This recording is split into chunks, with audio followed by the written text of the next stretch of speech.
People, they love free things. Just say free and everybody will come. Say, I do not need your work, just come and eat. Everybody will show up to you in your house. Say, I have a barbecue. See how many friends you have. Then tell them I want to move. And then you will see that those friends are not there. You know what I mean?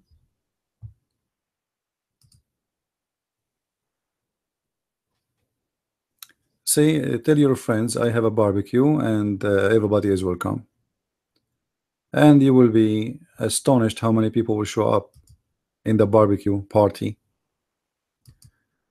Few weeks after, call the same friends, tell them I'm going to move out. I need somebody to help me to load up my truck. And you will see that those friends are not there. No, no, it's not. This is serious, you know, even family, not only friends. I mean, this is real. This is how it is. You know, they claim to be your family, but when you need them, they are not there. This is why I don't believe in a family. As somebody is born from my parents, I believe in someone. He is my brother by real life experience. You know what I mean? I don't believe in a brother by birth. I did not choose him to be my brother. He did not choose me to my brother. And maybe he don't even like you. And even maybe your family, they try to hurt you. You never know. Some people, they do. A real brother for you is someone you do not know, and he really willing to help with no return. When you ask him, he is there for you. I know a friend, and I call him a friend because he's a friend. You know, imagine, all of you, you know, I am not born in America, right? So I'm not born in this country. I am a stranger. Yes, an American citizen. One day I decide to move from a state to a state. All the ones who I call them, let us say I know them, etc. No, not even one of them show up. The one who I met him in the internet and here in Paltalk, honest to God, in Paltalk, he brought his truck and he drove me with me 3 days. 3 days driving in his truck, and he brought his trailer behind it too. I paid for the gas, yeah, but he don't have to. He carried the furniture with me. He drove all the way with me. You know, 3 days. 3 days to come here, and 3 days he have to come back. You know what I mean? Because he have to come back. He's not from here. So this is a person I do not really know. I mean, I met here on the internet. I visited him twice, 3 times, you know, in his place, and then I said I'm going to move, but I don't know how to do it. It's going to cost a lot of money. He said I will help you.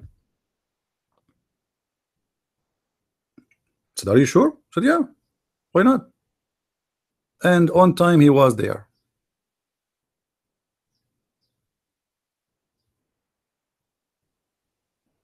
I don't talk about my private, you know, etc.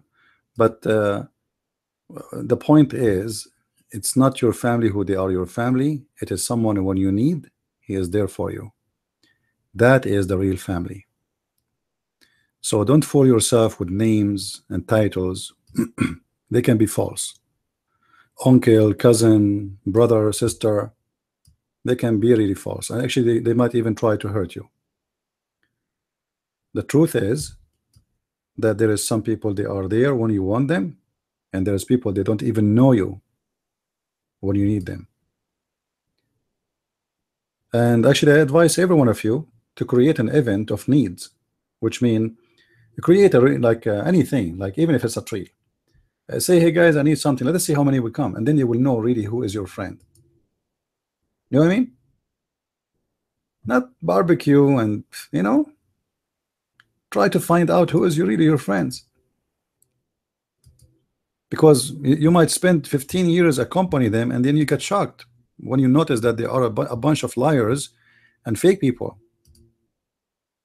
You know, why you don't do it long before that? Find out who is your friends. You know, anyway, somebody sent me a message saying to me that the feminist movement, they decide to grow hair under their arm. Why? Because the community is like they want to prove to themselves that they are free. Okay. And sometimes I feel like the human being have a mental issue. I mean, you grow your beard, you grow hair in your ass, you grow it in your under your arm. Who care? How stupid a human being is. To prove to me that you are free, you want to grow hair under your arm? Are you sure?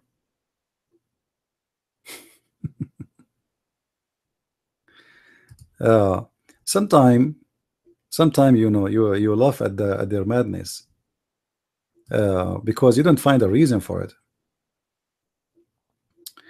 And I found it very funny because Muhammad himself, he forbid Muslim women from taking hair from their face. So if the feminine movement, they want to prove to us that they are men by growing beard, I mean, Islam was the founder of this idea. Muhammad, he ordered Muslim men to shave their mustache, and uh, he forbid Muslim women from blocking their hair from their face, which is very weird. I mean, why in the world somebody wanna ask women or force women not to take hair from their face?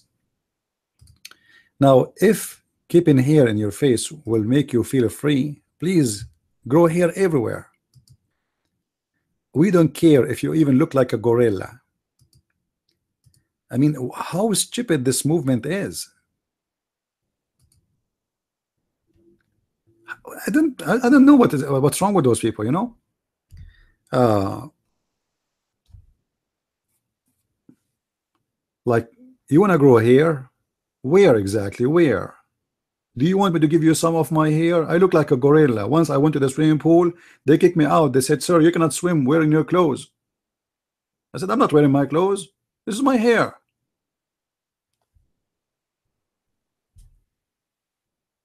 So if having hair will make you believe that you are free because you are a female, grow a beard, grow a mustache. You can do plant hair, huh? Do it. Stupid, naive, dummy. What about proving yourself that you are equal to the man by having a job, which is you, and you can do better? What about having a degree, showing the men you can do better than men? What about having being a hero, serving in the army? I mean, these things is real. I mean, here,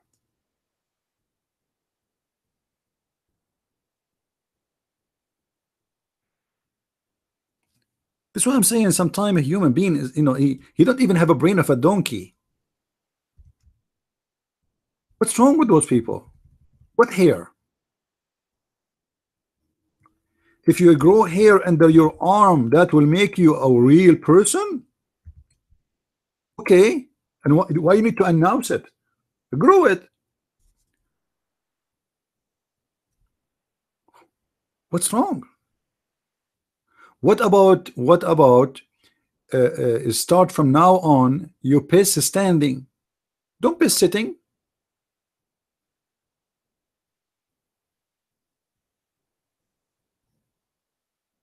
Change the toilet seat from sitting seat to standing. Do it standing. I don't know. I mean, it's amazing. Intelligence is amazing. And I found the intelligence of those feminine movement is the same stupid intelligent as Islam. It's exactly the same, you know, because when Muhammad he forbid Muslim women from blocking hair from her face, and he said Allah will curse her for doing that.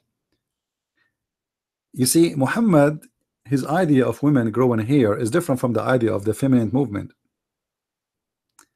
Uh, Muhammad he believed that women, if they take hair from their face, they are changing the creation of Allah.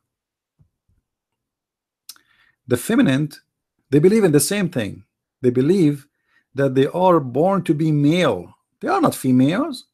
They look like maybe somehow, but they are really male.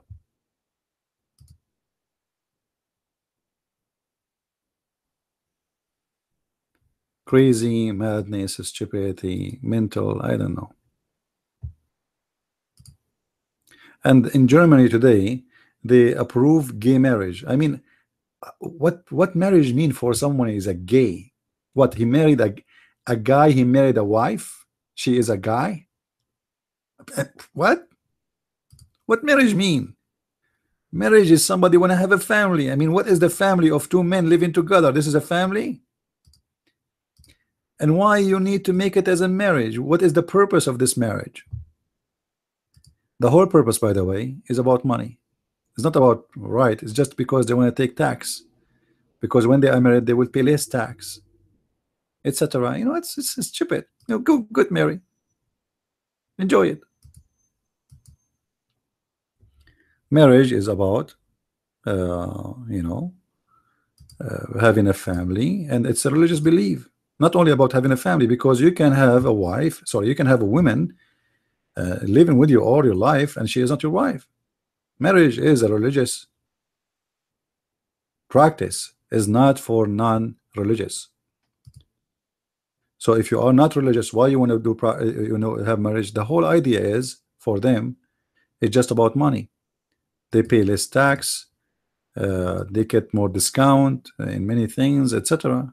Otherwise, they don't really care for marriage. It's fake. What marriage?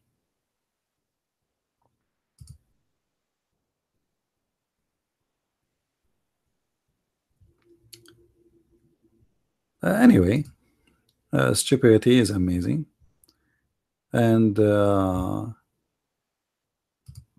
excuse me. Sometimes I find it amusing, not only amazing, how amazing how stupid it is.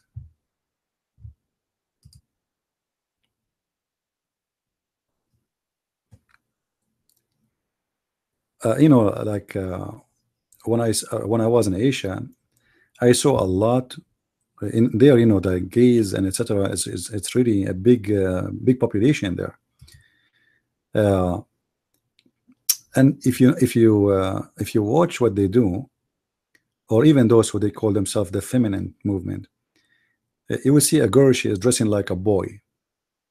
She's trying to grow muscles in her hand.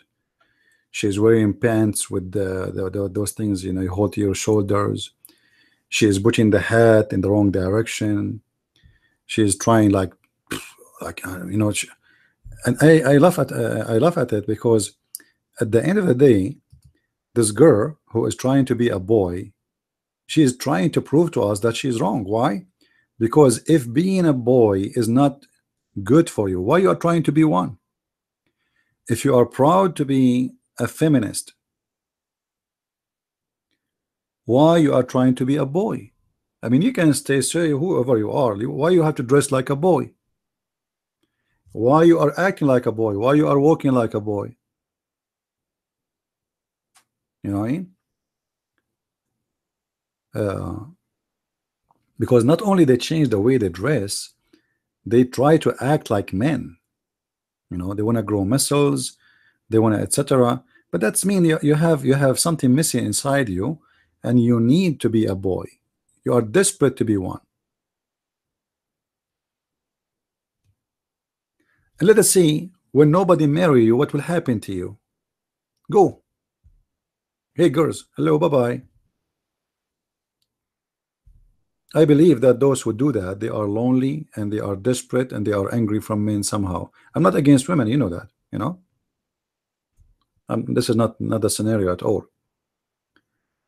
No man, he can be smart and he can say, you know, we are men and they are women and we are against them, etc. That's stupid, because the society, God, he made us men and women. This is the perfection of God. You know, life is perfect to be male and female. Anything is missing is going to be imperfect. So if the male is alone, it's not right. If the female is alone, it's not right. So something will not be right.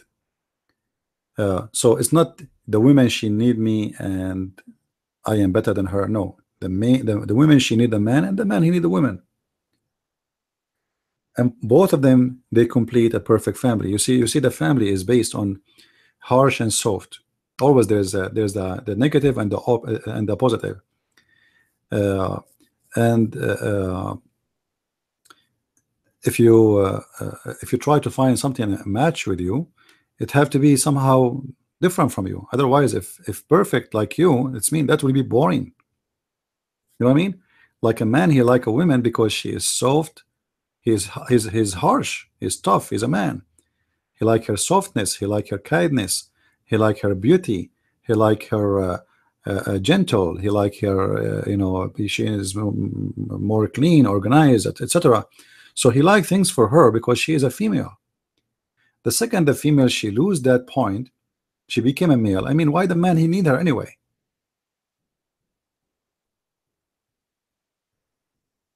Imagine I marry a woman and then she wanna grow a beard. I mean, I have a long beard. I'm sick of it.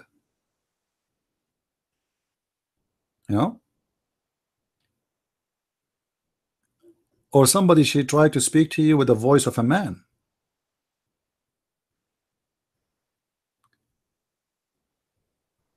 Yeah, we will make a wig, a beard, and sell it. Yeah, this is a good business.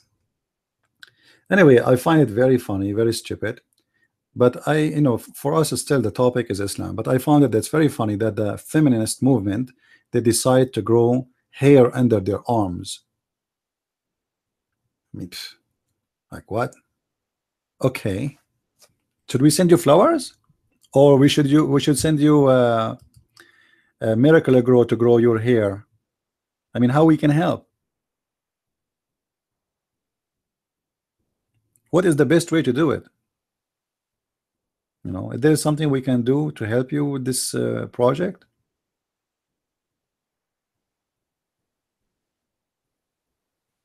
Even those who they are gay and lesbian, you see the idea as an example, a lesbian, they have the lesbian couple, one of them he play a boy and the other one play a girl, right? uh, when I was in Asia, somebody told me that I have a sister, she is a butch. I said, what is that? She, I thought this is like, I said, she work as a butcher? She said, no, she's a butch.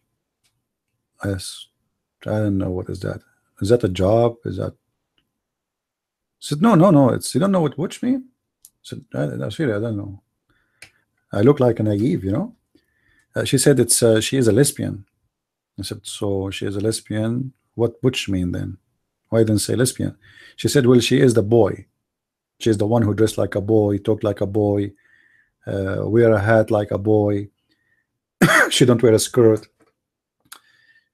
So I said, I mean, isn't it really stupid that you are a girl and you says we do not need men, but then you try to be one?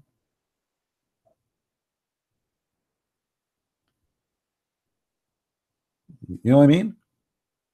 If you do not need men, why you are trying to be a man?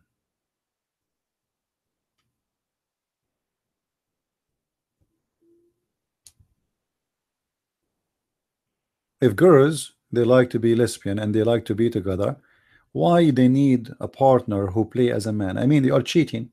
This is nothing but a cheating, because a girl she is playing as a male is nothing but a cheat. You are not a male. How you try to convince everybody that you do not need a male, but yet you play as one?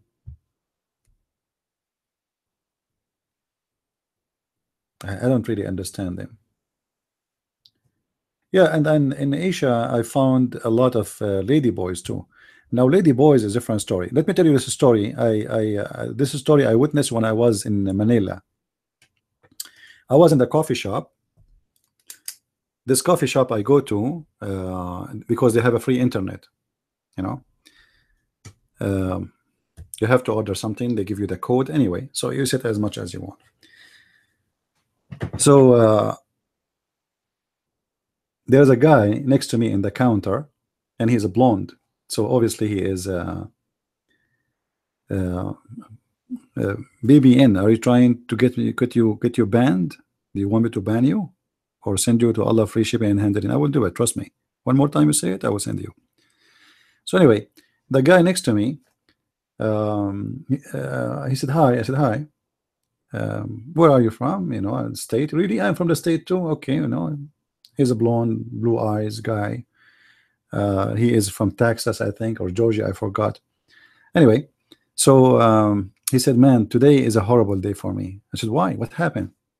He said, "Today I went to my house and I found my wife with other guy." I said, "Man, that's bad. What you did?" He said, "Nothing. I just left." I said, "Okay, you know, don't. I hope you do not do anything violence. It's not worth it." He said, "No, no, I did not do that." And then I said, "Well, this is very horrible thing. Are you thinking of divorce? Do you have kids?" He said, "No, we don't have kids." I said, "That's good. At least you don't have kids, you know." And then he said, "Well, she cannot have kids." I did not really notice what he meant by, anyway, she cannot have kids. And then I said, "Well, I don't know. This is your private life, but it's up to you. For me, this is very tough to believe in, to a wife doing that to her husband. That's very bad." And then he said, "This is not the first time." I said, "Really?" He said, "Yeah." He said, "This is the third time I find her, and this time he found her in the shower with other guy. They are having, you know, in the shower. And when he came, she said to him, 'Hi, honey. We will finish in 5 minutes.'" We will what? "We will finish in 5 minutes." Anyway, after all this conversation, I felt sorry for him. I'm trying to be kind to him because I felt sorry how sad he is. Then at the end, he says to me, I said, "Well, at least good you have no kids." He said, "No, I'm not worried about it." I said, "But what about she get pregnant from those guys she is sleeping with, and she claimed that those are your kids?" He said, "No, no, don't worry about it. She will never have kids." I said, "Ah, why?" He said, "Because you know, she is lady boy." So this idiot American guy, he think he is married to a lady boy, and this is the whole story about his wife cheating on him, and the poor me trying to be kind and trying to make him cool down and not to be upset and etc. You know, like, if I know from the beginning that he is talking about a lady boy, I said, "Your wife is what?" He said, "A lady boy." I said, "So why you said to me it's a wife? You cannot marry a man, can you?" He said, "You know, like, you know, between us, you know." I said, "But this is a guy. How you say, how you call him a wife?" He said, "You know, like, he is the female in the house." I said, "Are you sure he is the female in the house?"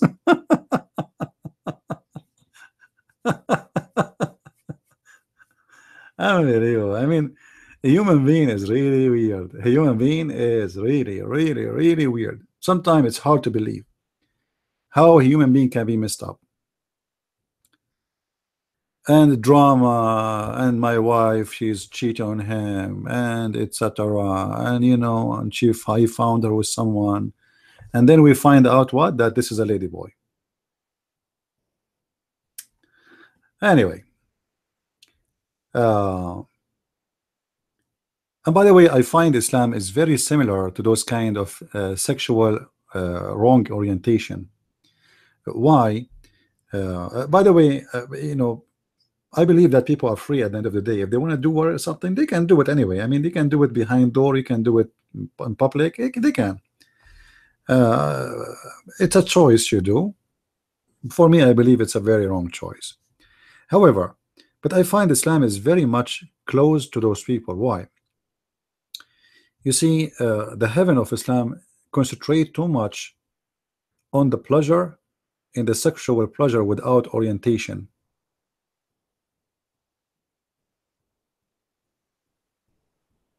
I don't know if you know what I mean. In Islam, you see, when you go to heaven in Islam, we mentioned that before, right? If you go to the heaven of Islam, in the heaven of Islam there, you can have sex with any women you wish, even your own close relative from your family. Even some Muslims, they agree that there's no problem if you do have sex even with your mother or even your daughter. Actually, in the Quran, chapter 25, verse number 54, in the interpretation, it says that if a man have sex with a girlfriend and he have a daughter from her, he can have sex with the mother and the daughter. Why? Because this daughter is not considered as a daughter from marriage, so she is lawful for him to have sex with her. So you will notice that there's a lot too much similarity between the sex orientation of Islam and gays and lesbian and lady boys, etc., because it goes far away from any logical behavior. When you promise a human being, or you say to a human being, if you have sex with a woman, just because this sex is not from a legal marriage, that's mean will make your daughter lawful for you. I mean, I don't know what the difference between this and somebody when I have sex with a man. Or those who don't believe in God and they believe that sex is just a normal practice of an animal. You know, animal, he do have sex. So as an animal, he do have sex and he have a desire. So he satisfy his desire with the sexual, and doesn't matter really who is the one he is going to have sex with. So as long as this is the idea, you will find that Islam fit very much with the same belief. There's not too much really different. In the heaven of Allah, you can have sex with your aunt, your niece, your grandmother, you know, your sister, because all what is forbidden in earth is forbidden in heaven of Islam. This is the whole idea. You did forbid things for you in earth, those things will be lifted up in heaven. This is why you will see in Islam the wine is halal. There's river of wine, drink as much as you want, you know, have sex as much as you want. Everything is lawful because simply it's open. All the unforbidden, everything is unforbidden will be lawful. So I find really the liberals are too much close to Islam, so I advise them to convert to Islam. I would like to see Barney Sanders, his name is Barney or Bernie? How you say his name? Barney or Bernie? Bernie Sanders. Anyway, so yeah, I know his name. Like now they found that his wife, she is involved in a scandal and they are going to investigate her fraud, but they are the one who want to fix the country. You know, they are the one who want to fix the country. You know, once I was doing my master, and in the school I have a bunch of Chinese students. You know, when we finish school, we go outside before, like we talk, you know, student together. So each one of them is driving the most fancy car you can imagine, Lamborghini, Mercedes-Benz, top of the line. And then, you know, what I know about China, China is a poor country. I mean, the people, they don't have much money. I mean, the country is rich, yes, the government, but where those Chinese getting this money from? They are not American. They are a student in the student visa, and they are coming from China. So later I found out that each one of them is a son of somebody. He is a high rank officer in China. You see the liberals, the communists, their sons, they study in America. They drive the most expensive cars. They send them millions of dollars. Like we have a student in our class who invested $4 million in the stock market. You know, he's a student, you know, and he is from China. And he invested in the company of our teacher. When he told the teacher he want to invest in his company, the teacher, he thought he is going to invest $10,000, $2,000, you know. He told him later, he said, well, if you don't, then I'm going to buy in different stock, you know, different stocks. He said, how much you want to invest? He said, maybe $3-4 million, maybe more. We will see. You know, no, he made a lot of other. Actually, it was Yahoo. It was Yahoo. He made a lot of money. You know, the shares double, I think 100 times. I don't know what I mean. Like he bought the shares for pennies. It was very cheap. You know, it was very cheap. and then the shares go crazy. So he became this guy. Obviously now he is a millionaire. Already he was a millionaire. But I'm trying to say, those are coming from China. Their parents are official communist high rank. Now where the money is coming from, liberals, they try to convince us that the life of the liberals or communism is the best way to live because everybody will be equal. Go to Russia before the Soviet Union time, and go to Russia now. Uh, you see, at that time everybody is equal. That's not true. There's people who they are millionaires.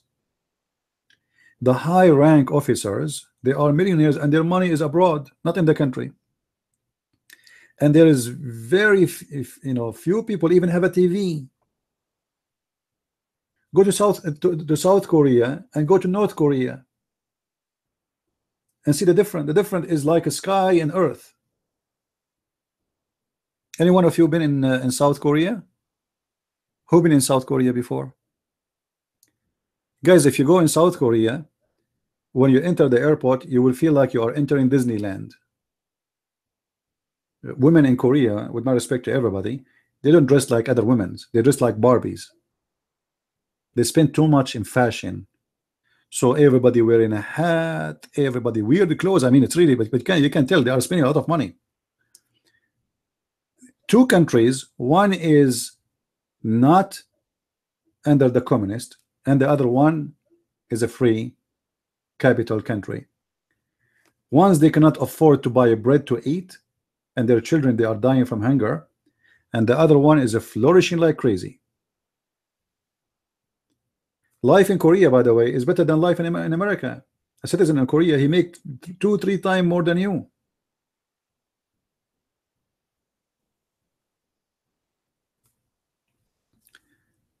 And that goes for everywhere. I never saw any liberal country is a flourishing. Let's say even with the liberals who they are not communist, like France. Go and see France. How you can buy a house in France? How a citizen who live in France can buy a house in France?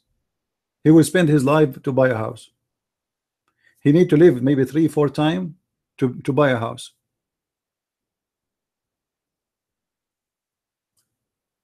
How you can get a house there?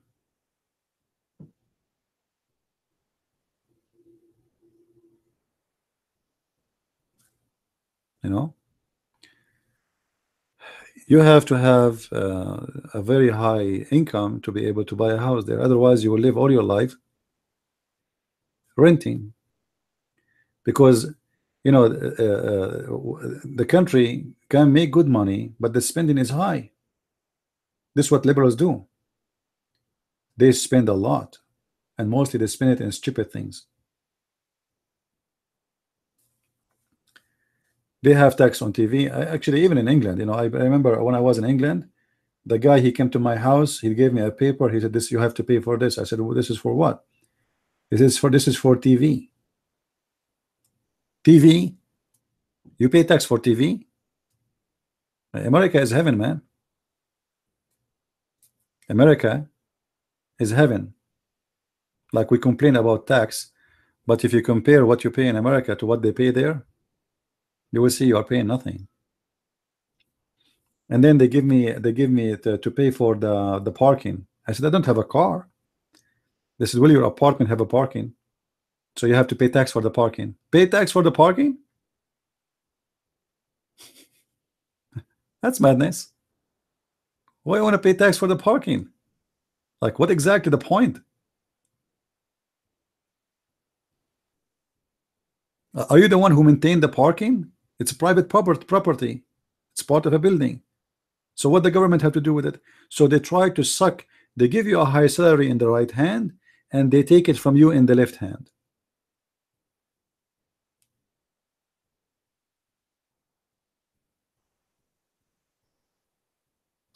Anyway, so there is many systems around us, and we have to be sure which one is the one really the right way to do it. The more you put conditions on people to how they can practice, what they can do, what they cannot do, I believe the more you are going to face a failure. Uh, you see, I believe in the law that we should have a law for everybody to obey, but that law should be made for safety, for security, for retirement, to guarantee that somebody when he get old he will not be homeless, etc., etc. But not a law to involve in every small and big, to be involved in even what you do in your life, what you eat, what not to eat, what to dress, what not to dress, what to say, what not to say. The second you go in details like in those things, the society will face a big failure.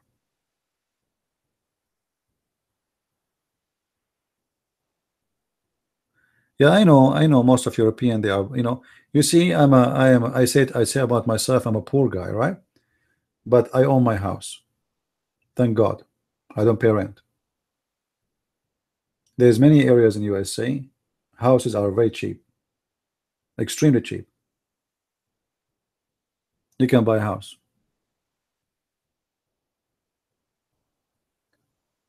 Uh, but in Europe, it's extremely crazy prices.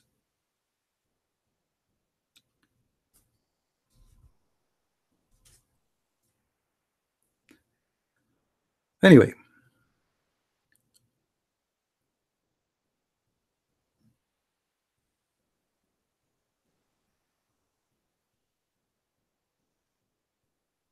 do we have any Muslim here would like to come to the mic and tell us something good about Islam?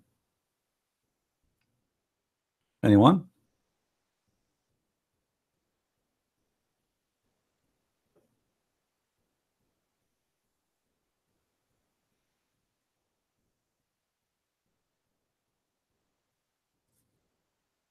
Any Muslim?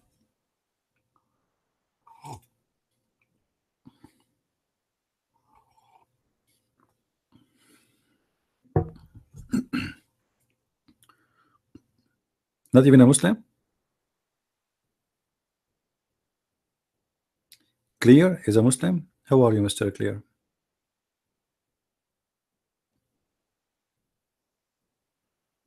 Islam teach obedience to God? I don't believe in that. I believe Islam teach obedience to Muhammad, and I can prove that easy. You wanna talk about it? I can show you that 99% of things you Muslims do is about Muhammad said, not Allah said. Allah, he says something, you Muslims, you follow Muhammad, not Allah. You follow the opposite. Do you want me to show you? As an example, just as an example, Quran say you can do muta. What is muta? You go to a woman, you ask her to take off her skirt for 30 minutes, half hour, one day, for a payment. So it's, they call it, the Muslims, a pleasure marriage, which is not marriage, it's a prostitution, obviously. So you ask her to give herself to you in return of money for a certain pre-agreement timing. The Quran says you do muta. You Muslim, you say that Muhammad, he forbid the muta later. Okay, who you follow, Muhammad or Allah? Are you there, Mr. Clear? Why you follow Muhammad over Allah? Allah, he says you do muta. The muta is mentioned in chapter 4 verse number 24.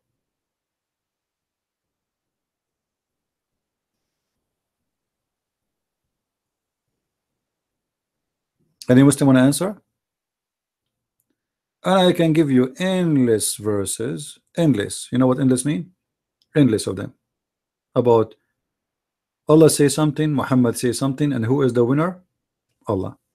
You Muslim don't really care for what, sorry, for Muhammad is the winner. You don't care what Allah says. The important is what Muhammad said. Allah, he says this, he said that, who care? Muhammad is the real God of Islam. As an example, how many wives a Muslim he can have? Any Muslim can tell me? How many wives a Muslim he can have?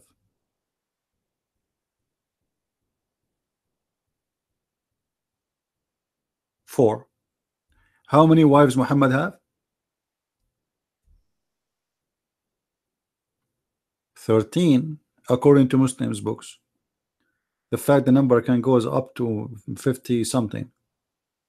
That's not include the slaves who he sleep with. So why a Muslim he can have 4, but Muhammad he have a license to have unlimited number? If everybody is a Muslim, Muhammad is a Muslim too.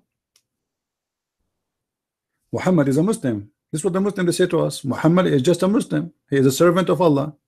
Okay, why the most obedient God to God, a person to God, he's not obedient? Why he is marrying more than he should? They will say to you, because Allah he gave him a special license.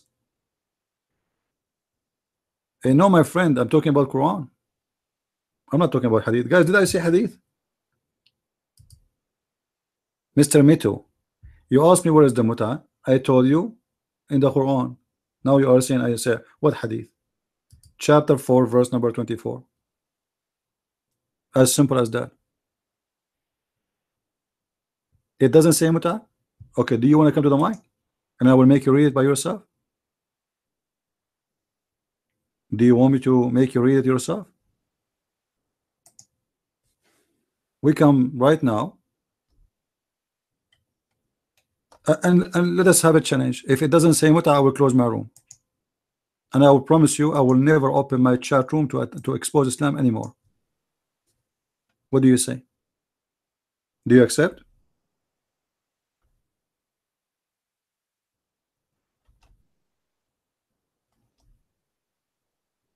Are you there?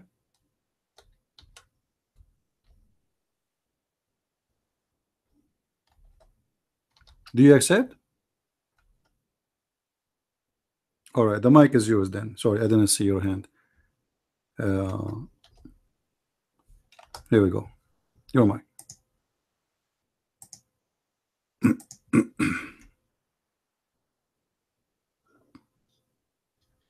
Hello, can you hear me? Okay, chapter 4, number 24. If you can copy the verse, it does not say mutwa. It allows you to marry with women, and it clarifies how you do this. So, can you post it? Because I do not memorize the verses.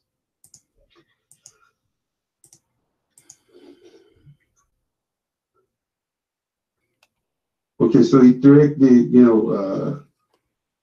forbids to marry with a woman who is married with someone else, and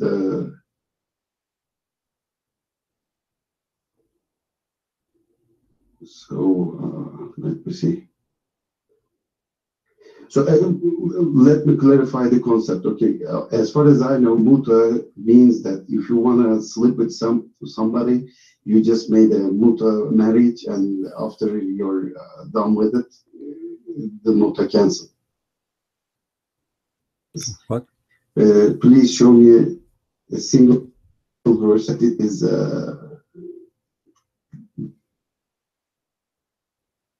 declared in.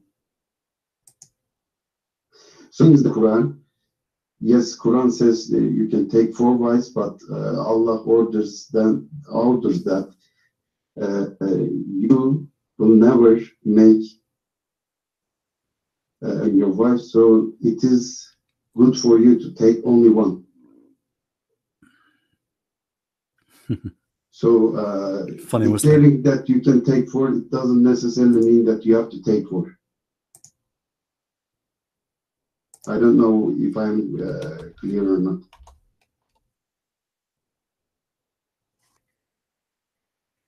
The Prophet did not have 13. They are based on Hadith, not Quran. Can you believe that Muhammad can deny Quran and make opposite things of Quran? It's nonsense. This guy, he have no idea he's talking to who. Yes, Hadith is false, because the Hadith hadith are based on people. I mean, the earliest hadith are written at least 200 years after the Muhammad. So why should I believe hadith instead of Quran? No, I'm not a Sunni. I'm not talking about all hadith. All hadith maybe false or wrong. Okay. The problem is if you want to talk about hadith, you have to check with the Quran. So if it agrees with Quran, then you may say that, okay, maybe Muhammad had done it or not, but who's asking for the mic? I can leave it.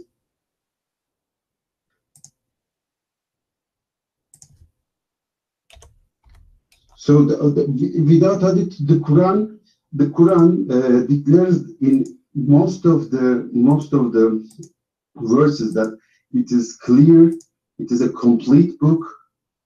Okay, I'm just leaving. Okay, it's a complete book, so it clarifies all the things, and you don't need anything after than Quran. Okay, so hadith, you don't have to have hadith to.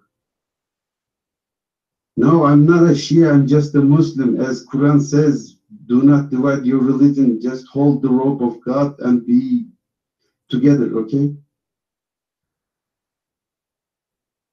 Well, what do you mean with the Prophet example?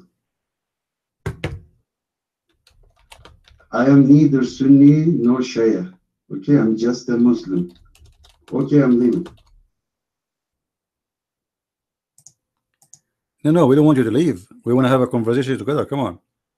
Don't leave, man. I just want to take the mic from you. You want to exchange the mic so we can talk. No, that's okay. You are welcome in my room. All right, no problem. Okay, guys, Mr. Mito, he's saying that hadith is written 200 years after Muhammad. You are wrong. Written more than 300 years after Muhammad. However, the Quran is the same. The Quran you are reading today is according to who? According to a guy, his name is Hafs. Can you tell me when Hafs is born? Do you know when Hafs is born? Mito? When Hafs was born? Yeah, the one who memorized it, his name is Hafs. You don't have memorized people, you have only a guy, his name is Hafs. The Quran you have today, his name is Hafs. When Hafs was born, how many years after your prophet died? So the Quran and is the same. And not only this, Hafs, according to the Muslims, he's a liar and he's a fraud. He's what? He is a liar and he is a fraud. Not in my books, in the books of the Muslims. Now, but I will go with you for the sake of just discussion the thing. You said we go only by the Quran, not by the hadith. If there's a hadith against the Quran, you go against it. Okay, show me where in the Quran it says you pray 5 times. Mito, can you show me where in the Quran it says you pray 5 times? Guys, did he say we go by Quran, not hadith? Did Mr. Mito, he says that? All of us, we heard him, right? Okay. I want you to show me where is the verses in the Quran says you pray 5 times. It's not in the Quran. Quran say 3 times. But you pray 5. So you don't follow the Quran. And you said about the verse I showed you, the muta, you said it doesn't say that. Do you know Arabic, Mito? Do you know Arabic? Do you know Arabic? The verse in there says فَمَا اسْتَمْتَعْتُمْ بِهِ اسْتَمْتَعْتُمْ. Do you know what اسْتَمْتَعْتُمْ mean? Muta. This is where the word muta coming from. Muta, istamta'a, matta'a. So here we go. I will pause the word for you in Arabic. It says فَمَا اسْتَمْتَعْتُمْ بِهِ. Bihi what? Their vagina. فَمَا اسْتَمْتَعْتُمْ بِهِ. Whatever you enjoy of it, not them. Of it. If it what? Bihi, which means the vagina. So you pay women money for you enjoy their vagina. This is what the muta is. It's in front of you in Arabic. It's not my problem if you don't know Arabic. Okay, when you read the Quran, you read according to who? Translation. How you trust those who translate the Quran for you? To be honest, how you trust them? No, how you trust? Okay, you don't know Arabic, I understand. Do you trust those who translate for you the Quran? Do you trust them? Because look like you are taking for granted whatever they say to you, right? So we can go right now and check the interpretation of the Quran, and we will find that all Muslims agree that this was a verse about the muta. Not even one of them says no, Shia or Sunni. Not even one Muslim scholar say that the chapter 4 verse 24 it does not speak about the muta. And I can show you the reference.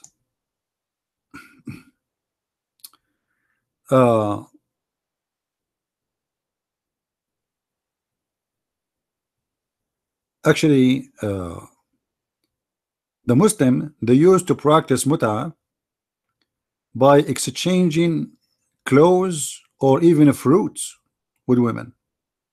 So they go to a woman. We can show you.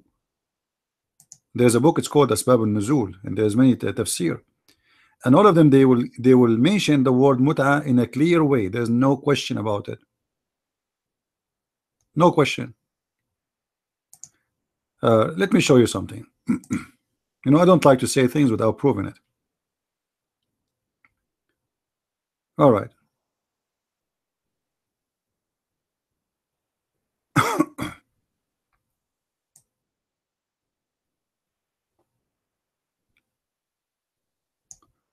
Guys, this is the interpretation of Ibn Abbas in English. Do you see what it says? So this is a pre-agreed marriage. The Muslim, they call it marriage, but the fact it's not. We know that. So the pre-time is set, and people, they agree about how long, which means the man, he said to the women, how long, you know, I will give you $10 for how long you will take off your panty for me. She said 2 hours. According to Islam, this is marriage, and there's no divorce is needed. When the 2 hours is over, the contract of sex is over. And this is in the Quran, and here we go. This is the website, and I can give you as many as you want. So muta in the Quran, you said, Mr. Meto, that you go only by the Quran. What if I show you in the Quran it says, before we go to your prophet, you said you should marry only one. Correct, guys? You should only marry one. Then you can, if you want, you can marry 4, like the Quran encourage you to marry one first. The fact is the opposite. The Quran says go and do nukah. Nukah, it doesn't mean marriage, mean if you go and if 2 and 3 and 4, and if you cannot afford, then you go for 1. So the choice of 1 is the last choice. The Quran starts with 2 and 4, 2 and 3 and 4, and then if you cannot afford it, then you go for 1. This is what the Quran says. Now, and you can go to the verse in the Quran, right? You know, we can go and it says in chapter 4, verse number 3. فانكحوا ما طاب لكم من النساء مثنى وثلاث ورباع فإن خفتم ألا تعدلوا فواحدة. So go and do if 2 and 3 and 4. 2 and 3 and 4. By the way, in the original beginning of Islam, it was not 4, it was 9. Because why? It says 2 and 3 and 4. It doesn't say 2 or 3 or 4. You know what I mean? The language in Arabic is so clear. It says 2 and 3 and 4. The total is 9. The total is 9. And if you cannot afford it in your spending or money, then only 1. And in the top of that, whatever you own of your slaves, which means even if they are 1,000, 10 millions, you can have sex with them. And this is chapter 4, verse number 3. Now about your prophet, I just told you, chapter 4 verse number 3. Chapter 4 verse number 3. Okay, they are posting for your translation. Now about your prophet, in the chapter of Al-Ahzab, Muhammad, he made a special chapter for him about his sexual activities, that any Muslim woman, she can give herself as a gift. As what? As a gift. Any women, any وامرأة مؤمنة وهبت نفسها للرسول يا أيها النبي إنا أحللنا لك أزواجك التي أتيت أجورهن وما ملكت أيمانك مما أفاء الله عليك وبنات عمك وبنات عماتك وبنات خالك وبنات خالتك التي هاجرن معك وامرأة مؤمنة إن وهبت نفسها للنبي إن أراد النبي أن يستنكحها. And any believing women in the top of all those, the cousin of your uncle and the cousin of your mom's side and the cousin, etc., all of them are lawful for you. In the top of that, this is chapter 33 verse number 50. In the top of that, any Muslim woman, she gave herself to you as a gift. In verse number 51, Muhammad, he found out that some women, they are coming to him and they are ugly and they are offering himself, and he told them that he will take them. He have an open like you know, you see when you say like we have an open visa or open etc. application, apply now and you get a discount. Everybody start applying, because those women, they want to sleep with Muhammad for a very simple reason. If she sleep with Muhammad, she is going to be treated the same as if she is a wife, even though she is not. She is a whore, but yet she will have a free food, a free housing for life. Because any woman Muhammad he sleep with, no man should sleep with her. So she would be sponsored for the rest of her life. Free salary, free food, free housing. So women, they are fighting over the house of Muhammad. Everybody want to have sex with him. Yeah, do you know what justice is talking about? Meto is about money. It's about money. Because you cannot be justice anyway with women. I mean, how you can be justice with women? Can you love them equally? You cannot. What justice? I have a wrong interpretation. Okay, this is a challenge between me and you. Can you give me the interpretation you accept, Mr. Meto? The mic is yours. Can you give me the interpretation? Guys, is that fair? Is that fair? What do you think? You see, I will give you the time to talk, but I want you to prove me wrong in everything I said. I said to you that muta, it says there the word muta. Prove me wrong. And I gave you the interpretation by Muslims. Ibn Abbas is the cousin of Muhammad, not my cousin. And he was living in the time of Muhammad, not 300 years after. All right? In the time of Muhammad. And he says that clearly that this is about pre-date marriage. Read it. I said to you that a man, he have to be fair with the wife about his wives about money. You said I have wrong interpretation. Okay, let us go to the interpretation. I will give you all the interpretation and I give you the mic. So you can read for me, because in order to prove me wrong, my friend, you have to give me a proof. Not only you say, I say. You see, I don't talk from my own. When I say something, I prove it. Can you do the same? So I am asking you, can you please give us you know, any proof that you are right in the interpretation? Because you said I am misleading people. I want to see how this happened. I have no problem if you can prove me. Now let us see here. Guys, everybody open the link. Everybody open the link. This is who? This is Al-Jalalain. Who is Al-Jalalain? One of the highest scholars of Islam. The interpretation of Al-Jalalain, it says you have to be fair in the share of your spending. It's about money. It is just about money. And here we go. This is the interpretation in front of you. The mic is yours, Mr. Meto.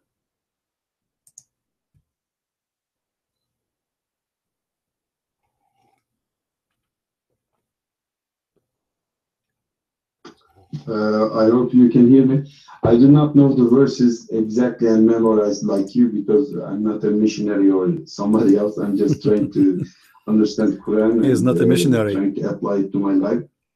Yeah, right. Yeah, you can laugh. I don't care about it. But In Quran, it says, if you do not make justice between your wives, you are suggested to take only one because it's beneficial for you. Okay, it says that. So according to muta is not mentioned in Quran. Okay, so muta is not mentioned in Quran because at those times, at the Islamic time, the woman did not have economic freedom. So you have to give some money as a guarantee for them, like in civilized world, after you divorce, you give some money to your wife to support her life, don't you?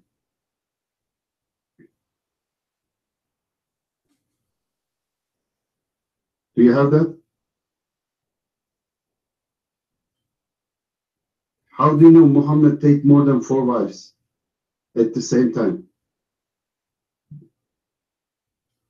Can you prove it? The only source that you give is hadith, nothing else. And you say, Christian Prince, you said about Hafiz or Hafs, I didn't get it, but if you check the latest news, there are new Quran found, which is dating almost to Prophet time, and it is right now kept in somewhere in the Britain. So it's also digitized it. They also digitized the earliest Quran. So you can also check it. So it not written after 200 years. And as I say, muta is not given in Quran. It's completely made up by later Islamic thinkers or followers. I don't know who did it. But the most of the things that you right now reject is according to Hadith, not Quran. And you misinterpret Quran and you right now mislead people. And I admit that I do not know thing as you do, as memorize, because my job is not to advertise people. I'm not a liar. I do not lie. Why should I lie? Yes, I say, I'm not lying. Why would I lie? I do know. I read Quran.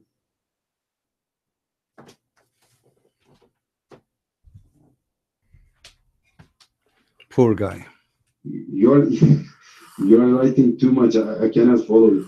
I'm just going from cell phone.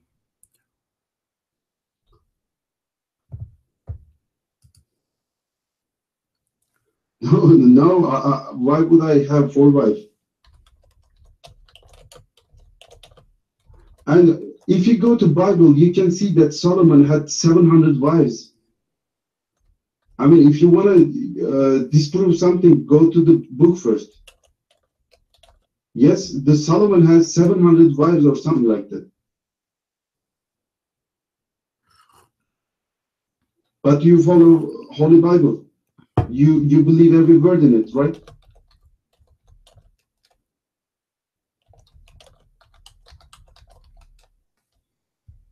Okay, I leave the mic.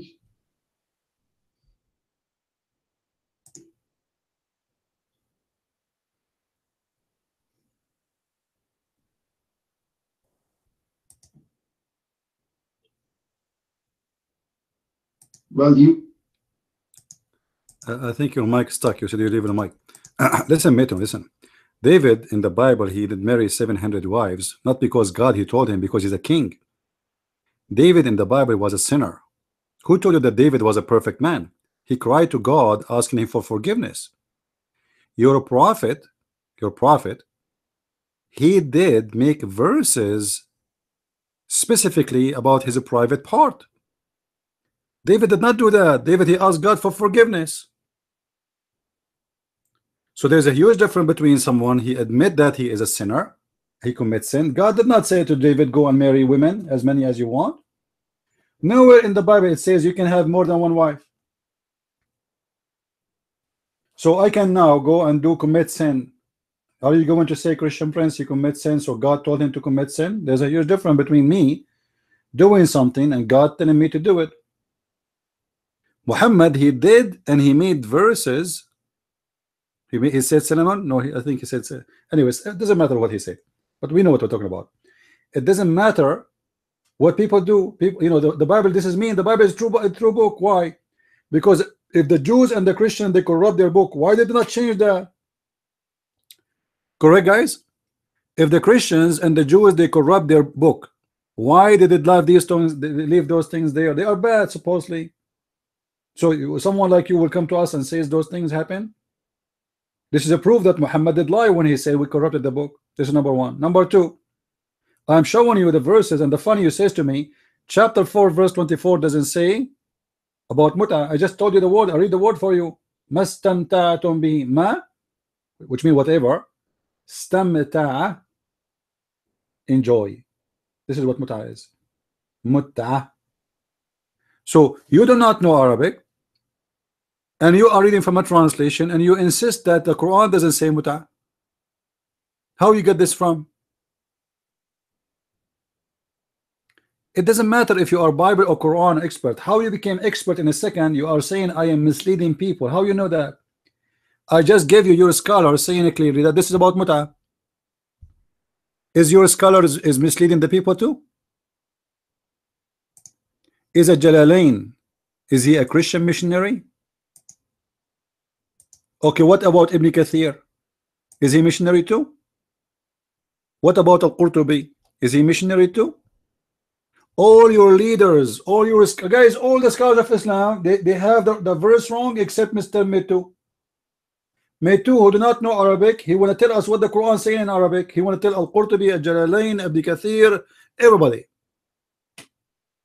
You have a lead. You said, you admitted you have the Quran. The Quran says that. I just showed you the word in Arabic. Copy the word in the Quran and post it in Google. In a second, you will get the answer.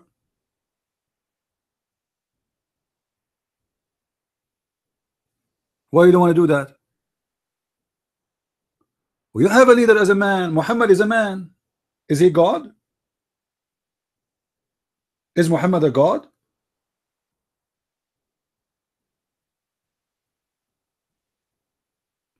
I find that you are saying very weird things, man. You said I don't follow a man, but you are following Muhammad blindly. Even the Quran you have him is coming from Muhammad. There's any witness for the Quran? Nobody. Anybody saw Muhammad, Jibreel delivering Quran to Muhammad? Nobody. You have everything from a man. And yet you say to us, I don't follow a man. Very weird. Well, he is the founder of Islam. Okay, Meto, I want to go with you. I want to go with you. You don't like the hadith. The hadith is wrong. Do you have original book of the Quran? Do you have the original book of the Quran? Where we can find the original book of the Quran? No, he's the father of Islam.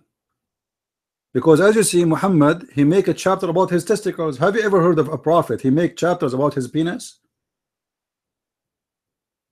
There's no way God, the one who created the universe, he will make a chapter about the penis of a man.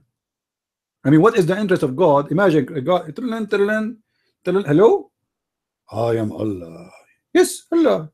My Lord, my Allah, my God, what's wrong? Why are you calling me? I will give you a verse about your penis. Oh, penis, yeah, my penis, I have a problem. Sure, sure, I am always watching you closely. This is God? Sure, sure, I will give you mine.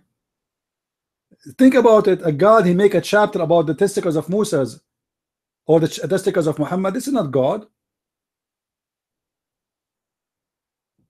And why God he favor Muhammad when it's come to money and women? So I'm asking you, if you everybody heard you saying that a Muslim man he can marry four. Okay, why Muhammad have a lot of wives in the same time? If Muhammad is a Muslim, the mic is yours.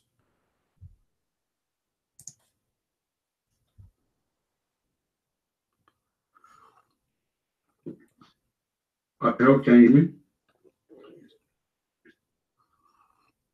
Can you hear me?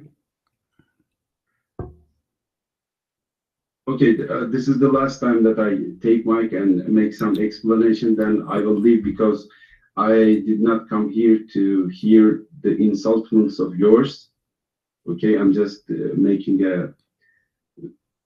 I will explain. Please wait. Are you stubborn? Just wait. You are insulting. I mean, you're just mocking up. Hold, Matthew. Where is the insult? Where is the insult? Where is the insult? Your prophet is the one who insult us in the Quran. He called us monkeys, pigs. He called us the worst of the creatures. He called us najis, which means dirty. So if you are a person who is against insult, why you agree with your prophet calling us all those names? I find that you are very hypocrite now. Because if you are a person with a standard of refusing insult, then you should refuse every insult in the Quran to others. Do you know how many filthy names the Quran give others? Kuffar, najis. You know what kuffar mean, by the way, right? It's an insult. Should I call you kafir? Should I call you kafir? Is that okay? Should I call you najis, which means dirty, filthy? Should I call you a monkey or a pig? Should I call you the worst of the creature? So don't talk about insult. You are following the biggest insulter ever, and whoever he don't like, he give him a name. He insulted even his uncle. He made a chapter about his uncle.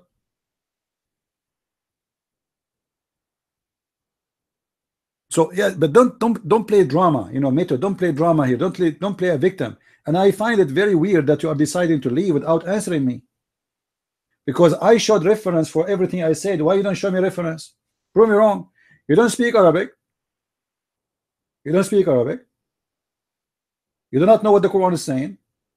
But yet you are the one who knows the Quran.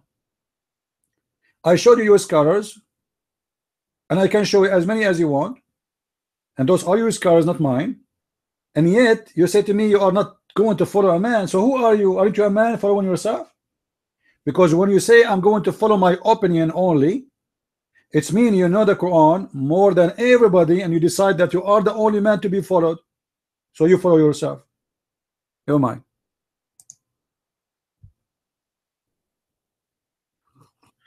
Okay, I'm not playing victim here. The biggest insult that you make is to take out the mic without permission. I mean, I was right now talking. You could ask, please leave the mic, and I leave the mic. You are wrong, my friend. I did not take the mic from you. You said, okay, I will leave the mic, and then your voice stopped. Correct, guys? I thought your mic stopped. You are stuck. You said, okay, I'll leave the mic, and then you stopped talking. So I thought your mic is stuck there. So I doubt you to take the mic from you because you said I leave the mic. Now take the mic. Go ahead. Because you're accusing me. And you know, as a Muslim, when somebody accuse me, what I do? I commit suicide. I explode myself. And you know, if I explode myself, what will happen now? God knows what I ate before I explode myself. I mean, everything will be all over. You're mine. Go ahead.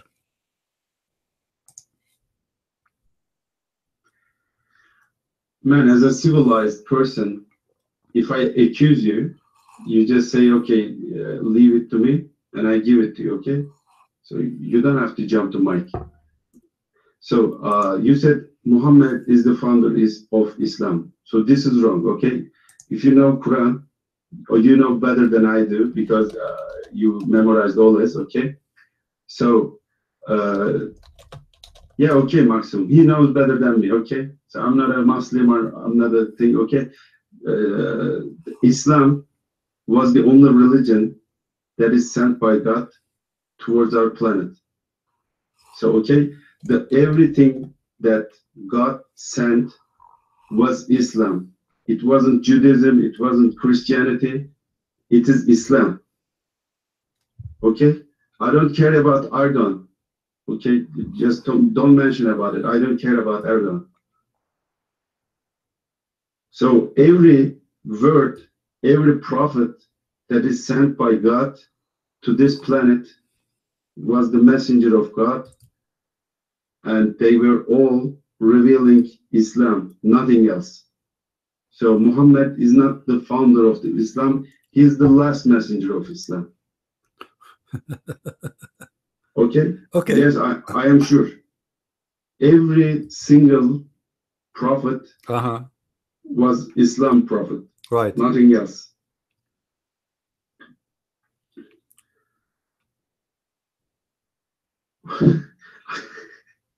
Yeah, you're writing too fast, and I cannot follow you. I told you in the beginning of my conversation, I am connecting through cell phone, and it is really difficult for me to follow the things that you write and give the references as Christian Prince do. Muhammad was a man, and he died. As every man died, he died also. So I do not need any leader to follow. Okay, so Quran is there. Yes, Jesus also died. Jesus also died. Yes, that is given. That is given in lots of verses of Quran that Jesus died and he will not come back. Although most of the Sunnis believe that he died, and he not died. I mean, the Sunnis mean that he was taken to the heaven and he will be come back to the earth and make something about it. But God have mercy. no, Jesus died. He was a man and Jesus died. Yeah, he was a So man. there will be no Jesus coming back according to Quran. Quran says in lots of verses that Jesus died.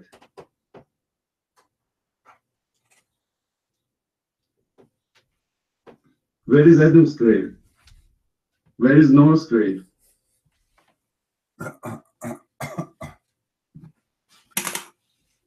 According to Quran, Jesus is not died in cross. God take him, take his soul. I mean, he dead. He's completely dead according to Quran.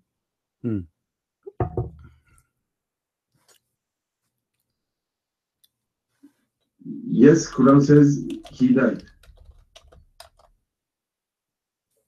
Okay, I'm leaving. Okay. Okay, Mito, can you show us where? Because you said many things. You said in the Quran it says this, in the Quran it says that, but you show us nothing. Take your time, no problem. Can you tell me where in the Quran it says that Jesus died? Mr. Khalid or Khalifa, whatever your name. No camera here. Okay, you want to go to the porn section, feel free. I know a Muslim Abdul turn the camera on, that's mean he's showing his willy. That's what they do. They have no head, they have down there. That's what they are proud about. Mito, can you show us the verse in the Quran, or you said many verses, it says that Jesus died? I want to see that. You're mine.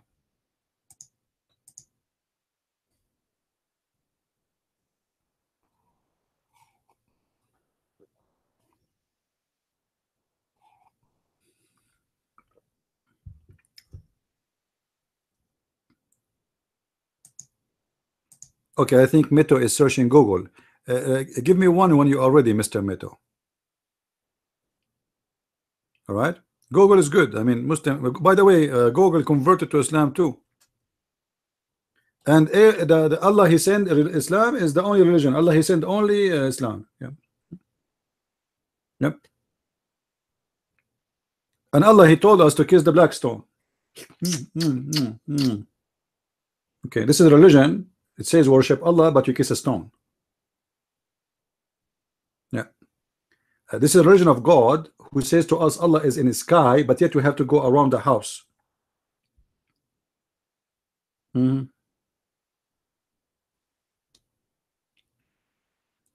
see, people like Meto, they give speeches, but they have no idea what they are talking about. This guy, you have no idea.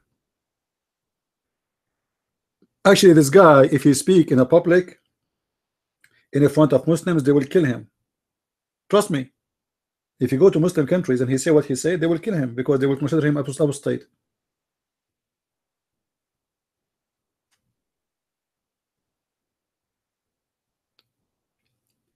Everything you believe about the Quran is absolutely false. You say we don't follow hadith, you don't. You follow hadith, you don't follow Quran. The salah, the prayer, the zakat, everything you practice in Islam is in the hadith. How much zakat you pay? Where in the Quran it says how much you pay? Huh? What is the punishment of rape in the Quran? What is the punishment of a married man in the Quran if he commit adultery?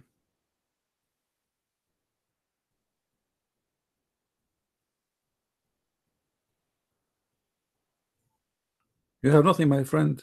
All your religion is based on one man. His name is Muhammad, and he made the chapters about his private part. Even Muhammad, imagine, Muhammad, he used to do a business. You know, he being a prophet was a business. Uh, anyone he wanna go and see Muhammad, he have to pay him money before he see him. I mean, isn't it clear that this guy is just doing a pure business? If we go to the Quran, chapter 58, verse number 12, it says, "Oh, who you believe, if you want to meet the prophet in a privately for private consultation, bring in front your gifts to him."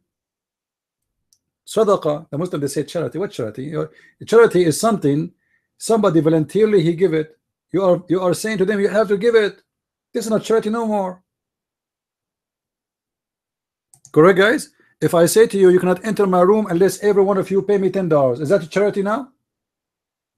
Is that a charity? No, because I'm saying I'm putting a obligation. You have to do it in order to talk to me. By the way, who wanna talk to me in private consultation? Anyone? Rich come first. If you are rich, if you pay more, we can make you like fast, like you jump the turn. Anyone here is rich? Want to do a private consultation with a Christian prince? Let me practice Islam. A prophet of God, guys. Did Jesus ever he ask anyone to pay him anything?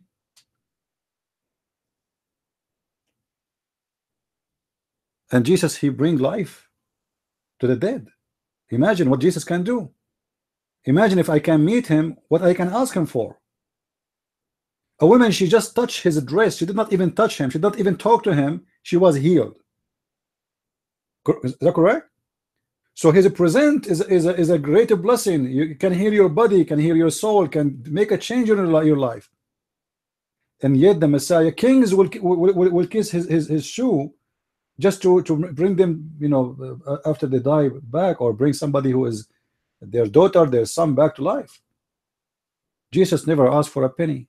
Muhammad, even just to talk to him, you have to pay him first.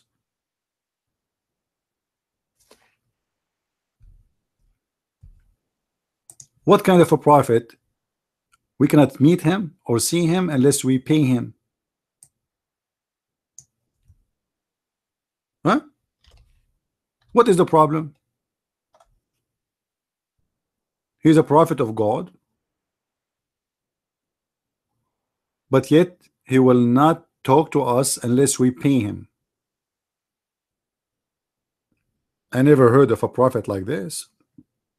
This guy is obviously doing business.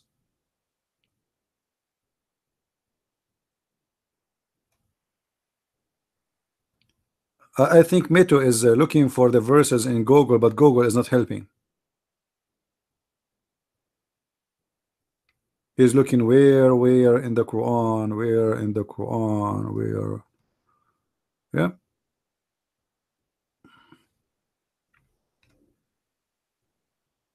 Let me know when you're ready. Do you have, and do we have any other Muslim? I hope Mito will not leave. You know, I feel that this guy is a poor guy trying to defend his religion. I understand. Oh, you need to sleep. It's okay. By the way, I need to sleep too. However, the funny that each time I go to do poo-poo, Jibril appeared to me.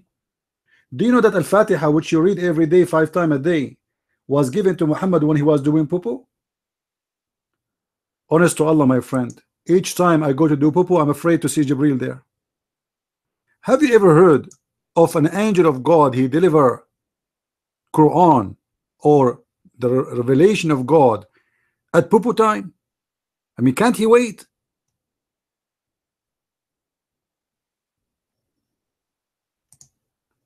Don't you find the story is weird? I don't know. It's up to you. If you think it's fine, it's fine. I don't know. For me, I think it's weird.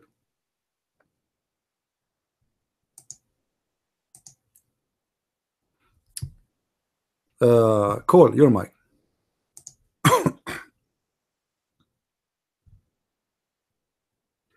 I already copied the verses, but you may not have seen it because there are lots of writings coming out. It's 20 to 1 here, so I also work tomorrow. I'm not running away, or I'm not a coward or something like that. And one person said that we are interested in Islam. Can you tell us? I'm not the one who can tell us Islam because the book is there. You go and read it. But I understand that right now you interpret my thing as a going back, but as an early time, I would love to come back here and would like to talk with you. As I said, I'm not a well-prepared person, so I cannot answer it directly because I believe that most of the time people like me come here and try to argue with you, and you were already well-prepared. I'm not. Okay. So I also read Bible, Zadok. I have Bible in my house, two versions of Bible, one with the what was it, Jehovah Witnesses, and one with the. Can you please stop mentioning about Erdogan? Or I'm not a follower or supporter of Erdogan.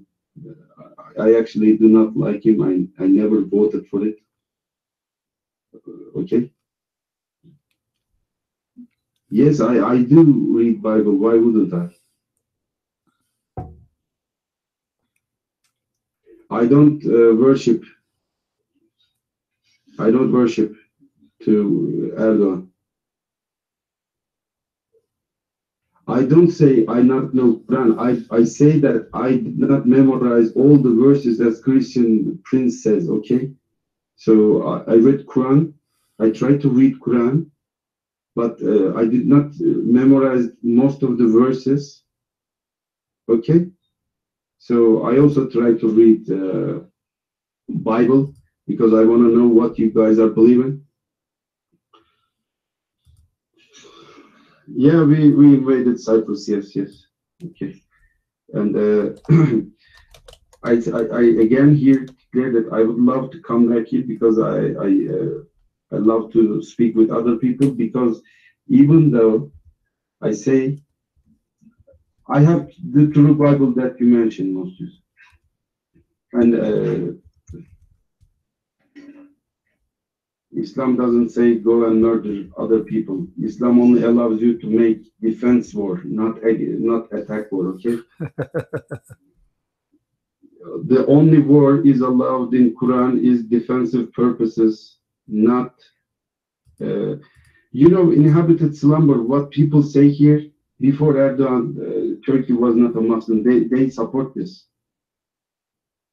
You know what supporters of Erdogan say?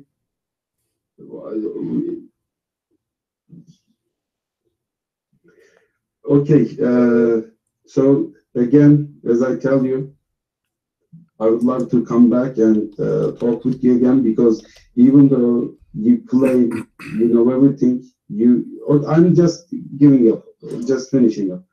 And what would I say? Okay, sorry, I leave the mic. I'm just getting confused because lots of writings coming out. Hope to see you again, and I really would like to talk again. And have a nice day or evening, what you have there. See you again. Okay, Mito. First, you did not give me the verse about, you said you posted. I guarantee you, my friend, there's no verse in the Quran that says that Jesus, he died. That's not true. About Cyprus and Turkey, don't worry, we'll take them back. I promise you. We will. We will. It's a promise. And we will take it back when all the Turkish, they will become a Christian. Is going to happen. It's going to happen. All of you, you will go down to the knees and you will worship the true God. It's coming and you will face it. This is why you Muslims are without answers. We do not need to go in war. We do not need to fight. You see, our Lord do not need anyone to protect him. He is the Lord. You Muslim need to protect your God because he's false. He cannot protect himself.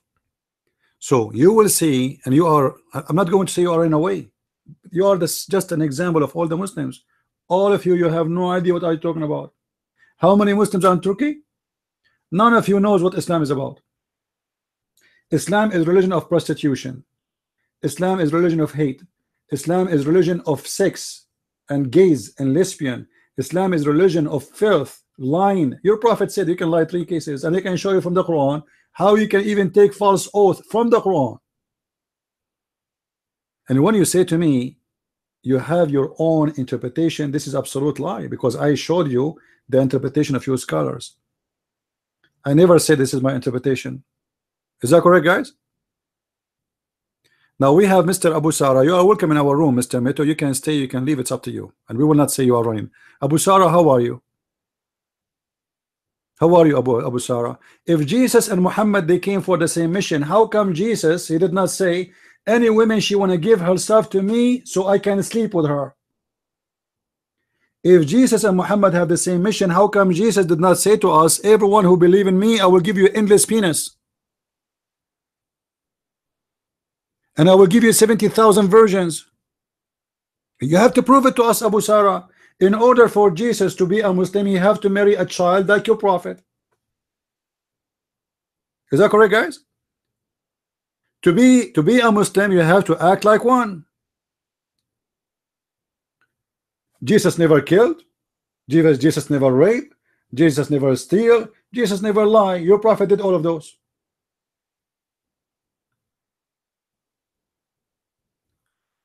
If Jesus was a Muslim, we should have the same heaven. What is the heaven in Islam is? Women, they are naked and their legs is up, and they have the 3 boobs, and they are singing for you, all of them the same sing, the same song. Jesus came with the Bible, that original Bible. Okay, can you show us the original Bible? Abdul, can you show us the original Bible? I want to take a look. Can I take a peek? Huh? A guy who came after Jesus 600 years after, he want to tell us about the original Bible. But we are not secular. Somebody told you we are secular. We are Christians. So Abu, do you have the courage to come to the mic, or you are just a text terrorist? Abu Sara.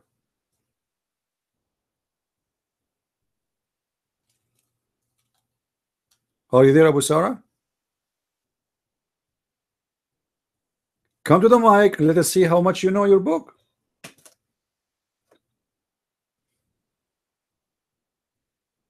The Bible you read today is it changed by secular and liberals? How come secular and liberals, they have a Bible? They are liberals. You come on, Abu Sara, are you stupid or what? And how you can change the Bible? We have the original one. We have the Greek copy, which is the original, not copy. We have the Aramaic one, and we have the Hebrew. How we can change it? Now, do you have the original Quran, Abu Sara? You know what, Abu Sara? I will shave my 20-foot beard if you can show me the original Quran. Guys, do you know the Muslims don't have the Quran? The Muslims don't have the Quran. They don't. And it's very funny, they kept talking about original Bible, but they themselves, they don't even have their Quran. Where we can find the Quran?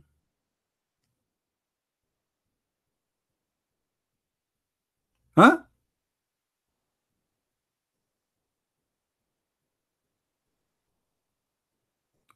Abu Sara, you have to prove that it's changed. You have to prove it. We have made translation. You have translation of Yusuf Ali, Biktal, etc. Those are translations. When we say the version of the Bible, this is a translation of King James, translation of etc. This is translation. Now, can you show us the original Quran?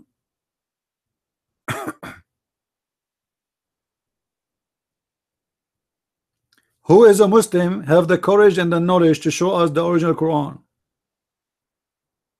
You don't have it clear. It's a lie. I will shave my beard if you can show it to me. Show me the Quran, the book of the Quran, which is in the time of your prophet. It's a challenge. Your mic clear. Zaduk, are you a Muslim? Zaduk, are you a Muslim, sir?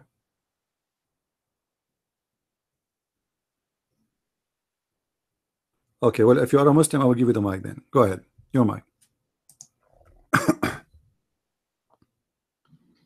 Oh, I thought you said Arnie. No, I'm not a Muslim. Is there a Muslim in the room? No, I just wanted to say for just 1 minute, I'll be really quick here. The God that is the God of the Bible created the heavens and the earth, spoke them into existence.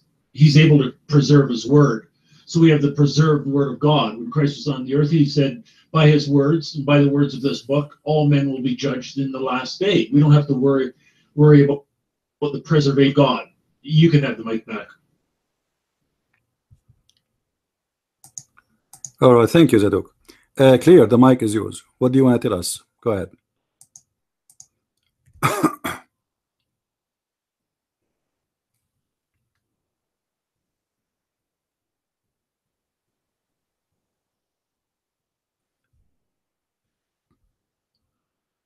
Clear, your mic. This guy, you want to work as an admin? Yeah, your hand is up. Isn't your hand is up? Clear? Why your hand is up? Okay, if you don't want to talk, put your hand down, please. Who is a Muslim would like to take the mic? How are you, Carl? Your story are forged, adulterous women is false, and ending of make mark is false. How are you, Carl? Is your mic is working, Carl?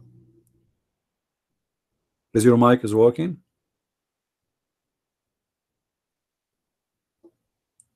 You know Mark? Yeah, Carl. Yeah. Do you know that Allah, he told me that any Muslim woman she gave herself to you, Christian prince, she is lawful for you to have sex with her? What do you think? Any Muslim woman she give herself to me. Do you think this is against God?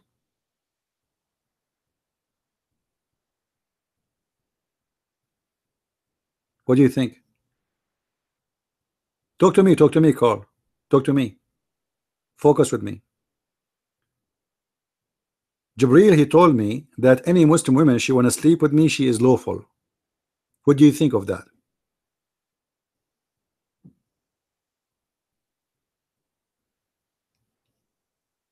Is that right or wrong? Even Birmingham Quran is a page, Abdul, and it's not even the Quran, because if you go there you will see it have a dots. The letter is from the age of the time of Muhammad, but not the writing. Ignorant Muslims. The Quran in the time of Muhammad have no dots. At that time there's no dots in Arabic. Wake up. Who is the Muslim want to tell me what is the solution if Allah told me any woman she want to give herself to you? No, it doesn't say to marry. Muhammad already married. It doesn't say any woman she want to marry you. It says any woman she want to give herself wahabat as a gift. Yes, tankihuha. Yes, tankihuha is a continuous verb.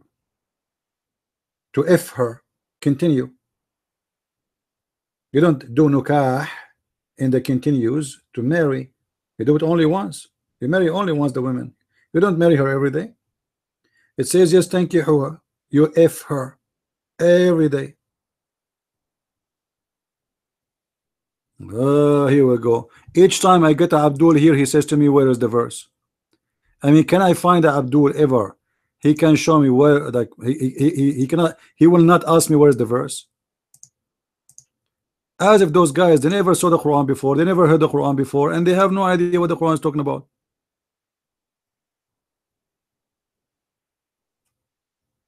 I don't know what's wrong. All of them, they have the same problem.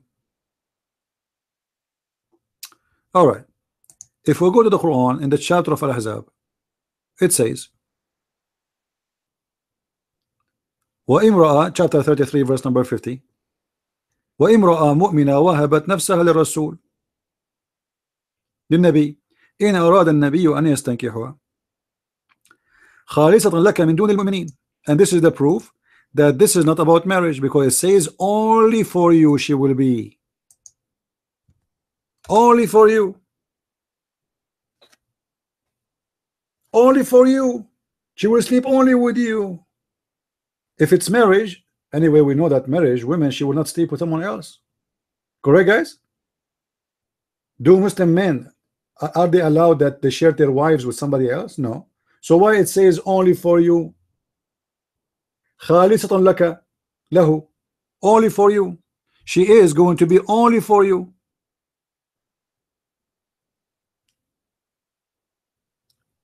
So this is a license from Muhammad that a woman, he sleep with her, only him can sleep with her by giving herself to him.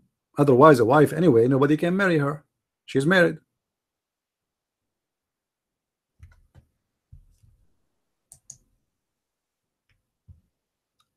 Clear, your hand is up. You want to talk? Yeah, Quran teach love. This is what I'm talking about. Clear. You see, people don't understand me. The Quran says you can F as many wife as you want. This is love.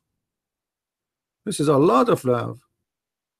You can F every slave girl too, and any woman she gave herself to you, you know, a lot of love there. Yeah, that's love, absolutely. Actually, I can show you where in your book it says, if the prophet, his eyes fell into your wife, you have to divorce her for him, so he can F her. You believe it? Who want to challenge me about that? That if the prophet eyes fall into a woman, her husband have to divorce her. Any brave Muslim dare to challenge me about that? And this is the challenge. If I cannot show the reference, I will close my room, and I will never open my chat room or even do broadcast videos in YouTube anymore. I will not even do seminars anywhere in the West or in the East. Promise. No, who want to challenge me first? Don't tell me what reference. Don't tell me what reference. Who want to challenge me first? I like challenges. Who want to challenge me?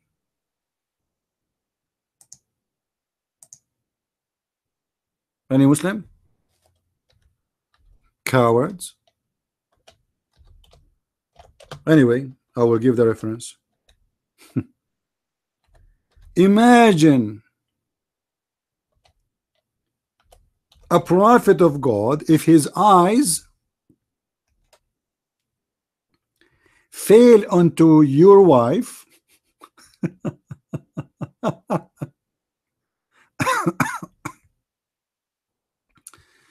your husband, he have to divorce you immediately so the prophet can have you.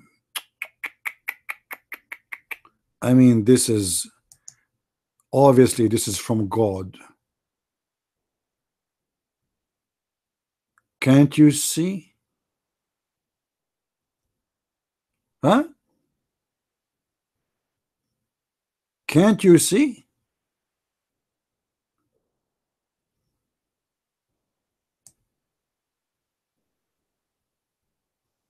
Who is a Muslim want to debate me about it? Where is what? Where is the reference? Okay, put your hand up. Put your hand up. I will give you the reference in a second, and I will make you read it. Show me the reference. Show me the reference. You see how much the Muslims are sure? Show me the reference, brother. Okay, here we go. This is the reference. Tafsir al-Qurtubi. The book of who? Al-Qurtubi. And Al-Qurtubi is getting it from where? He's getting it from many reference, but I will give you an official website. This is the official government website of the state of Qatar. The book of Al-Qurtubi, volume number 14, page number 189. All right. It says, the prophet, he has many license only given to him by Allah. Many of them. The first one is etc. The second one, all of them is about sex. The first one, the second one about sex. The third one is about sex. The fourth one is about sex. The fifth one is about sex. The sixth one is about sex. The seventh one is about sex. The eighth one is about sex. Huh? The 9 is about sex. Then we continue, enter, it says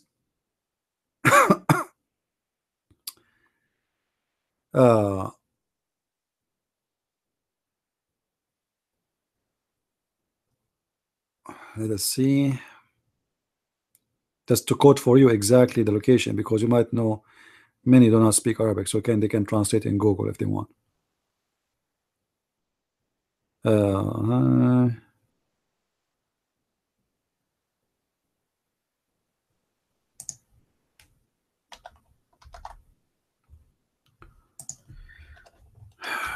All right. Who is the Muslim is ready to read it for us?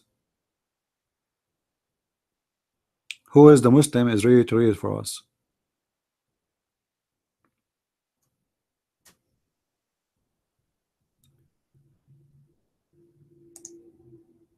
The 10 license given only to the Prophet. Only to the Prophet. It says, وإذا وقع بصره على امرأة وجب على زوجها طلاقها وحل له نكاحها. And if his eyes fell into a woman, her husband, he have to divorce her immediately so he can F her. Are you there, Carl? Sorry guys, your hands is up, but customers come first. Carl, the mic is yours. Go ahead. What is the tafsir? Show me is true. I just showed you. Guys, is the link appearing? Is the link appearing? The mic is yours, Carl.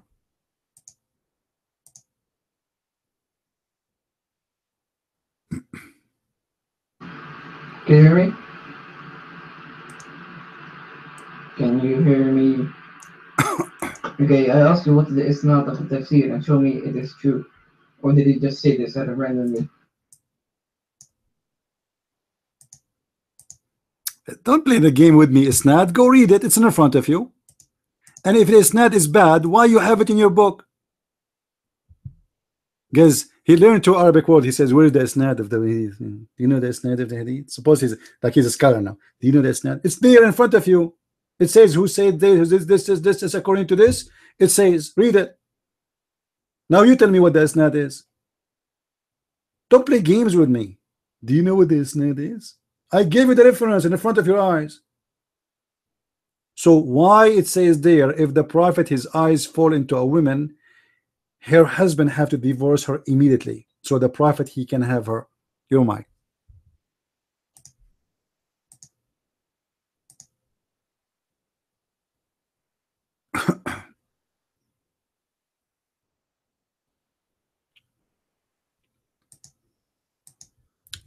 People in the room, people in YouTube, anyone he come to my program, if I ever see your wife she have to be divorced by you immediately so I can have her, because Allah gave me a special license.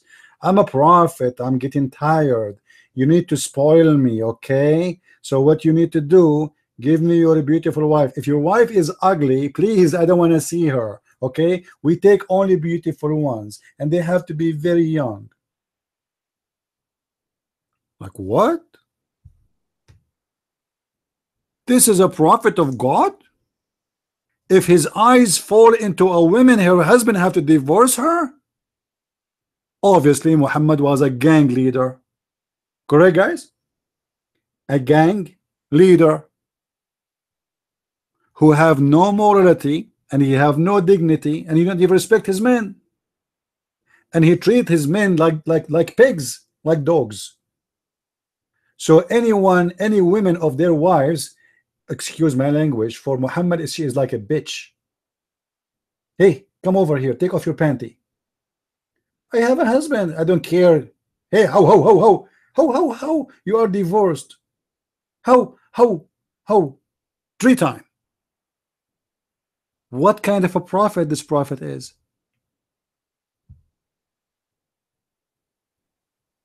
And you know, if we find this written in the Christian books, if this is written in the book of the Deception of Allah, written by the author, a Christian Prince, we will say, okay, Christian Prince is making things up. This is your official government website, and this is an Imam al-Qurtubi, and this is taken from the most authentic sources.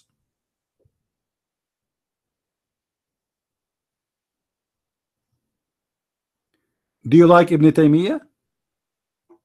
Do you like Ibn Taymiyyah, Carl? Say yes. Say yes. Don't be a coward. You just said, guys, look at this guy. He said, in a second he will be sorry and he will never speak about Ibn Taymiyyah again. Carl, he said, Sibik, I asked you to show me one instance of such a thing happening. Ibn Taymiyyah, one of the greatest scholars, said, are many weak and false things said in Sirah and Tafsir. So if I show you something said by Ibn Taymiyyah, do you accept it? Carl, if I show you what Ibn Taymiyyah is teaching, do you accept it? Go to, take the mic and say yes.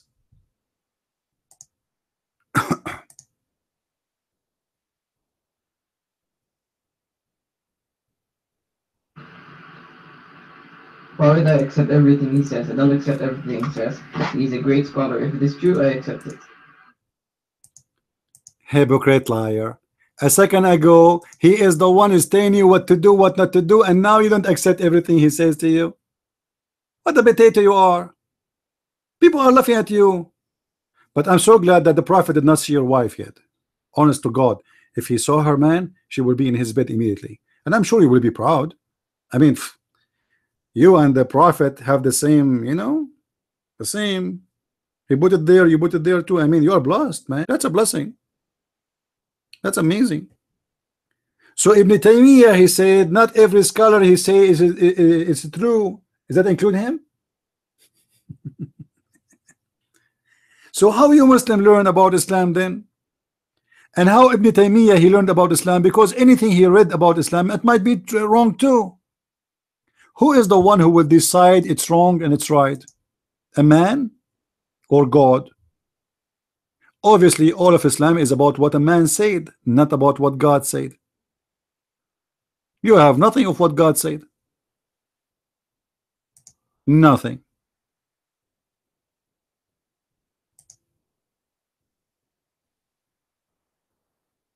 How are you, Abu Sarah? By the way, if you go to the Muslim section, everybody there, his name is Abu. Abu Muhammad, Abu Ahmad. Even the women, her name is Ahmad, Muhammad. Mean father, mother. Abu mean father. But by the way, none of them have kids. But everybody is Abu, father, Abu, and Abu, And you go to the Muslim section. I used to go there, and I text the guy. What this guy in the speaking in the mic? I don't know. So what do you mean? You just entered the room? He said, no, it's in Arabic. I don't understand. Oh, you do not know Arabic, but he is parking his name in the Arabic room?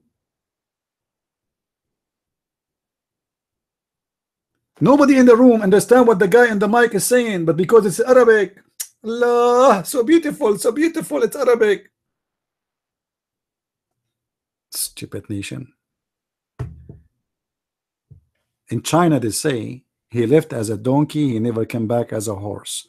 And this is the situation of every Muslim Abdul who follow Muhammad. By the way, guys, the Muslim, they say to us, Muhammad said, go seek knowledge even in China. What? Seek knowledge even in China? What about you seek knowledge in your own town and learn how to read, how to write?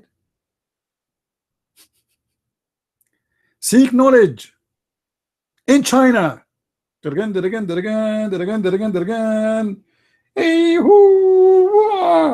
Bruce, how are you doing? What? Don't beat me, man. I'm just here coming to seek knowledge.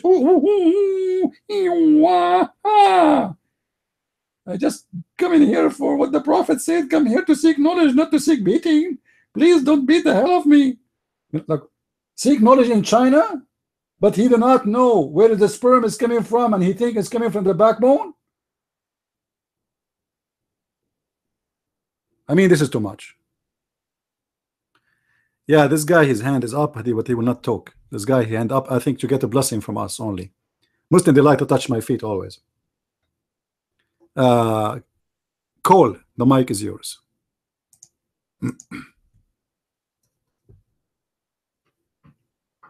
Hello. Is the mic well and heard? Clear? Not jumping, anything like that. Okay, couple things quickly.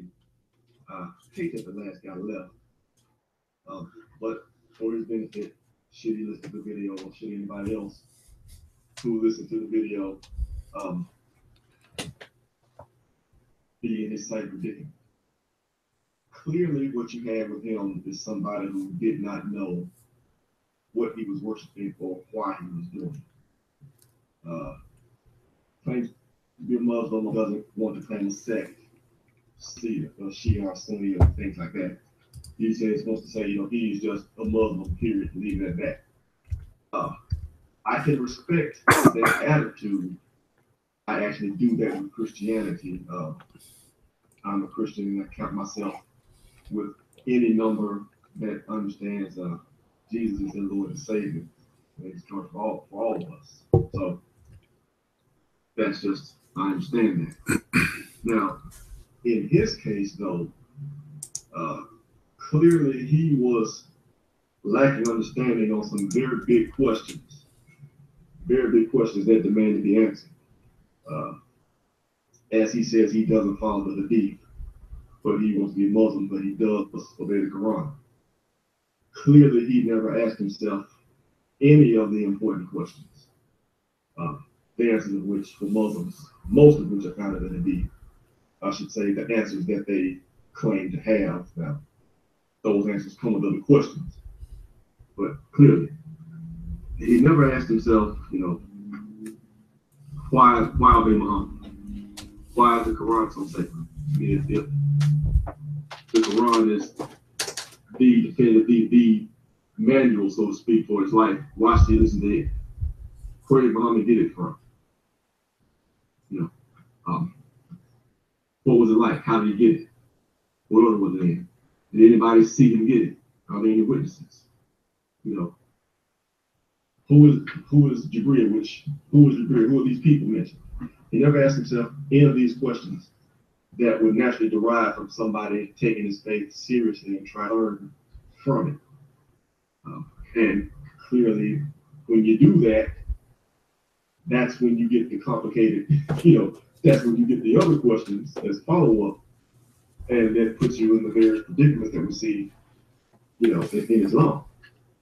And like with that guy, clearly, he said things that were just outright false if the Quran is in fact the one true book, as he claims. Like he was saying that, Jesus died. Now, where did he get that from? Because he definitely did not get it from the Quran. I would submit that where he got that from, from the Bible, or from the word of mouth of Christians, people around him. He clearly, what you have is somebody who although he says that the Quran is his standard, it clearly is not. He's taking information from a lot of different sources. What people say mostly, and the various books that he reads and not really understanding it, trying to reconcile it all, and he's ending up quite confused somewhere else. What was clear, again, that he reveres Muhammad and that he's leaving claiming that people are mocking Muhammad or mocking Islam, things like that. Well, some people in the text, they do mock. They shouldn't, but some people do mock. But most of the people are asking honest questions. They're just tough questions that have to be answered. And that really does matter. That really does matter. What are the answers to these questions? Because until you ask yourself these questions, you can never get to the truth. And I suppose the most important question would be why? What is the purpose of it all? When you look at Islam, what you see is that Muhammad clearly did not understand the religion being Islam, serves Muhammad, and that it just leads you to a place, if you follow it to its logical end, it leads you to a place where you have to worship Muhammad. Even if you nominally say, I don't worship Muhammad, but if you look at every other practice, you have to. And when we ask ourselves, well, that's the conclusion, it's the only way to reconcile the convenient verses and the mistakes in the Quran, the mistakes of understanding that God simply would not display. So, yeah, since there were no witnesses for Muhammad receiving the Quran, and since the Quran has errors in it, we can only conclude that Muhammad made it up. Well, if Muhammad made it up for his own purposes, what would we see in the world? What would that look like? Well, it looks like what we have now. People, the Quran saying one thing and the Hadith saying a different thing, and the people obeying the Hadith, such as the prayers, for instance. You have guys like this other guy claiming that, Jesus didn't die, which, I don't know where he got that from. But the bottom line in all of this is, Muhammad is false. And the people that follow him are going to find themselves without answers to the very important questions. Like, for instance, right before the mic, right before you guys gave up the mic, you were talking about the Quran, chapter 33, verse 50. I think it was 51. I like to look at those verses 33, 50, 51, and 52. Lots of times they get hung up. Yeah, thank you, Ian. I appreciate that. A lot of times people get, the Arab speaking people get hung up on the word nikah, whether it means marriage or have sex. See, it's saying it's simply to have sex. And I know when Nightmare was here, he used to say, when Nightmare was here, he used to argue that it was marriage. Well, most of us don't speak Arabic at all, so how do we interpret that?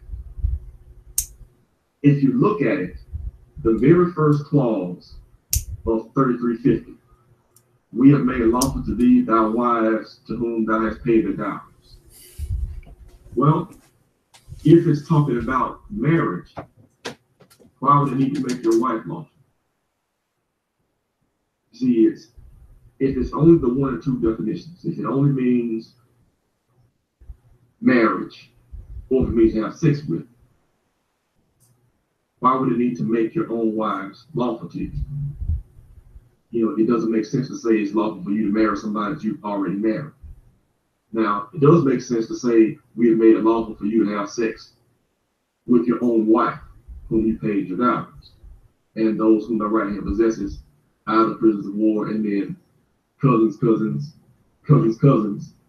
and any believing woman who wishes to dedicate herself to the prophet. And then this clause here, and the prophet wishes to wed her, which is great contention, is my understanding is that it's not there, but was added by the translators. And the verse does transform the meaning completely, if it's there or not. It's a very big difference between a woman being able, giving herself to you, and you being able to take her if you want to wed her versus if you don't. And then we get this very important clause here next, which is actually more important than all this together. This only for thee, and not for the believers.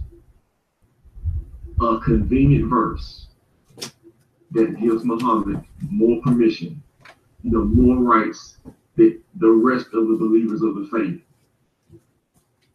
for which he got no witness whatever to him receiving his verse.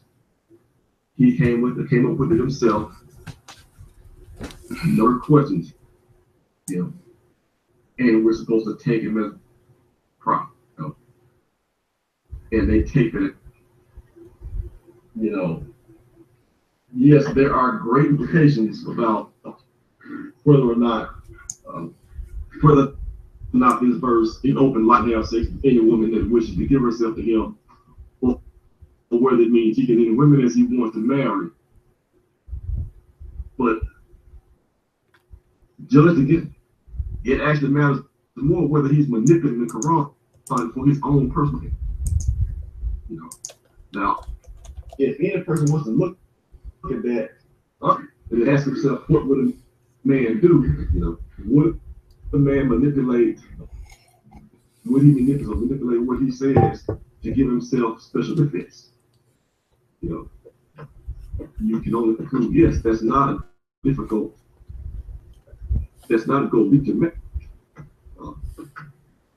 Clearly, Muhammad manipulated his revelation of the Quran. Even if he was receiving,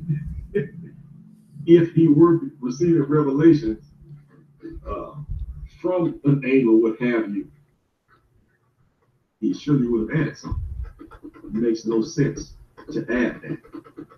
It makes no sense. Even if it was written there, if God wanted to have that, that is something that God would do, should give to someone else. It doesn't make sense to say, yeah, Muhammad, go ahead and tell them about the special revelation that gives you special verses. That message should come by someone else. Contrast that with, say, the Virgin Mary. People talk about, obviously, the virgin birth of Jesus. It's a big deal. But I think what often gets missed is the other miracle there. See, the message was got to Joseph. See, I consider that a small miracle. You have, and his betrothed wife is pregnant, and he actually believes that she's a virgin still. He buys it. Think about that for a second. Imagine you married somebody, you engaged, you married somebody, they come up pregnant, and then they tell you, yeah, I'm still a virgin though. What would it take to make you accept that?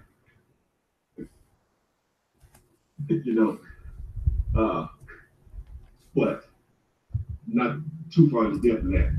The point is, the message, revelation came to someone else to support that. With Muhammad, we see all these convenient things for him, and the messages only came. It is too convenient to be true. There's multiple messages, multiple messengers. It's nothing to use another one to convey that. You don't see that with Islam. I mean, he's manipulating it for his own benefit. It's not true prophecy, pure and simple. I would say I don't know any other way to say it, but that wouldn't be true. There's a lot of other ways to say it. This is not the only such verse where you can bring up questions like this. You know, they're all over the place. And him who has the courage, has the courage and the convenience to actually ask these questions, if he's honest with himself, can see the same thing. This does not take a genius. Notice. Thank you for the time on the mic. Well, I bring it. There was something else that came from the video, but I'll bring it up later on here. Oh, Mavis. Okay, never heard you speak before. You can have the mic. Thank you.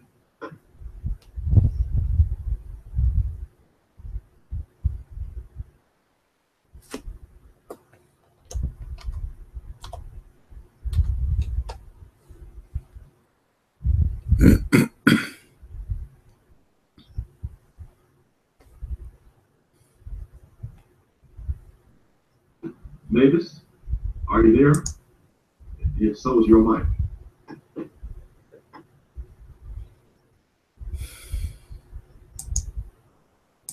All right, maybe his hand is up by mistake. Do we have any Muslim would like to come to the mic? Any Muslim would like to come to the mic? Any brave Muslim would like to come to the mic?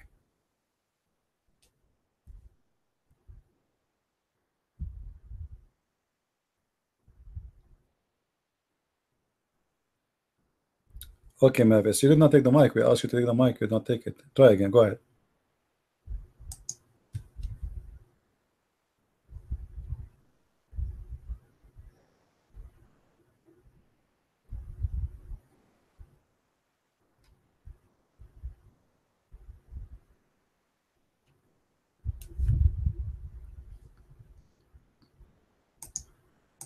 All right, this is the last news. The city of Al-Mosul is totally free from ISIS. Ta-da-da, ta-da-da, ta-da-da. Ta-da-da, ta-da-da, ta-da-da, ta-da-da. The state of shish kebab is gone. The state of falafel and hummus is gone. Mavis, you are not talking, my friend. I'm the one who's talking. You do not take the mic. Go restart, come back. So the city of Al-Mosul is totally free, and now we will have our churches back to be churches back again, because the filthy animals of ISIS, they transform our churches into a mosque. So soon we will have our cross in the top of our churches, and the one who like it, the one who don't like it, live with it. All right? And actually the city of Raqqa, which is supposedly the capital of ISIS, almost half of it is taken already. But Al-Mosul is a big loss for ISIS, because that means they lost everything. Al-Mosul was the biggest city ever they have, and the most important city they ever capture. And I just got this news that our beautiful Marines, they did send the Marines down in an area occupied by ISIS in the closer from the city of Kirkuk. So let us see how many ISIS potato our Marines they are going to grab in their way. All right.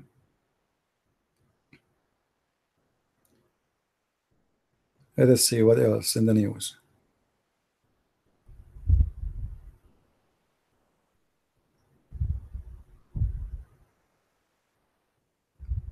A Shabab organization, they are divided because one of the leaders was accused of stealing the booty. Oh, look, those guys are fighting the same as Muhammad. You remember when the Muslim they accused Muhammad of stealing underwear? Do you remember when Muhammad he took the underwear, and the Muslim they accused him to steal underwear? Look like they are fighting about the underwear until now. This is a Shabab in Somalia. What else? Hmm.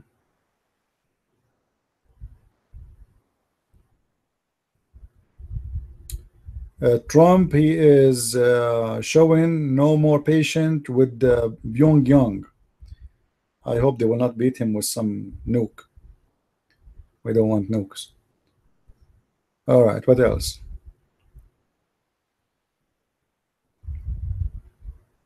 Do we have any Muslim here? A Chinese scientist, he said that bacteria don't affect Muslims' brain and don't go there because they always find nothing. So look like the Muslim brain is always protected from bacteria, which is very nice. I mean, you're lucky. But now I see a news 2 hours ago that somebody is shooting in a hospital in New York. Anybody have a news about it?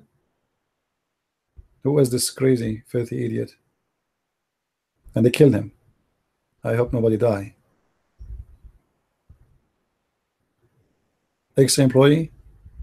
I mean, what stupid people? Everyone he loses his job, he go and shoot people.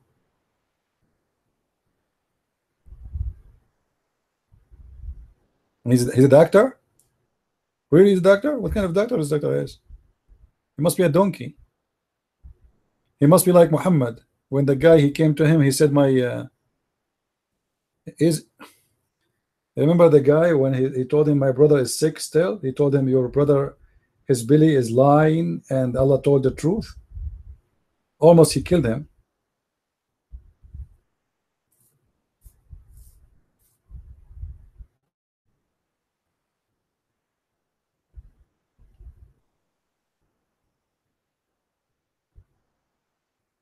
That's good, most Jews. Tell those Christians to invite me to make seminars there. I will be happy to go there. And tell them it's for free. All right?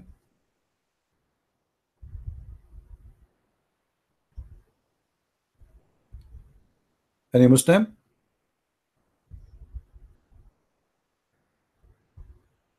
Any Muslim here?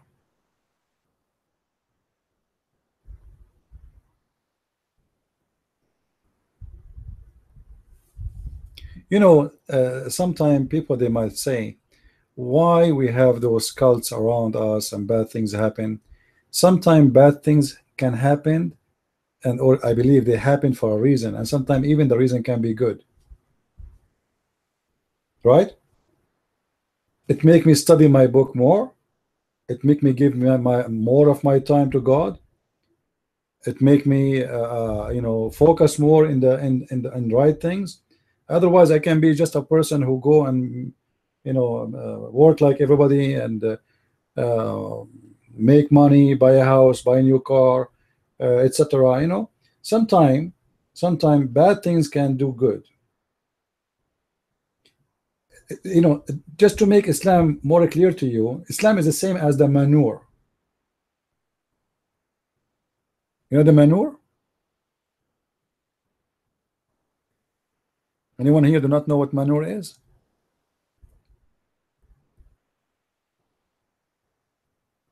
Nobody knows? It's poo-poo. Poo-poo. But even poo-poo can be useful. I mean, come on. So Islam and manure are very close. Smell bad, look bad, ugly, disgusting, cockroaches, insects, worms, blah, blah, blah, blah. But, you know, but it can make a difference because that will make a reaction for us.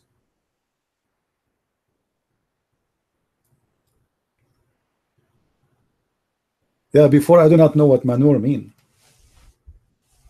You know, somebody told me you need to put manure for your plants. I said okay. I said go and like there and buy from there. I said okay. And I went and when I went there and I smelled the what, this is the manure. I'm driving all the way here to buy poo-poo. Unbelievable. I do not need to go there. The Muslim, they come to my room always. They leave poo as much as you can imagine for free.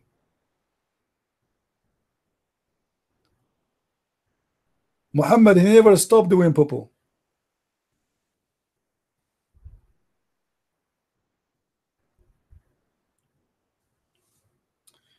Somebody speaking about Waraqa was an historian. I don't believe really he was that much of an historian. I think this is a cult. You see, the Nestorian, you see, in the Arabian Peninsula, there was cult of cults. Let us make it this way. Somebody make a cult, and then I got this cult wrong, so I make a cult of the cult. So my cult is a cult too, but it's different from the original cult. So the Nasara, they are a kind of mixed cult,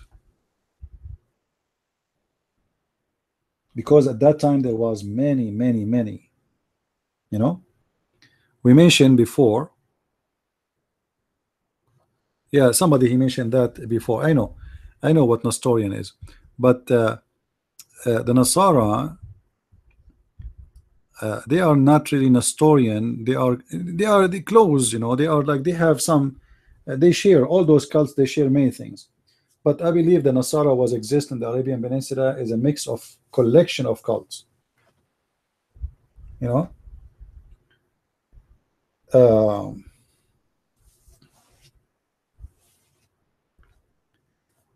The Nasara, they don't believe exactly the same as Muslims, but they are very close to Islam, and they base their interpretation in certain verses in the Bible or etc.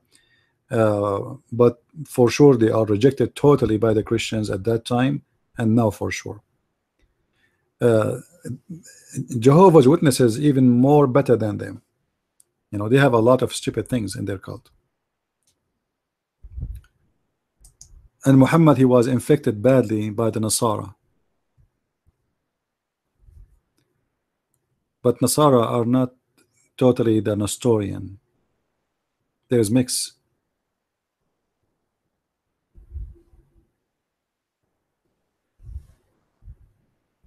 Maybe we should make a special timing to speak about the Nasara, the Nasara and the Nestorian. But maybe you can ask what his name, brother Sam Shamoun. I think he can do better in that process.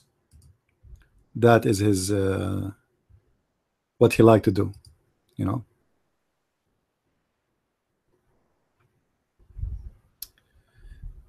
Do we have any Abdul here?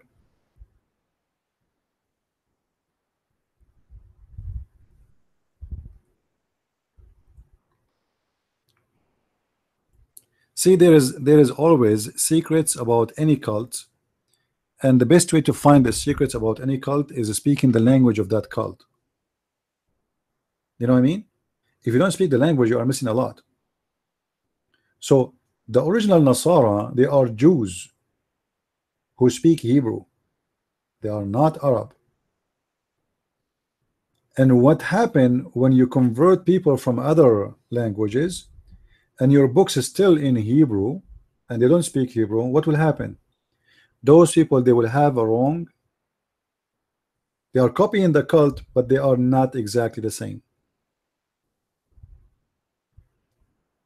You know what I mean? If you go right now to Pakistan and see how many Muslim cult, they are born out of the cult of Islam. Many, and like you will not believe it. Why they are really born, all of them, they are from Islam, but they are totally different from each other because simply don't speak the same language. The same language can unite people. And we are talking about a religion. Their book is written only in that religion, in that language. You know what I mean? If that book is allowed to be translated in equal, the translation will be close or equal to the original one, then that can unite the people more. But you will notice Muslims are not even allowed to consider any translation for the Quran.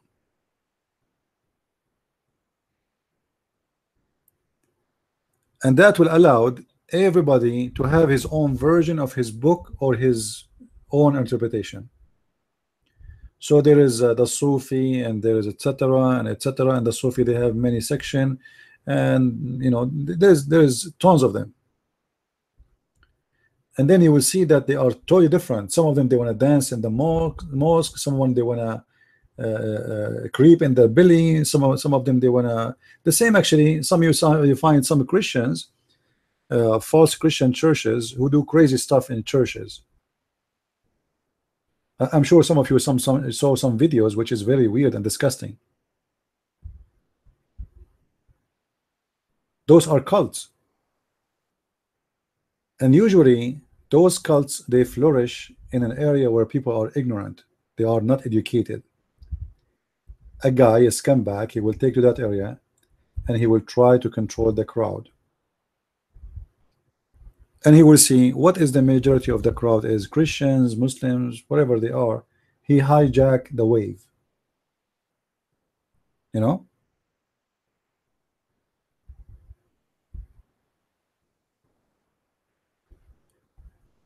And they try to make money from them, and they try, you know, religion can be a great business too.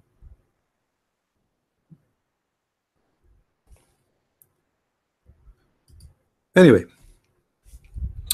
do we have any Muslim here? You see, today we are getting lucky. Look, like Ramadan was really bad. In Ramadan, we have a hard time to find Muslims speaking here.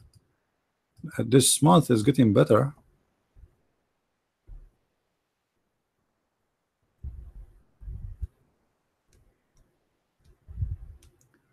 Any Abdul?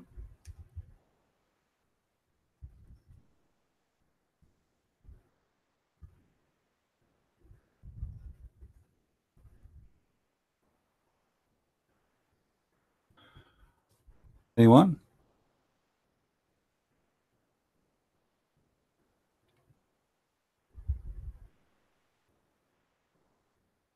Mavis, are you there? My friend, are you there? Your hand is up. Do you want to talk?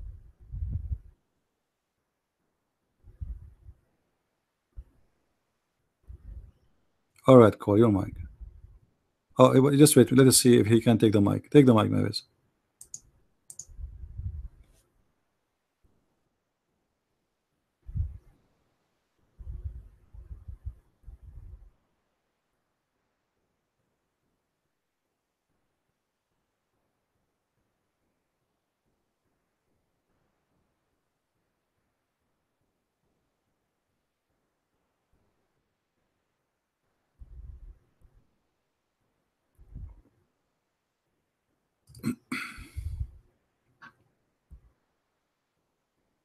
Yeah.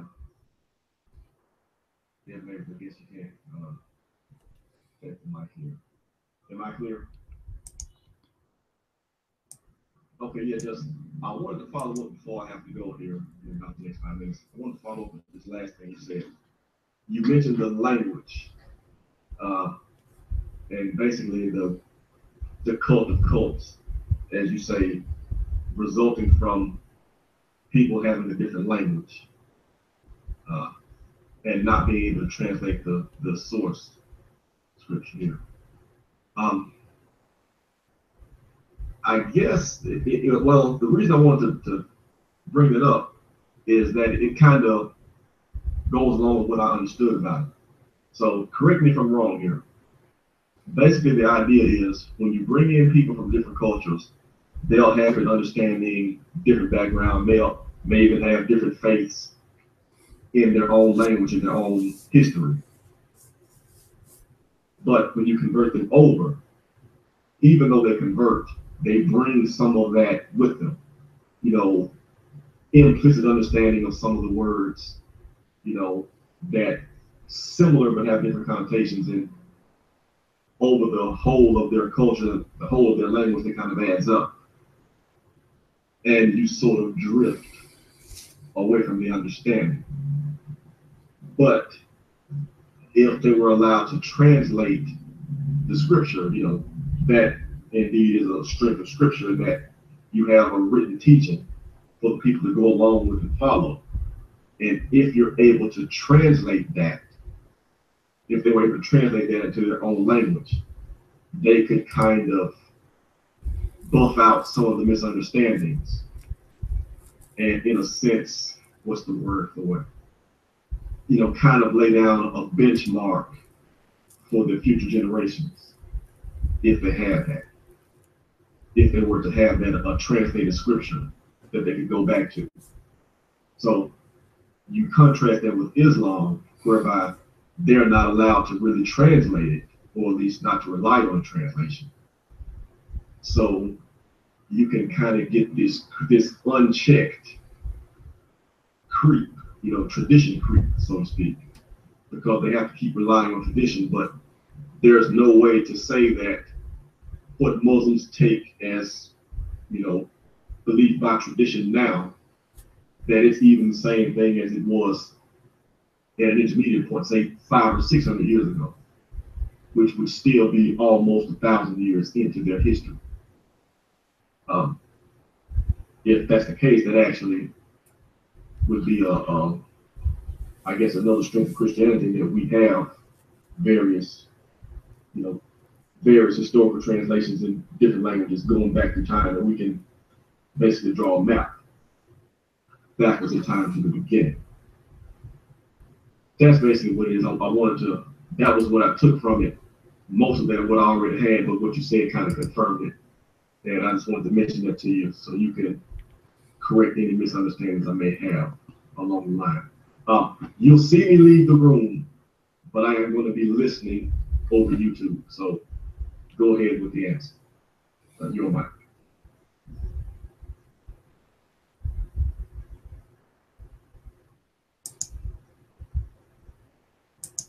Nevis, are you there?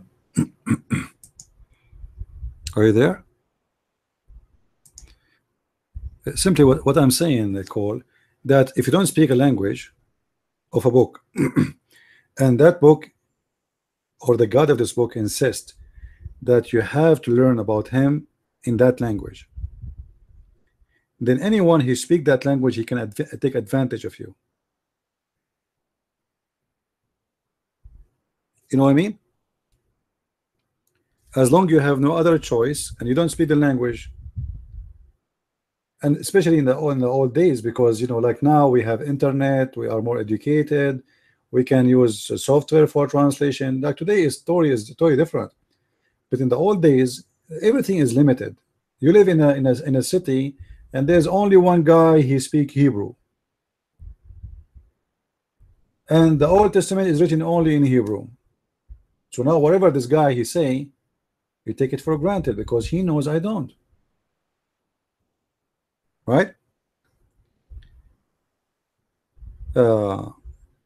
Somebody saying Jesus is Allah. Constantine, if you say that one more time, I will send you out of the room. I don't like stupid talk here.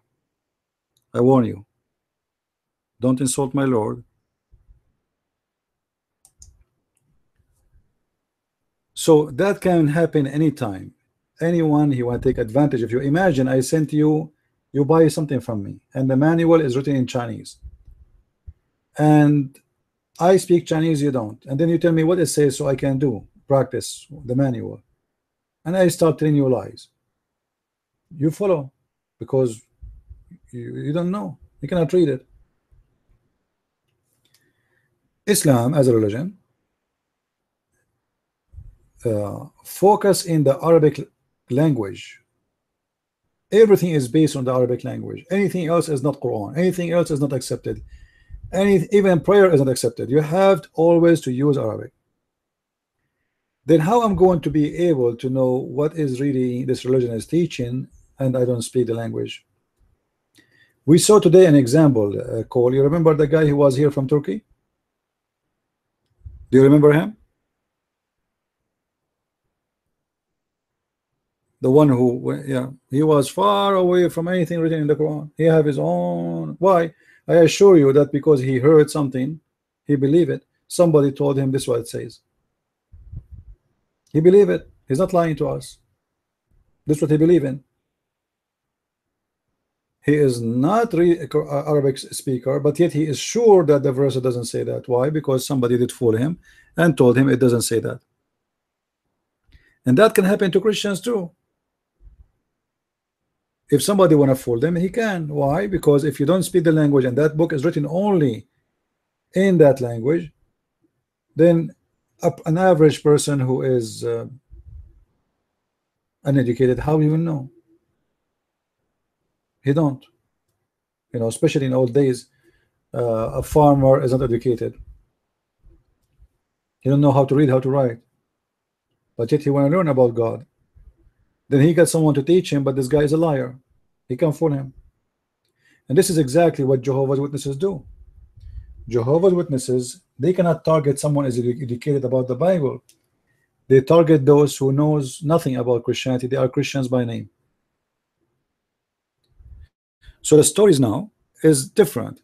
The story is now that you have the Bible and you know how to read it, but yet you do know nothing about it. So someone will take advantage of you because you are ignorant. No, this is a Christian room and we are Christians here. We are here to expose the cult. It's called Islam. All right? This is who we are. So when you are not educated, anyone can take advantage of you. And that goes for everything, about God, about business, about economy, about anything. It's like you don't have an immune system, you know. This is why you need to learn. You need to educate yourself. However, Christianity was blessed with something very important, that when the apostle of Jesus, they scattered everywhere,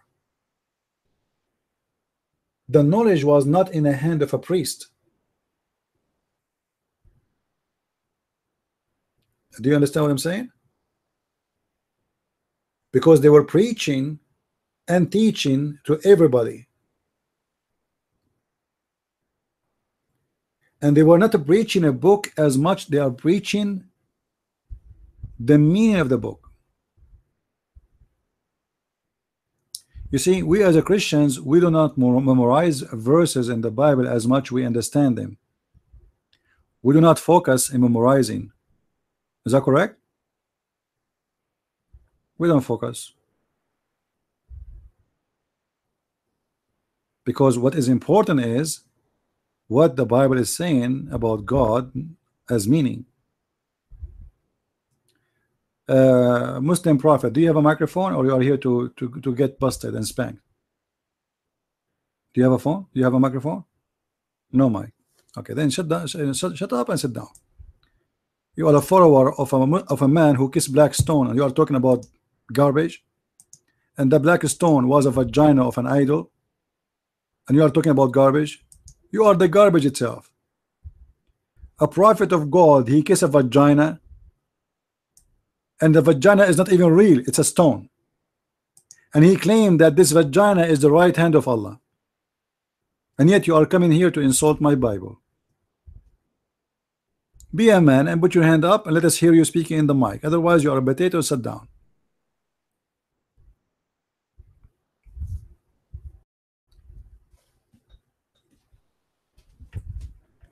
So the Christians, from the beginning of the time, they were blessed that the apostles of Christ, they were teaching and preaching.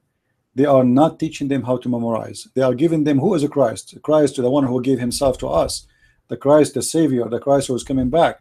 So I do not need to be a genius to know what Christ he said, because we've been preached about it and we've been taught about it. And after that, if somebody want to give me a translation what doesn't fit, I say it doesn't fit without even reading it, even though it's different language. Because what I've been taught is different. By who? By the trusted one, who they are, the real followers of Jesus.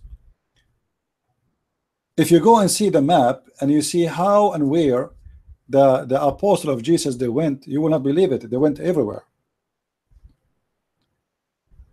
To Africa, to Europe, to Asia. I was really surprised to see that there is an Orthodox church in India which is very old and ancient, all the way in India.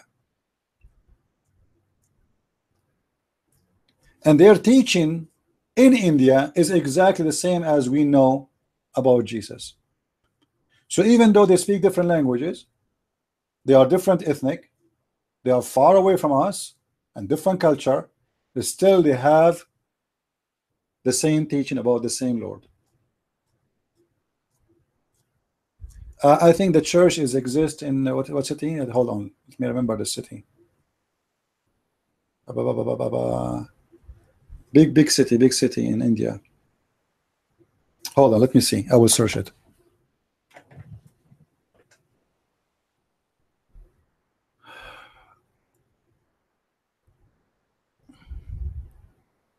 They don't know Arabic? Who don't know not Arabic?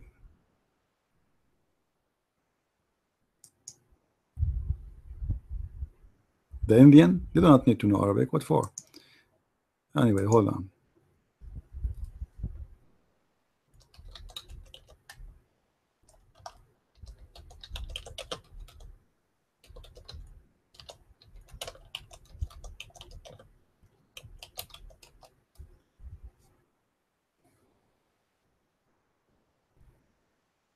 Okay, it's called Malankara, I think. Malankara Orthodox Church. And they have the Church of Antioch too in India. But let us go to the ancient one first, which is started there too.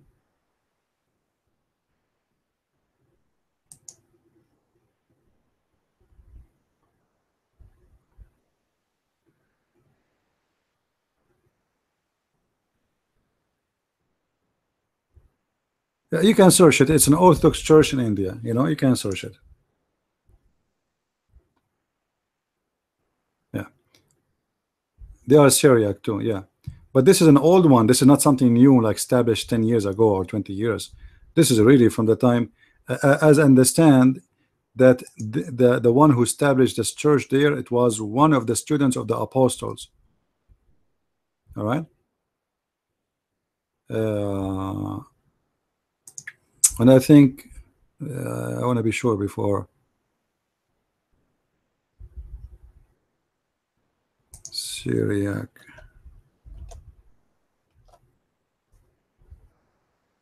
I think they have a the church is in Calcutta, something like this. Yeah, something like this. Anyway,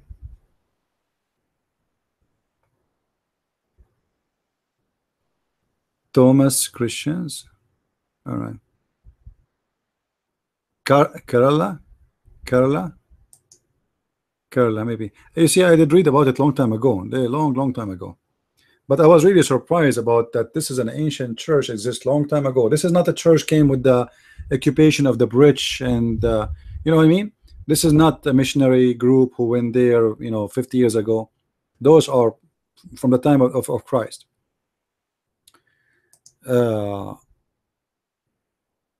Okay, Mavis is posting. Let us see what he's posting. Anyway, so the point is, the apostle of Christ and the teaching of Christianity spread all over, which will make it impossible for anyone to fabricate something is not there. Because in order to do that, you have to change the teaching everywhere.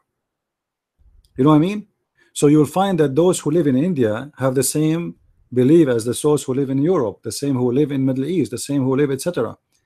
Why? Because simply they were focusing in the preaching and who is Jesus to make everybody understand more than memorizing verses and scriptures.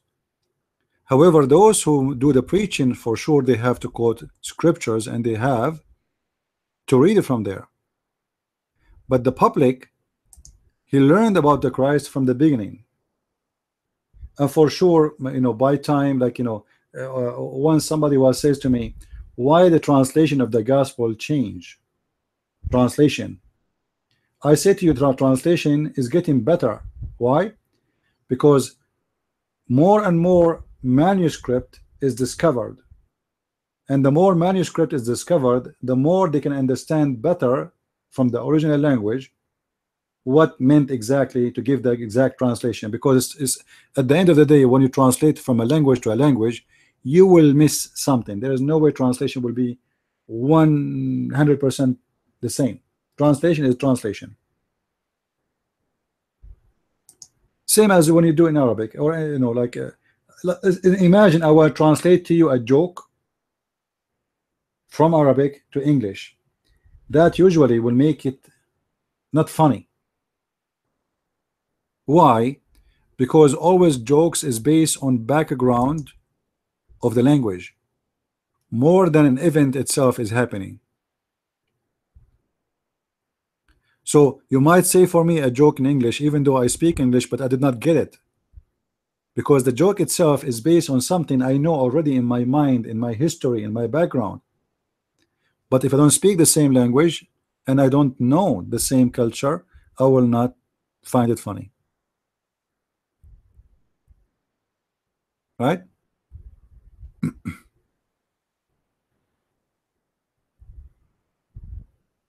Do we have any Muslim?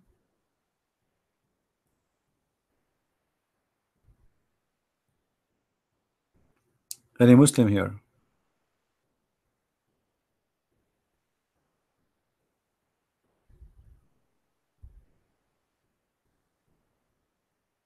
Yeah, you see here, I'm reading about this church. It says that the Saint Thomas Christian, also called Syrian Christians, or in Arabic they call them Nasrani, which is false. Historical is Saint Thomas Christian community was part of the Church of the East, entered into Persia. They were organized and in the etc. province of India in the 8th century. This is how when it became a church and became organized. But the one I'm talking about actually is different one. Hold on. This one is not really the one I'm talking about. The one I'm talking about is about a Syrian Aramaic missionary who went all the way to India directly, not to Persia first. I will try to find it. Do we have any Muslim here? Who is a Muslim in the room, guys? You are talking to who? You guys in the room talking to who?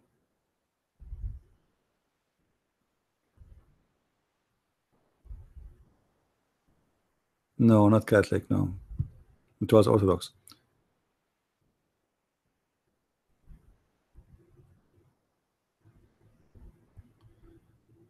Mickey Mayday. How are you, Mickey Mayday? What is your belief, Mr. Mickey Mayday?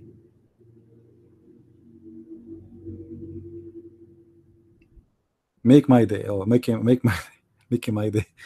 Make my day. How we can make your day happen? Do you have a microphone?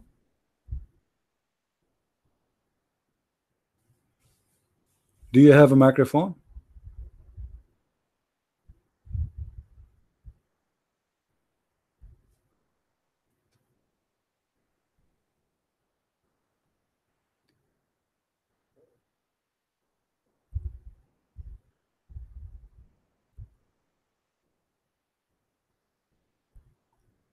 Any Muslim?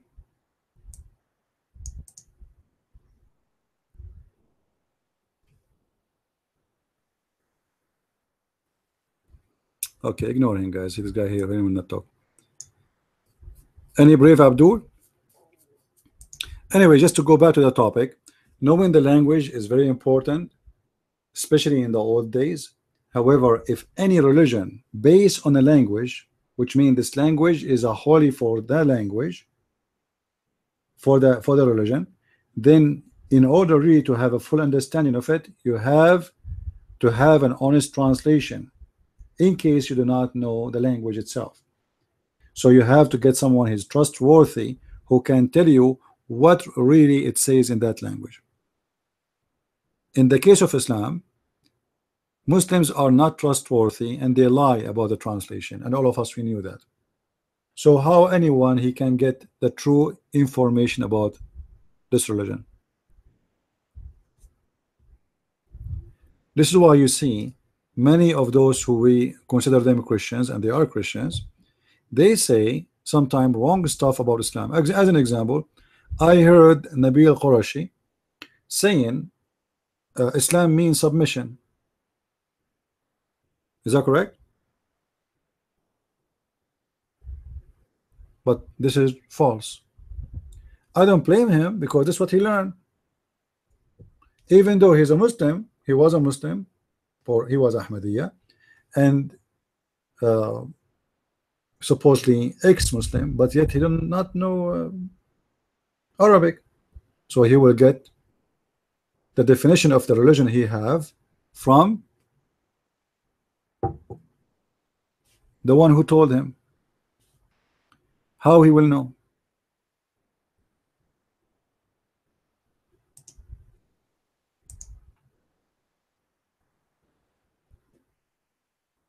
There's no way for him to know. And then you see, you know, people like David Wood saying the same. Even Sam Shamoun, I think he was saying the same, because they are, you know, they thought this is what it means. Not because they want to lie to you. They are not lying. This is what they learned. A person, he don't speak Arabic, he go by the definition of somebody, he gave it to him. And the Muslims are the one who flood in the internet that Islam means submission, but Islam means surrender.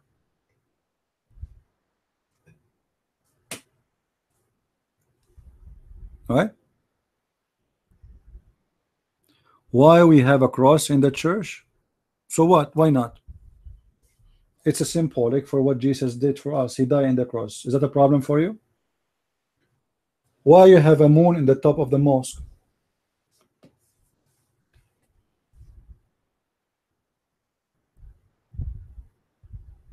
Do you know?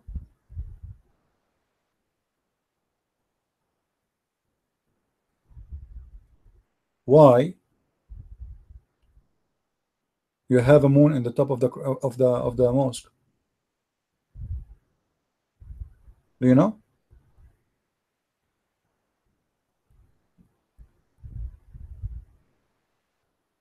If he die in electric chair, we will put electric chair, no problem. So what's your business?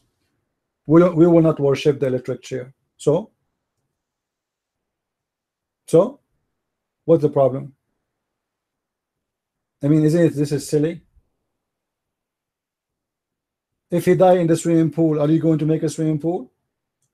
If you die in a car accident, are you going to have an extra car? Are you going to keep going? You're being silly. So why you have a moon in the top of your mosque?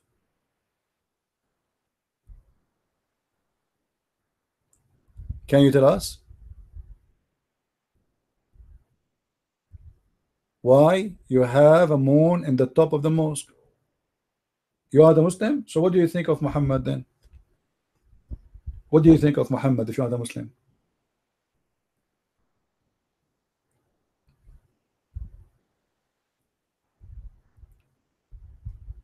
What do you think of him?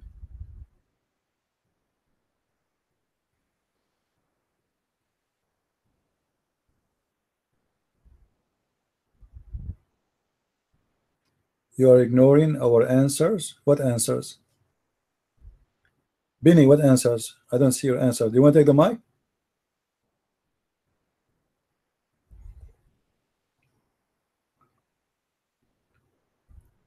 We answer your question. What question? Are you a Muslim, Mr. Benny? Are you a Muslim?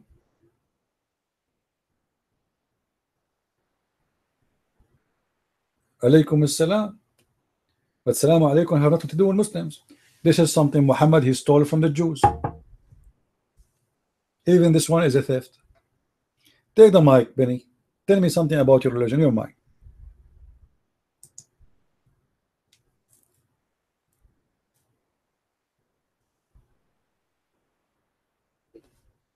Can everybody hear me? Is there any Muslim in the room? Any Muslim in the room? I think I'm the only one. Thank you very much for joining me today, my Christian brothers.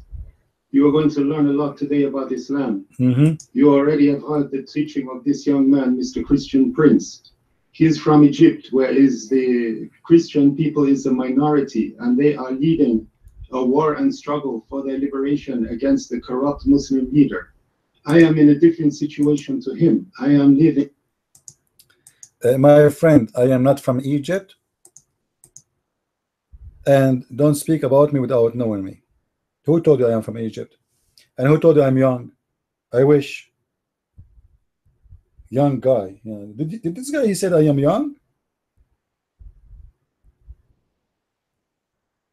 I am ancient. Now, please take the mic. Don't talk about me. Tell us something good about Islam, my friend. I don't want to stop you, but you are talking about me. You have no right to say anything about me without at least being sure. I am not from Egypt. I'm not in war with anyone. Trust me. I'm sitting right now behind my computer drinking my coconut tea. Because someone, he told me, don't ever drink the camel urine, as the Prophet said. Try to drink coconut tea. It's better for your throat. You're mine. Yeah, it's very simple. Just add coconut with tea. This is what coconut tea is. Go ahead, Mr. Sharp, whatever your name. You're mine.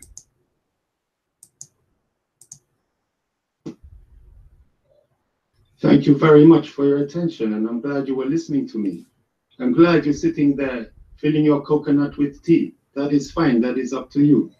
If you understand the life of the desert, you will understand Islam. The urine of the camel, the cream of the camel, the milk of the camel is extremely nourishing. It makes us stronger and helps us to survive. When the animal is lost, it is our death, our certain death. When you are faced with dehydration, the urine is a lifesaver. You need to learn that from the survival guide. When you talk about the Islam, you're Christian, you need to understand that the Quran is not the Bible. The Quran is beauty. The Quran speaks to the heart. The Quran is the language of angels. It is not the language of human being. So it does not need to be interpreted like language of human being. Like, for example, when you see a beautiful building, you look at its dimensions. You don't ask the question like, what do you think that this building purpose is for? When you see a mosque, you don't necessarily say this is purpose just for prayer. When you see a mosque, you say this is beautiful building. When you see the moon on top of the mosque, it reminds you of the moon, the reflection of the sun and of the calendar. You don't need to say, why is there a moon on top of the mosque? Only somebody who asks this question is somebody who goes through the world with a very sad heart. But Islam is teaching us love, love and understanding, to see things with the heart, not to see things through the prism of. My friend, I apologize from you if I give you a dot. I want you to show me where the Quran teach you love, and then we will go to the moon story. Is that fair, guys? Because as I see right now, you are giving us a speech which have no roots and no proof in Islam. Let us start with love. Show me where Islam says to teach you love. I will learn that. Do Islam order you to love the Christians and the Jews and the Hindus and the Buddhas? If you can show me that, you are my hero. The mic is yours. Otherwise, you are making false speeches. You're mine.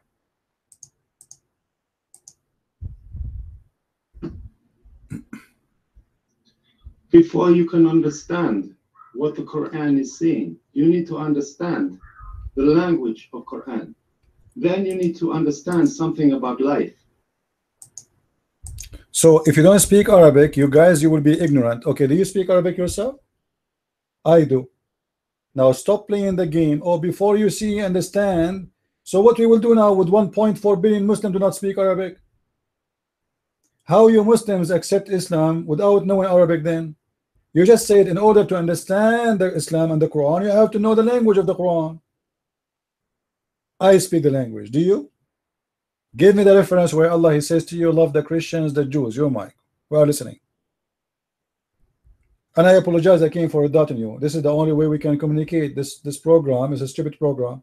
One person can speak only in the mic. What we can do? So show me the reference, sir. Otherwise, you are just trying to fool us. I want to see where in the Quran it says you Muslims can love Christians and Jews and non-Muslims. Your mic.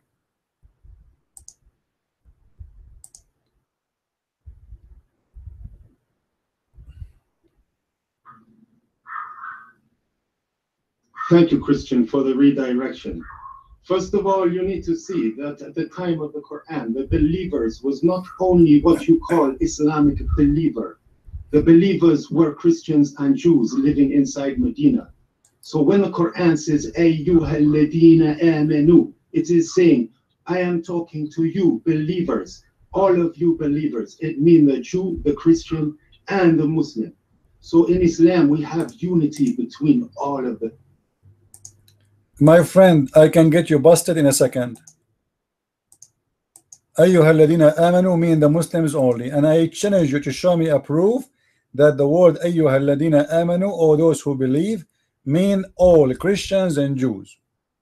Isn't it the Quran says لقد كفر الذين قالوا, those who they are Christians they are kuffar, and those who they are Jews are kuffar. The Quran called the Jews and the Christian kuffar. So don't fool us. Those who believe in Islam is those who they are Muslims. As simple as that. Mr. Clear, your name is Clear. Can't you make it clear? Can you show me the verse that says to the Christian and the Jews that you are a believer? I can show you where Muhammad, he promised the Christian and the Jews to go to heaven, because at that time he was weak. He was trying to fool them to accept him. But when he noticed they will not accept him anyway, he said to them, you will go to hell, all of you are kuffar, all of you. Suddenly all of them became kuffar. The same people he promised to go to heaven is the same people he promised them they will go to hell. Now let us not to waste time. In the Quran, chapter 5, verse number 51, it says, take not Christians and Jews as a friends. Explain to us, what does that mean? Your mind.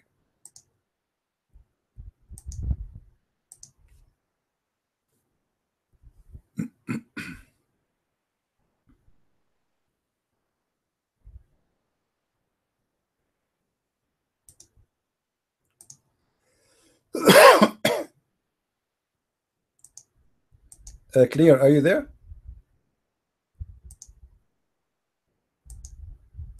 Mr. Clear, are you there?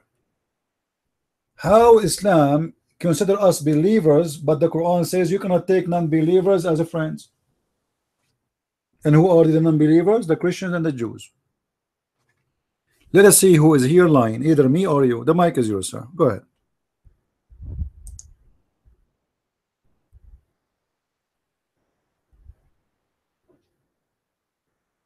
All you are doing, Christian Prince, is showing how little that you know. If you had understood the teaching of Professor Frank Donner from the University of Chicago, he writes in his treatise and historical study of the ancient Islamic text, he realized that the Treaty of Medina is including Jews as the believers, including Christians as the believers, including Muslim, Ansar, Muhajirun as the believers. That is why Islam, you can see, is inclusive religion. My friend, take it easy. You and your scholar, the one you are mentioning his name from Chicago. I am an Arab guy, not from Chicago, and you just said in order to understand Islam you have to be from there and you have to understand the language. And now you are witnessing for me a guy from Chicago.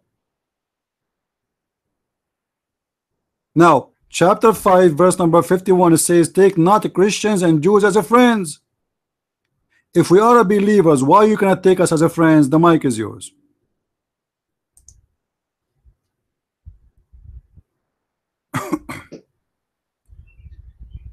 I can take you as my friend if you are not a bad man. You are a bad man, Christian Prince, and you like it. You are cruel. You are not speaking from a religious point of approval. You have to prove it to me. I have a Quran says take not Christians and Jews. It doesn't say bad Christians. In Quran chapter 9 verse 29 says fight the people of the book, all of them, with no exception. Anyone is a Christian or a Jew, fight them. You're a prophet, he said in the hadith, if I am victorious I'm going to expel all the Christians and all the Jews, not the bad ones, all of them, and he did. So stop lying to us Give us the answer. Why your prophet he want to kill the Christians and the Jews unless they pay him jizya? Not the bad one, all of them. You am I.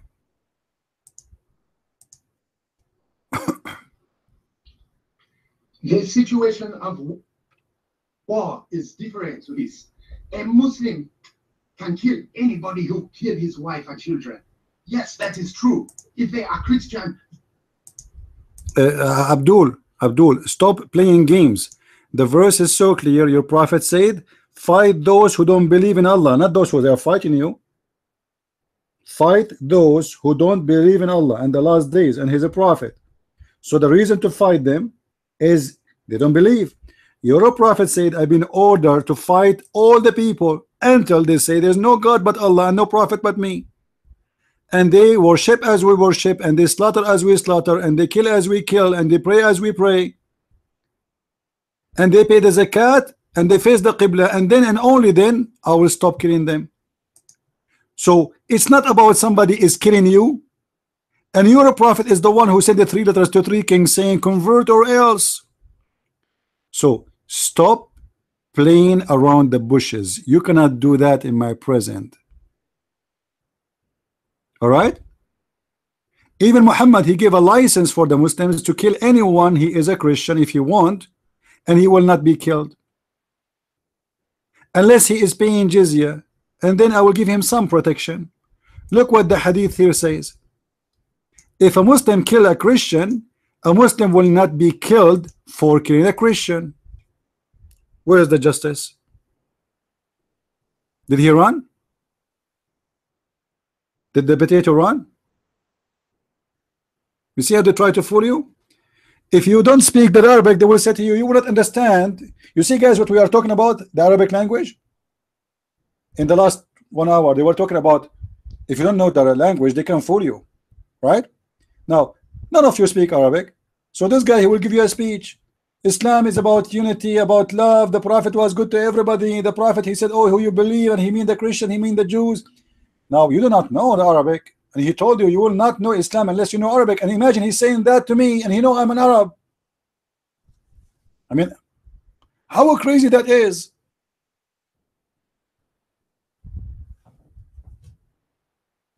It doesn't matter what you do. If you don't know Arabic, you do not know Islam. Okay, I am Arab. So now what he will do? I am an Arab, he is not. I speak Arabic, he is not, but yet he want to teach me about his religion. And then when we get him busted with the verses from the Quran and the action of his prophet teaching to kill the Christians, humiliate the Christians, he want to give us a speech. And you see, those are professionals in speeches, but not in debates. Their speeches is to fool you. Imagine how many times this guy, he said the same thing. Islam is about unity. Islam called the Christians and the Jews believers. Islam called the Christians and the Jews, they will go to hell. Not only that, Muhammad, he said in the judgment day, Allah will accept the Christians as ransom for the sin of the Muslims, and he will send every Muslim who deserves to go to hell, and instead of him, he will send a Christian.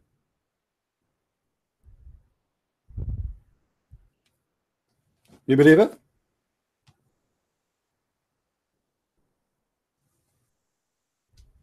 In the judgment day, according to Muslims or Islam, Allah will ransom a Muslim from fire because he was bad by a Christian of us.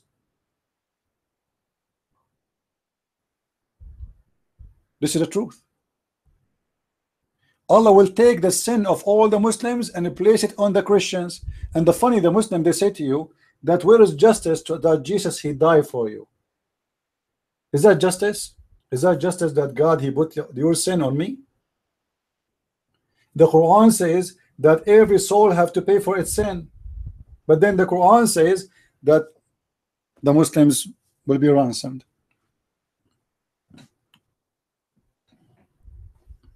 Any Abdul?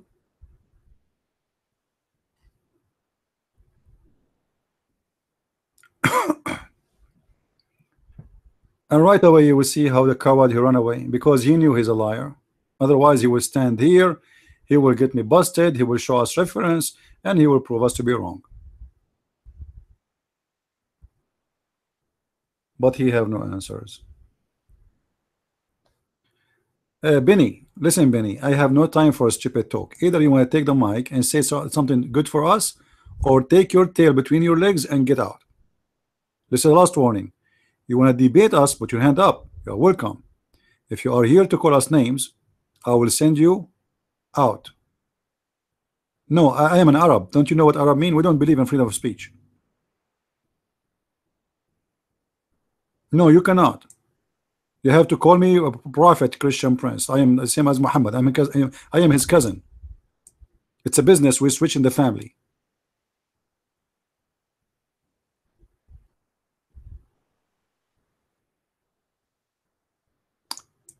Anyway, Evie, the mic is yours, my friend. Go ahead. How are you, peace thing? Thank you, Christian Prince. Yes, I just wanted to mention that if that's what Allah was saying in those verses, 929, where He didn't really mean the Christians and the Jews, then why was there 1,595 murdered this past Ramadan and 174 attacks, suicide attacks against Christians, Jews, and Muslims? Why is that? Are they not obeying Allah? I'm confused about this. Maybe somebody can help clear this up for me. Mike free.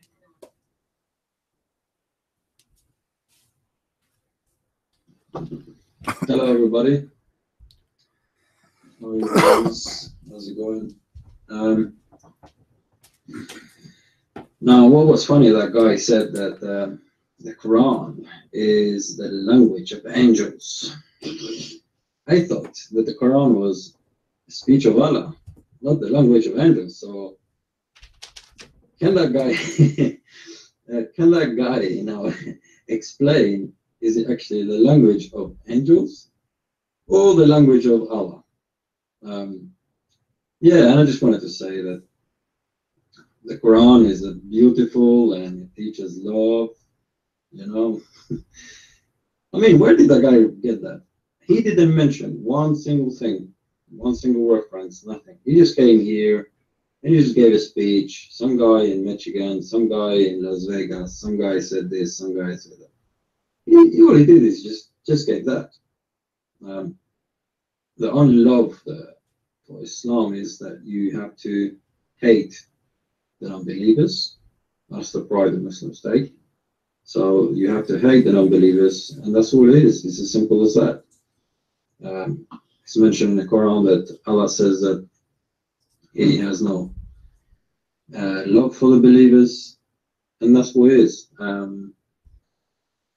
And that's what Islam is, and that's why Islam doesn't stand. Did you see this guy? Did you guys notice that he spoke in Arabic? He used Arabic, right, to fool you guys.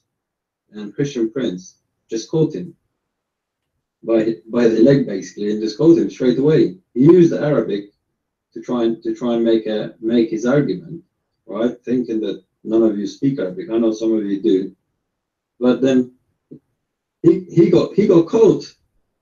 He caught on the spot, and that's what happens with Muslims. Even when I have a debate with them, they use Arabic, you know. And you can get stuck. They'll say something, you don't know what it is, right? So they'll mention something, and when you don't know what it means, it can be a difficult problem. And that's why, like CP says that, for example, David Wood and loads of other people, when they don't speak Arabic, it makes a huge difference. You know, when you speak the language, you can understand the story in more detail. You can go deeper than what the translation is telling you. What the translation is telling you is just a mask. You have to get behind the mask and see who the person is, what the book tells. So it was quite interesting, and that's what Muslims do. They try and use the Arabic as an excuse to fool you, and obviously it didn't work here because CP does speak Arabic and he understands that. I'm gonna pass the mic. I'm not gonna stay too long, but yeah. What caught me from what that guy said is that the Quran is the language of angels. Now, What does that mean in Islam? How can Quran be language of angels? Mike is free. Thank you, sir. You know, the Quran says clearly that everyone is not a Muslim is an enemy of Allah. So the Muslims, when he go in chat rooms, they try to make you believe that Islam is religion, believe in peace and love, and you know it's not against you, it's not against anyone. If you kill my wife, what do you want me to do? Huh? If you kill my wife, what do you think I will do? So suddenly the criminal, he will play that he is a victim. He is the one get killed. When all of us, we knew that Islam grow and spread by the sword. Muhammad, he said, I was victorious from a distance of a month by terror, which means cities, they surrender to Muhammad even though he is a month away because he's a terrorist. He said by terror, not by love. Now, Benny, I gave you a warning, but look like you are a troll, and you are here just to, you know, seeking some attention, aren't you? Are you a lonely guy seeking some attention? Go on, go to the gay section. They will give you all the attention you want.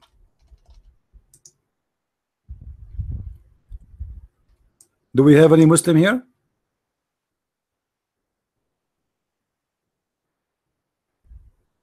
Any brave Muslim?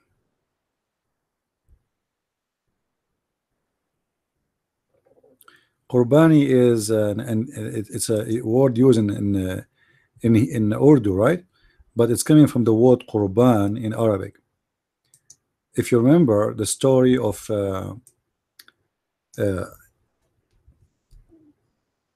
Abraham when he was ordered to give him, you know, his son.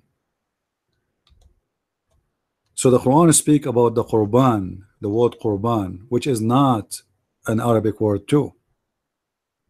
All right, and this is additional proof that Muhammad is a thief. So the word Qurban is mentioned many times in the Quran. As an example, if we go starting from Adam himself, according to Islam, he gave Qurban, but not him exactly, it is his two sons. So if you go to the Quran, I believe it's chapter 5 verse 26 or 27, maybe 27. You will see the Quran speak about telling the story of the two children of Adam who they gave Qurban. Anyone knows why they gave Qurban? Why they give Qurban, which is sacrifice? Clear, you will? You have an answer? Are you sure? Okay, take the mic. Why the children of Adam they give Qurban, which is sacrifice? Your mic, go ahead.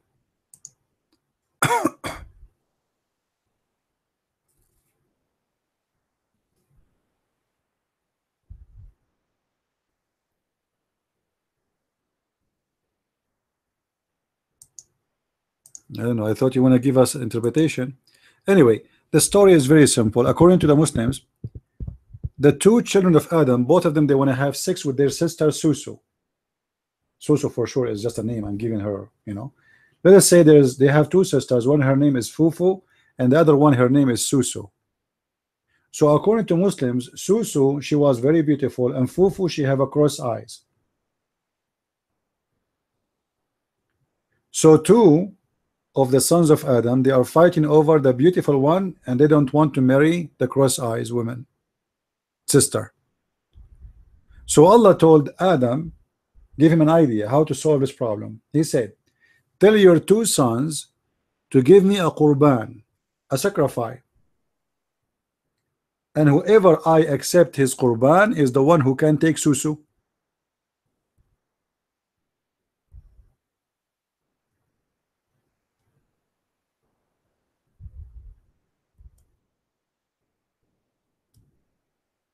Any Muslim have a problem with this?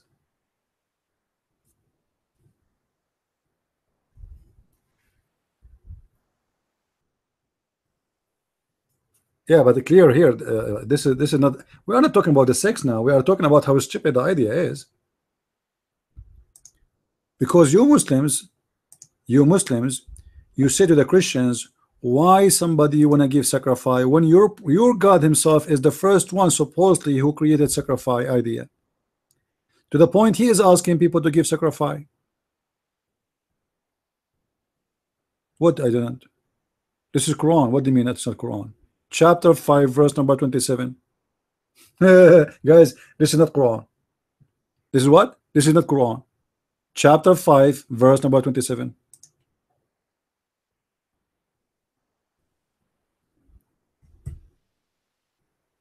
Any Muslim? So Allah He ordered Adam to tell his two sons to give sacrifice in order to have the beautiful woman, not the one who have a cross eyes. By the way, I like women with the cross eyes. Any women here in the room, she have a cross eyes, I might marry you immediately. I mean, what kind of God He is solving a problem of a woman have a cross eyes by such a way? Who care? I mean, isn't it Allah? He is the one who made the women with the cross eyes. So what? Huh? She is the creature of God. So why Allah will favor the one He like to give him the women who have no cross eyes? You know what I mean? Isn't it stupid for someone He called himself God to be involved in such a story? And if God He love you, He give you a woman have no cross eyes? What if I like women with the cross eyes? I insist I want the women with the cross eyes. I think she is very nice and very sexy.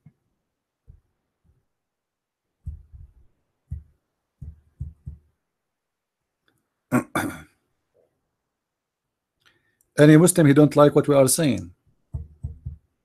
Clear, the mic is yours.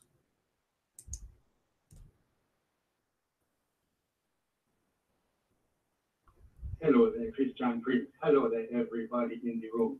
Do we have any Muslim brother who is keen to come and sit in this scene? Hello, brother. Hello, Gabe. Ed Van Halen, how you doing, my bro?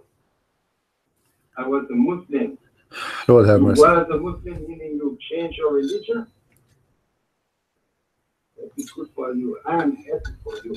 We got rid of one more foolish person. Now we're going to go ahead and explain this question, which is the important question. Because remember that Adam and Eve were created from one soul, and from their offspring, God make people of many colors, many race and language. If you check in the Mr. Clear, take it easy, take it easy, hold your horses. This is not the topic. Are you going to make us a speech about how to make beans? The topic is why Allah is ordering the two sons of Adam to give sacrifice. We are not talking about colors, we are not talking about black and white. The topic is totally different. Why He ordered them to give sacrifice? This is the question. The mic is yours.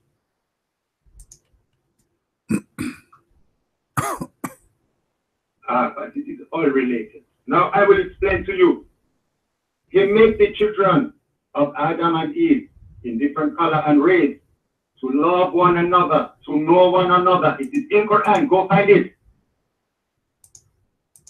No, I could not find it. Can you show me where is that? Where it says in Quran that He made them in different colors. Go ahead. As I know, your prophet, he explained the colors by the following: that God, when He created Adam and Eve, He sent His angel and He collect for him sand from every country.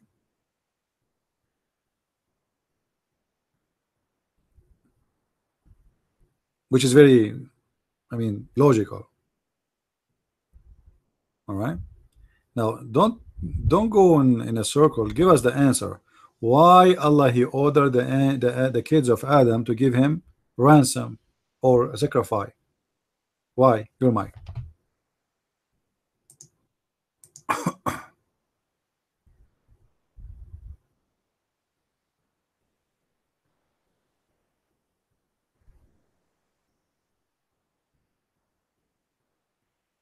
That to your saying that it is not about race, God say in Quran 49:13, we have created you in many colors and races that you might get to know one another. 49:13, you can go and look at it yourself.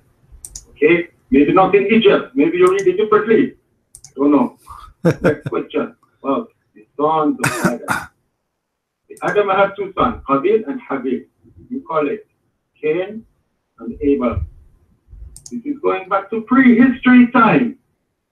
And there's nothing mentioned in Quran about having sons, making the children or the wives and everything, getting married to this and that, like you said, and the cross and everything on the face, and they want to marry one and another. This is made by Sheikh to explain. Now, why? All right, take it easy, take it easy. Guys, what verse he said that Allah, he made us in many colors? What verse he said? What verse he said? 49:13. All right, read for us verse 49:13, Mr. Clear. Go ahead. Read it for us.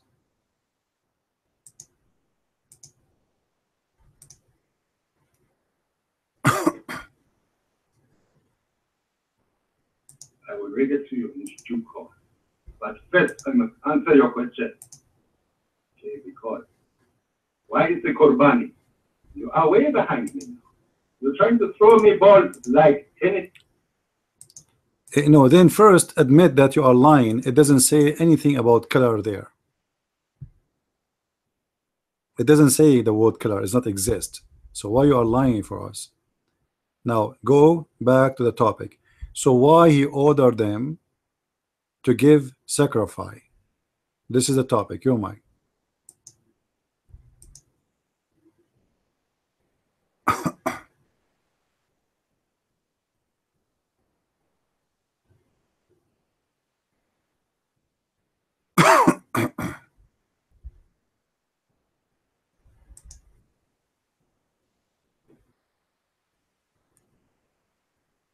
I don't know. You can tell me.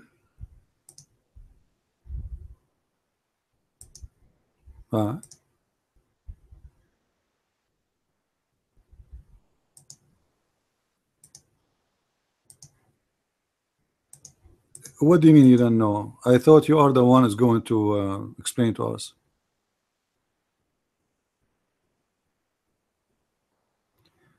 Guys, in chapter 35 verse number 28 it says, and from the kind and from the people and the animals and the goats there's different kind of colors.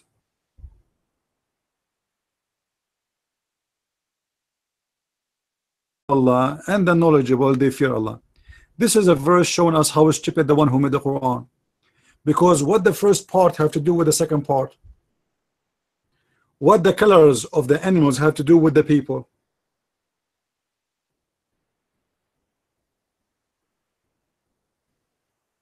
What the animals have to do with the people? What the connection? And what worshiping God have to do with the animals? Hold on, Ikar. The animals are Muslims too?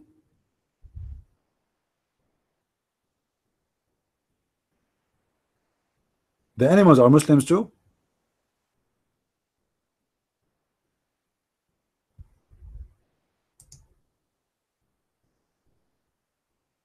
No, give me an answer. Are they Muslims? Clear. Is the animals are Muslims? Your mic clear. Go ahead.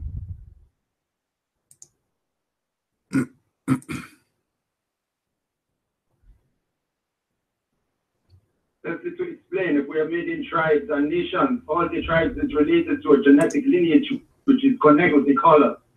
As you know, the nation of Burkina Faso not like the nation of Egypt. The nation of Egypt not like the nation of China. Okay, a question. A guy, his parents and his family, all of them, they are white. His wife, they are from a tribe, Arab tribe, and the wife, she is from a tribe which is all of them, they are white, and they have nobody in the family is black. The wife, she got pregnant with a black boy. What do you think happened according to Islam? Let me make it clear for you more. The husband is white, his family are white, the tribe, all of them, they are white. The wife is white, the family is white, the whole tribe is white. How the wife she get a black son? The mic is yours.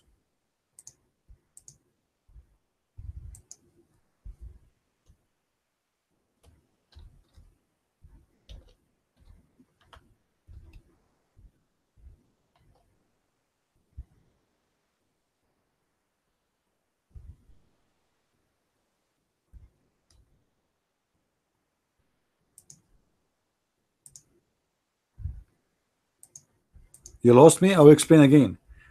A guy, he is an Arab. His wife and him, they are both white. Their family are white. Their tribe is white. Both of them. The wife, she got a pregnant and she delivered a boy. He is a black. How you think this has happened? Your mic.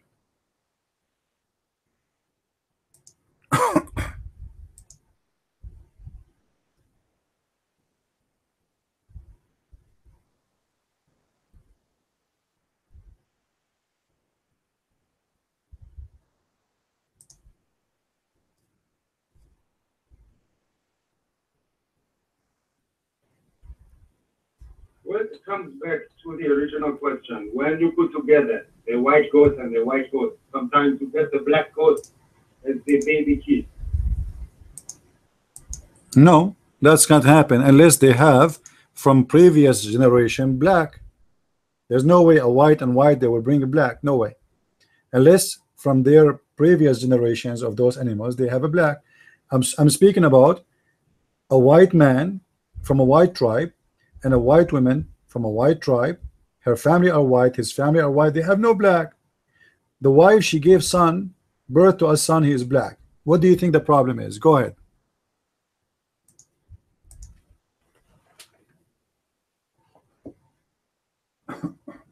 You should not involve yourself in this problem, Christian priest, because you are Christian. You do not understand the text and the ways of the animal. You should realize that all the human beings come from one human being. That human being is named Abdul. My friend, this is not the question. The question is, imagine you are an Indian and your wife, she is an Indian, and your son, he was born with the blue eyes and he is white and blonde, and none of your family is blonde or white or have a blue eyes. How do you explain that? Your mic.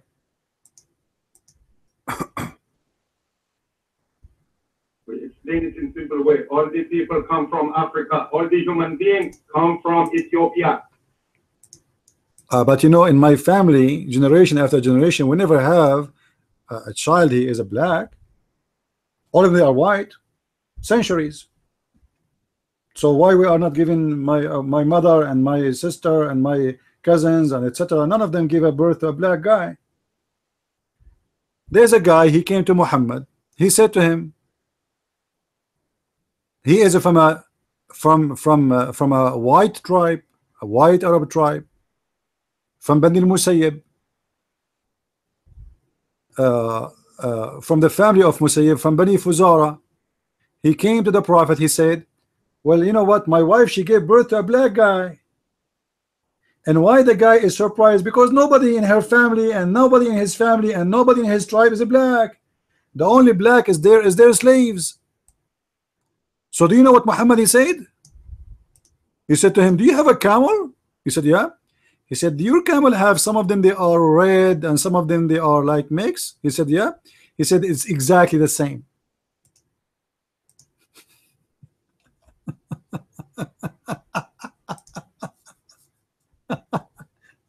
Obviously the wife is a whore sleeping with her slave, and she gave birth to a black slave. You see, guys, if you inherit some, you don't inherit everything. Which means if a woman, let us say her grandfather was a black, the coming generation, they will not be black.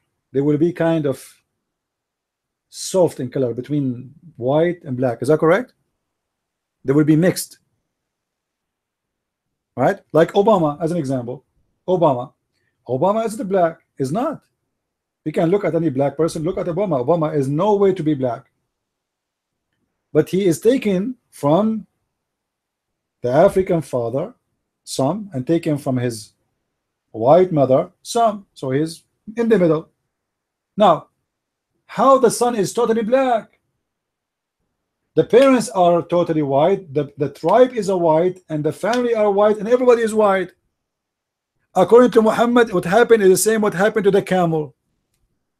Now we go back to the same to the old topic, and later maybe Carl, he can put his hand up and explain to us the verses about that the animals are Muslims, because we like to hear that. That's one of the intelligence of Islam. By the way, do you know, guys, that the Quran says that Allah, he gave the animals Quran too, and they keep their Quran? Yeah. وَمَا فَرَّطْنَا بِالْكِتَابِ مِنْ شَيْءٍ.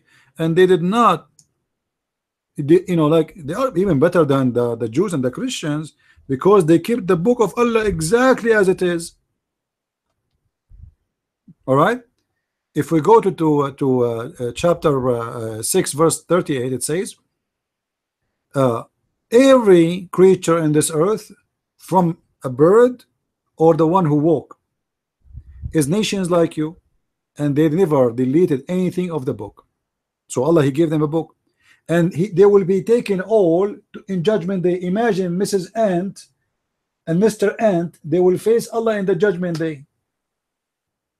Mrs. Mosquito and Mr. Mosquito, they will face Allah in the judgment day, and they are Muslims. That's what the Quran is saying. Now we go back to the question, clear. Why Allah told Adam's sons to give sacrifice? Go ahead, your mic.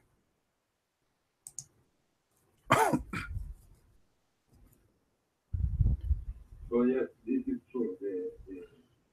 The basis of Islam is the respect and the duty of the human being to honor the animals and the plants, because they are expression of Allah in the world. We have you Muslim, you don't honor animals, you honor only white animals. You honor only white animals. Your prophet, he said, kill anything is black. Any animal is black, kill him. And he said the black dog, kill him because he's the devil. Your mic.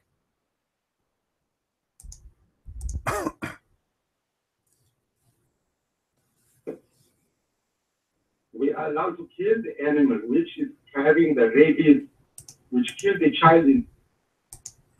No, that's not the reason. Your prophet, he said, kill the black dog, for he is the devil, not because he's sick. Specifically the black dog, for they ask him why, what distinguishes the black dog from a yellow dog, huh? Or a white dog. He said the black dog is the devil. Your mind.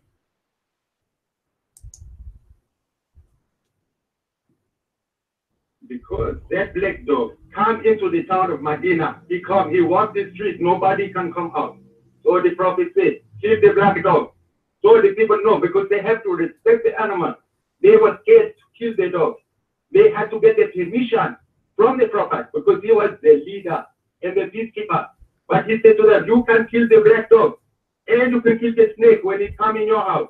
So he gives them permission for special situations to kill the animals to protect, only to protect themselves. This is clear. Now we go back to the story of Cain and Eva. This is where. Yeah, but why you want to kill the dog, the black dog? Why the black dog? Why not the yellow dog? What is the problem with the black dog? Your mind.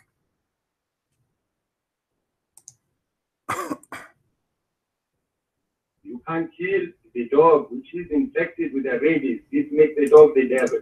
Because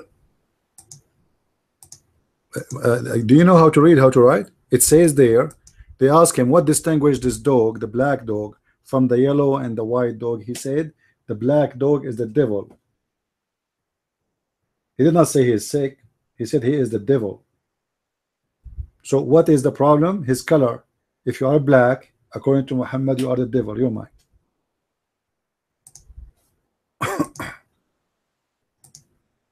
no, he explained why they can kill that black dog. It's because that black dog is having red eyes and having froth in his mouth. It's making the devil. Just like you Christians, when you shouting, you are a devil. Ah, okay. Now that makes sense. That make a lot of sense. Black, you know, if you are black and your eyes is red, they will kill you. So you just admitted that you killed a person just because of his color, not because he's bad. Just because he's black, we kill him because he's the devil. All right, we go back now to the story. The story of. By the way, your prophet Muhammad last name is Dogs. Just to let you know. Your prophet last name is Dogs. Muhammad ibn Qusay ibn Kilab. This is the last name of your prophet. And he did marry a wife, her name Zainab bint Jahsh, the daughter of the donkey. Now we go back to the topic. Why Allah he ordered the children of Adam to give sacrifice? Your mic.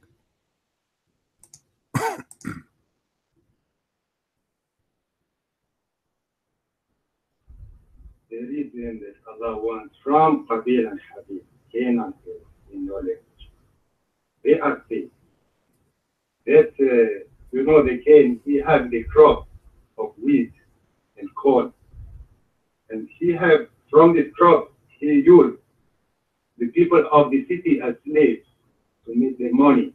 They have evil in his heart to. Does anyone understand what he's talking about? Clear. The question is, why Allah he ordered Adam's sons to give sacrifice? Take the mic.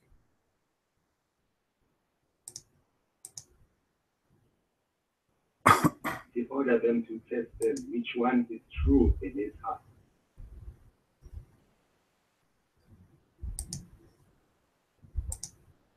True in what? Both of them they give sacrifice. Both of them they give sacrifice. Both.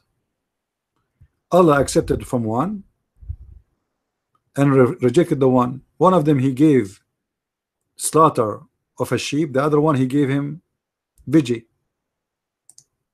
Do you think Allah is a vegetarian or he eat meat only? Why Allah refuse the veggie, the vegetarian, you know, sacrifice, and he accept the sheep? Do you know why? Go ahead.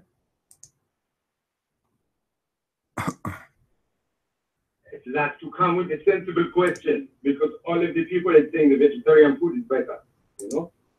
But I will explain to you what happened. The man who keeps the agriculture and the crop, he works by the sun calendar, like Egyptian and Indian and what.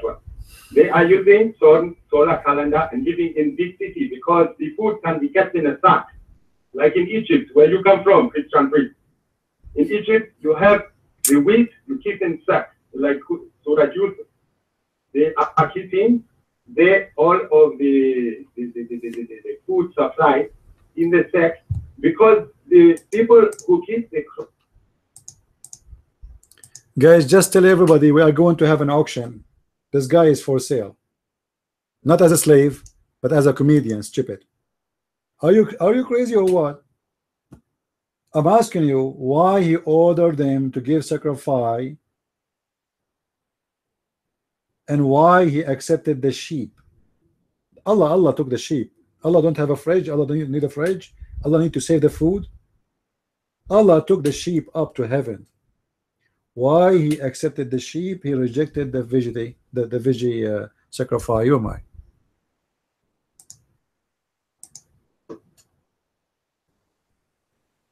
I explained that this is the cross is sitting out. The people who is keeping the sheep, when he slaughters the sheep, the meat, it will be finished within 24 hours. You cannot eat it. So you must share. You must share your meat. So the people who look after the meat is more generous, because he calls the people, he calls the poor. He said, Potato, the meat was given to Allah, not to the people. At that time, there was no people there. Are you stupid? Those are the sons of Adam. What people? Share with who? Stop drinking camel urine, Abdul. There's only Adam, and he have 2 sons and 2 daughters. And according to you Muslims, Eve, each time she delivered, she delivered a boy and a girl. Believe it? Eve, she delivered two. Boy, girl, boy, girl, boy, girl, boy, girl. You know, boy and girl each time. Yeah, Cole, you are online, but you are not with Allah right now. Allah is upset from you because you did not give sacrifice. So clear. I have no time for kids talk. Why Allah accepted the sheep but he rejected the veggie? Blood sacrifice. Why he accepted the blood sacrifice? Yo, my.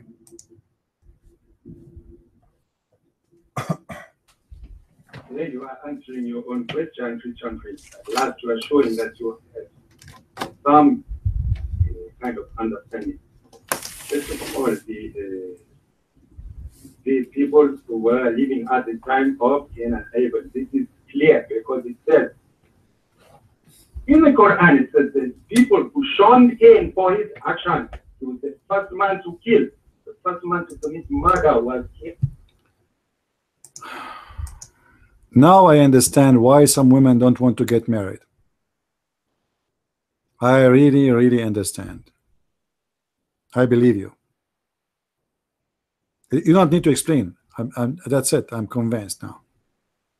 I was like saying why women don't want to get married, why women don't get married. I mean, look at this guy.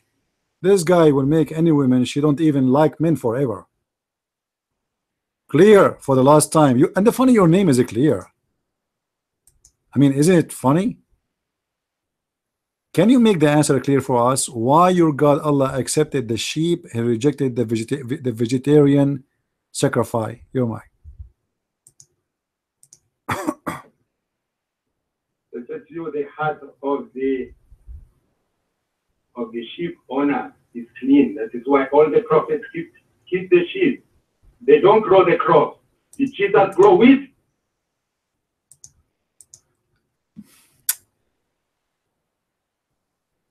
Unbelievable. Hey Carl, how are you? I think you can do better, Carl. Carl, why Allah accepted the sheep, he don't accept the veggie sacrifice? Do you know, Carl? Carl, do you know why Allah accepted the sacrifice of a sheep? Okay. Allah, he told Adam to order his 2 sons who they are fighting over their sister to give sacrifice, and the one who Allah accept his sacrifice, he can have the women who have no cross eyes. All right. So why Allah accepted the sacrifice of a sheep, not the sacrifice of vegetables? Do you know?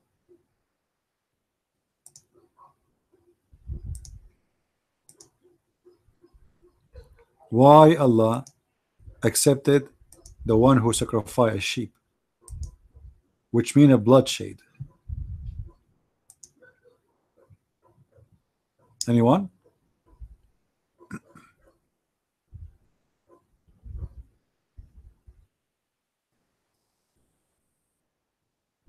Man, why didn't see anyone want to give us an answer? Look like those people, they will not give an answer ever.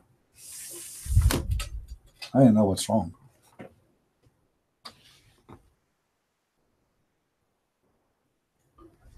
Can we find a Muslim can give us an answer?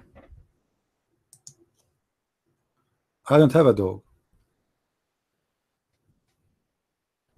I wish. But you know, to have a dog, he was is going, you know, to be inside. If I have a dog, he will have to stay inside, outside the house, like not inside the house, because dogs are like babies, you know, like if you have a child. Any Muslim want to tell us why?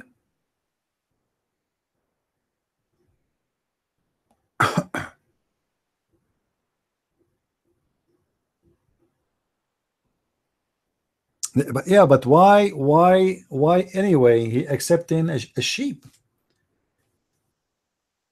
And the guy, he did not do anything yet. What mean God fearing? This is the beginning of mankind, and those guys together, they are living together, and there's nothing to sin, nothing to do. What happened? He did not do anything yet.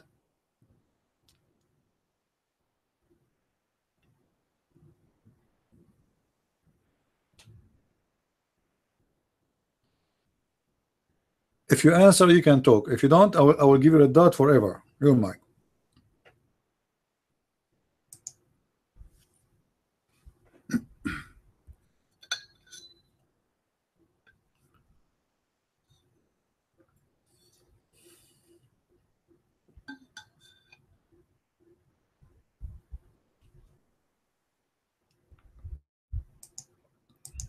Yeah, look like he did not talk because he heard me. I would dot him forever if his answer is stupid. So Carl, why Allah accepted the sheep, and why Allah needs sacrifice to decide? If the guy already is bad, why he don't tell Adam right away, okay, they give it to this guy? The whole story is about marrying a girl. Two brothers fighting over their sister. They have two sisters, but yet one of them, she have a cross eyes, and the other one, she's beautiful, she have three eyes.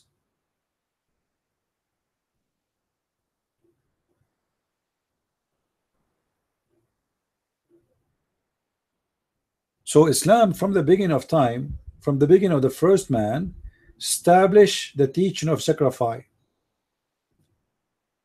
Sacrifice of what? Of a sheep.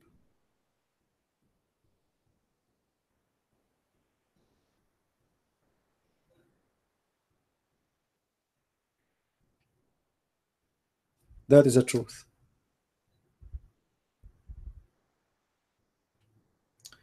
Take the mic, clear. Let us see. Give you one more chance.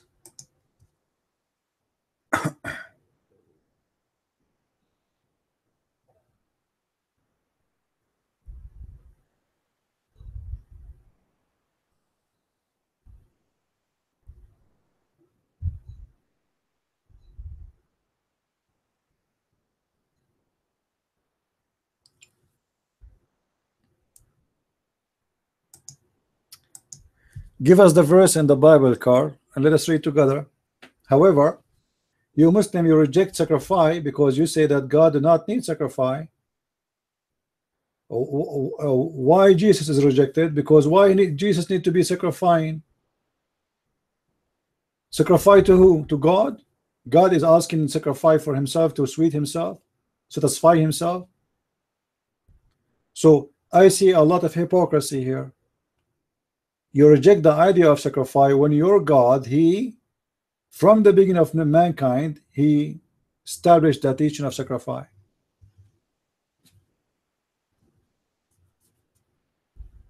Not only that, according to the Quran, even your God Allah himself, he gives sacrifice. Not only people are requested to go and give sacrifice.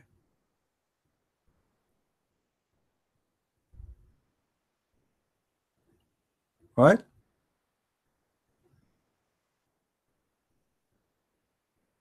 Did Allah himself give sacrifice?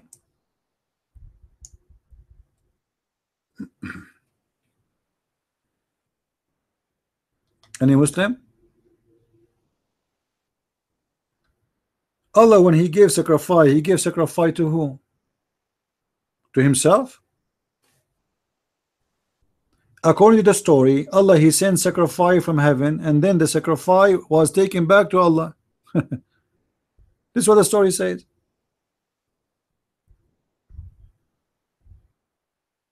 Chapter 37, verse 107. So Allah gave sacrifice to himself. How you explain that to me?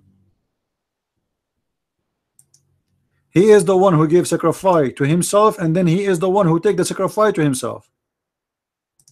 So what happened? Any Muslim?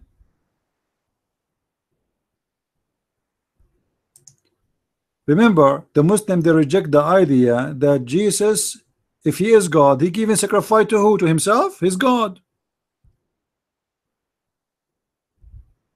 Right? This is what they say to us. Okay, Jesus is God. So what? He sacrificed himself to make himself happy? Hello? But the Quran says clearly that Allah, he gave sacrifice to himself.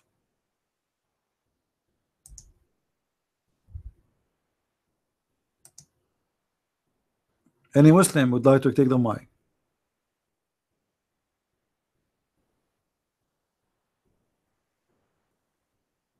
And we ransomed him with tremendous victim. We ransomed him with a fat ram. This is the translation of the interpretation. The fact in Arabic it says ذبح عظيم. Great sacrifice, great slaughter, great.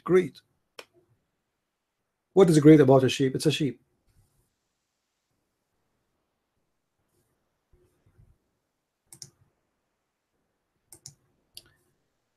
Take care, Mikey. Any Muslim want to come to the mic?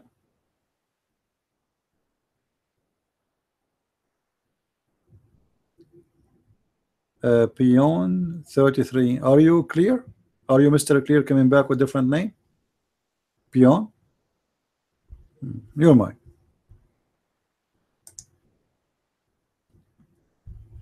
Hello, dear friends. I have a question.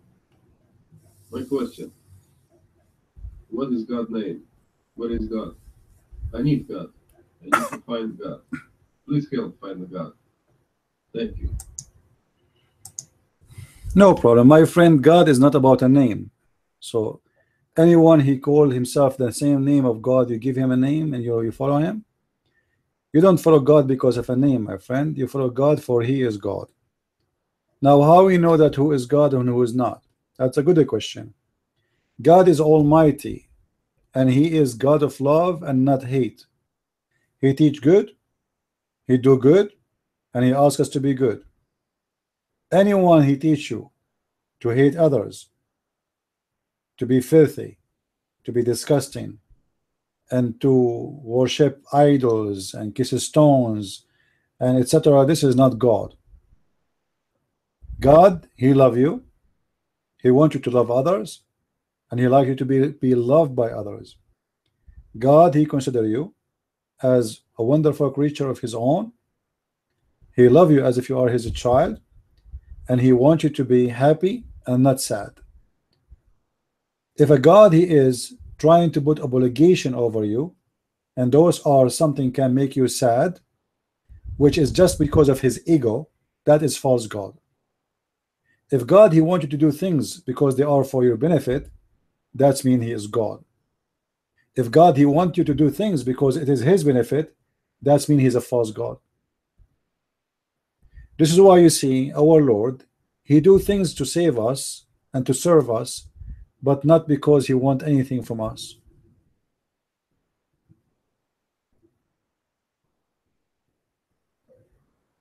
The God of Islam, he want the Muslims to pray for him 5 times a day.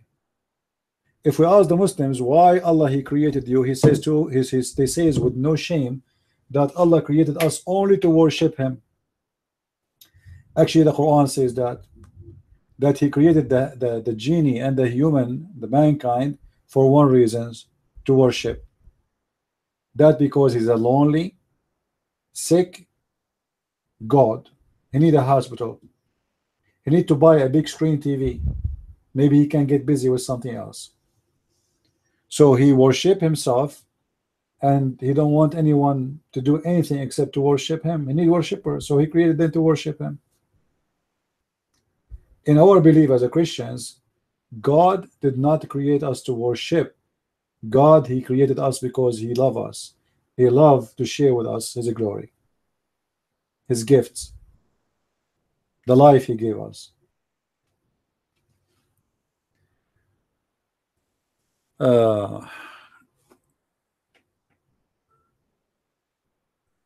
Yeah, for his glory, to share the glory with him. This is why we Christians, we call God as our Father.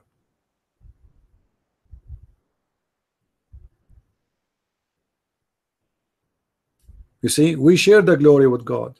We are glorified with Him, for we are being called children of God. I mean, how big the honor is to be called a child of a king. Imagine you are in Christianity, you are a child of God. How much glory you can get? How high you can be?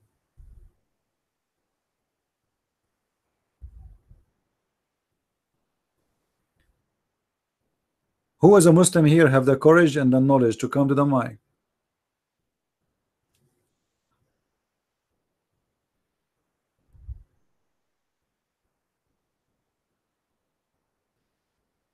Anyone? Let us see. Somebody is asking me a question in YouTube. Let me see what the question is.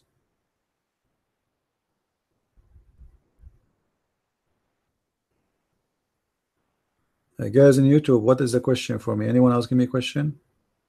Does anyone know if CB will ever restart his Arabic class? I watched many videos of his. Stop making them.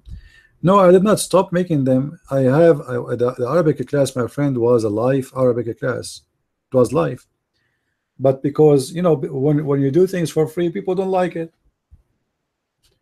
We made Arabic class to teach Arabic for free, and then 15 people show up, and then the 15 became 10, and the 10 they became 5, and the 5 they became 2, and then the 2 became 1. I mean, whoa.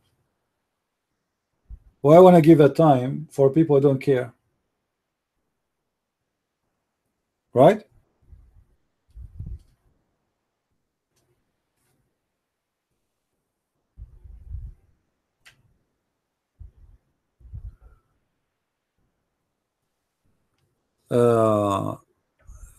Pion, the mic is yours. What do you want to say?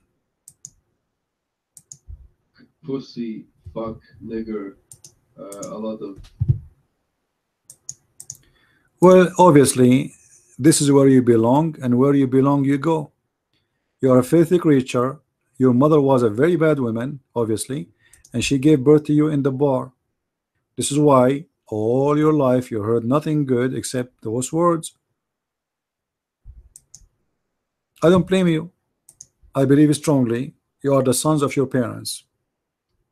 Garbage in, garbage out. Clear. How are you, Mr. Clear?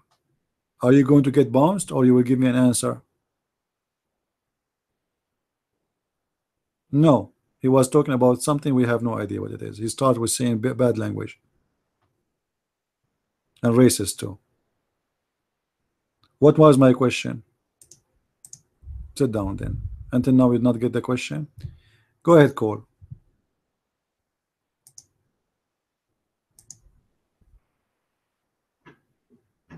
Okay, I'm back. New location, new internet connection. Loud and clear? Okay, good, yeah. CP, even though I left after I asked that question, I did hear the answer about the languages and such. I appreciate that. That's pretty much the way that I figured that the language, specifically the language over time, can become a barrier, and it can result in people misunderstanding. And when you add on top of that, that you've got one person, you've got one person who does understand the language. He's basically the one-eyed man in the land of the blind. He can do pretty much whatever he wanted. Oddly as what Muhammad did. I guess he got a little bit of writing from Warwick or what have you. And he coupled that with a little bit of following and Khadijah's money. And he was able to parlay that into, well, a bad ministry. I guess it counts as great in terms of large. It's a large ministry. Well, it became large after he started taking over everything with violence. It wasn't all that big when he was just preaching all peaceful and stuff. But once he learned that he could make it up as he go along and add in bits and pieces of what he stole, or should say the little bit that he read here and there, it became, great potential for exploitation, which is what he did, which is what he did to this fellow pioneer and other followers. Am I still here? I noticed the text has stopped moving. I forgot how I stopped texting. Yeah. And if you couple that, when you look at, stuff that develops over, 1,000, 1,500, 2,000 years, you can have a good drift. But if the people everywhere are able to translate that as best they can and anchor that, every translation anchors their understanding to their place and their time.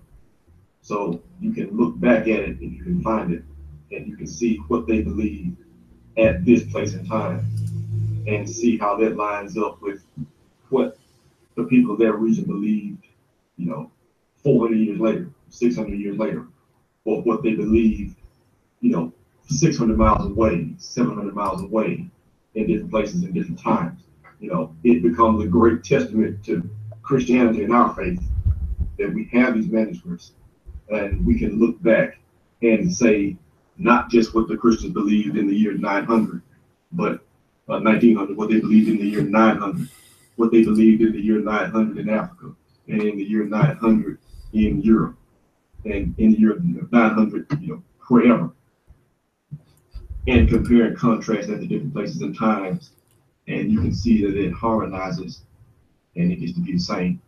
Also, what happens is it allows for you to weed out heresies and things that creep in. You mentioned, I think it was the St. Thomas Christians, and I think that was where you're talking about in India. I did a little bit of reading about those. It's too bad that they didn't write more. They don't have any written tradition that goes back beyond like 15. So it's difficult to know whether it in fact traces back to what they claim. They claim it was founded by the Gospel of Thomas, not the Gospel of Thomas. No, not the Gospel of Thomas. That's heretical. Scratch that. The Gospel of Thomas is heretical. That is not what I meant to say. They trace it back to St. Thomas, actual St. Thomas. Although there is also in history another person, a man named Thomas, who went there and founded a colony, I want to say around 350 AD. Absent manuscripts, is hard to say which, although they do have several traditions, oral traditions that go back to state that Thomas brought Christianity to India back, right after the time of Jesus. And apparently there's like 7 or 8 or 9 different churches, that he founded. It's enough to say that even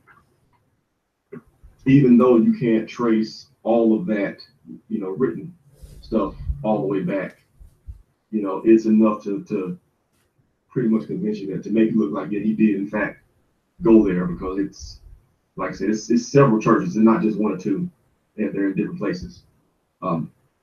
But again, absent a written scripture, when you mingle in with the native populations, that makes it easy for heresies to come in, which is why the written scriptures are so important.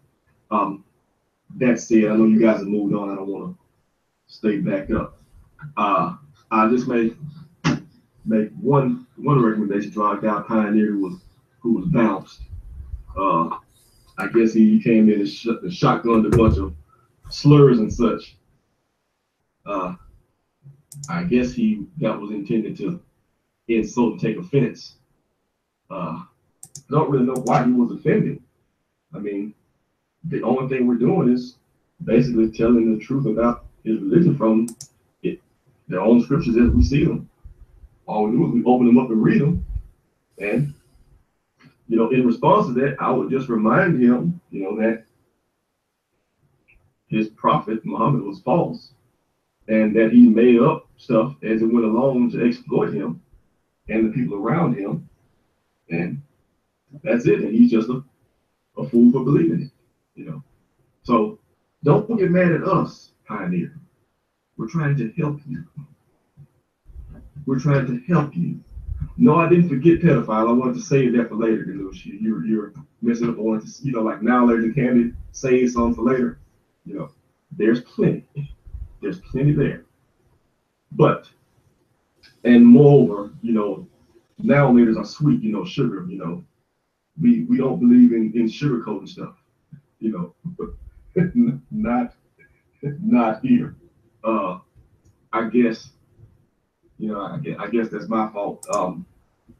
I take most of my learning on Islam from CP and Sam, that they don't put much sugar in stuff. They don't. They forgot to go to the grocery store and buy the sugar. I guess I have to get that from James. But that said, Pioneer, anybody else listening, don't get mad at us. It's really there. It's false. And most of the good stuff you learn is made up. In time, it'll come out. So whenever you decide to take the blinders off, you'll see the truth. I don't always agree with some people, but well, hey, you don't have to agree with him or disagree with him. You just agree that the Hadith say what they say, that the Quran says what it says. You can read, we can read. See, that's the trick that Islam does. It tells these guys to not have confidence in their own head and believe that it says what they read. That's the thing. The thing with the translation aside, you can go to multiple translations. You can pick words out. You can go Google Translate. You can look stuff up. You can research it for yourself. If they want to know the truth, it can be found. But they want to stick their head in the sand, not learn the truth. That's the issue. Don't take anybody's word for it. Man, look it up really well. Look up everything you see from Islam, everything you hear about Christianity, look at all of it and read. When you do that, you will find that one rises and the other one sinks. That's just what it is. So, this guy Pioneer, I actually hate that you bounced from the room because, what actually hurts him, is not getting bounced, but actually hearing this truth. That hurts him. Learning that Muhammad is a false prophet, that hurts. Learning that he made stuff up, that hurts because the truth hurts. Learning that, Aisha really was 9 when they had sex, that hurts. Learning that, Muhammad really did make up verses for his own benefit, that hurts. But that's also the truth, and it's like taking medicine. The sooner he gets that into his head, better off he be. The sooner he can divorce himself from Islam, the sooner he can look for true God in earnest. And the sooner he can look for God, the sooner God can reveal his son to him, and the sooner he can find it. That's it. The end.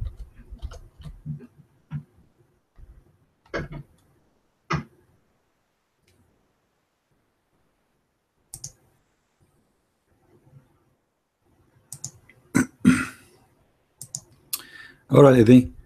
Carl, I want you to prove it to me that you see, guys, Muhammad, his wife Khadija, the one who made her father drunk to marry Muhammad.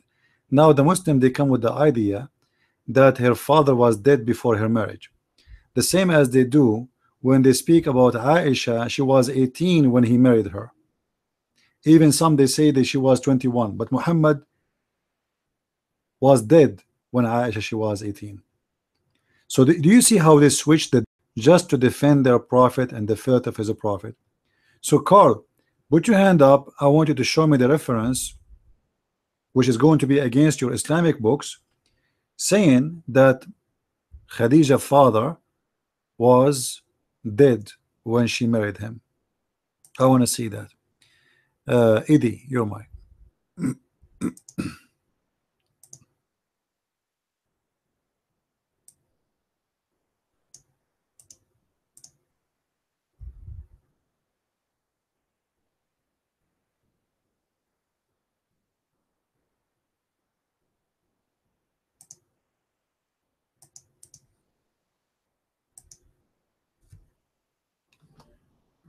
I thought he was talking to Carl. Okay, real quick. I just want to point out one thing. I posted this earlier, and I won't be too long here. The Hadith say that on the day of resurrection, there'll be a man calling himself Malik al-Malak, the King of Kings. And we know who the King of Kings is. I don't have to post all the verses in here. But I find it highly irregular that Muslims would not put this together. Because we know who hates Jesus Christ, and that would be Satan. Satan hates Jesus Christ because when Jesus Christ died on the cross, three things happened. Satan was judged, man was saved, and the curse had been reversed. So Satan is very angry with Jesus Christ. I really hope you take a good look at this. And one other description of the Al-Barak in the Quran matches the description of Satan in the Bible. Mike Free.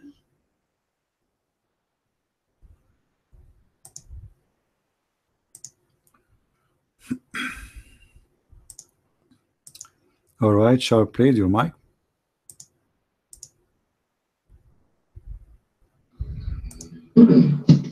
Yes, hello. Hello to everybody.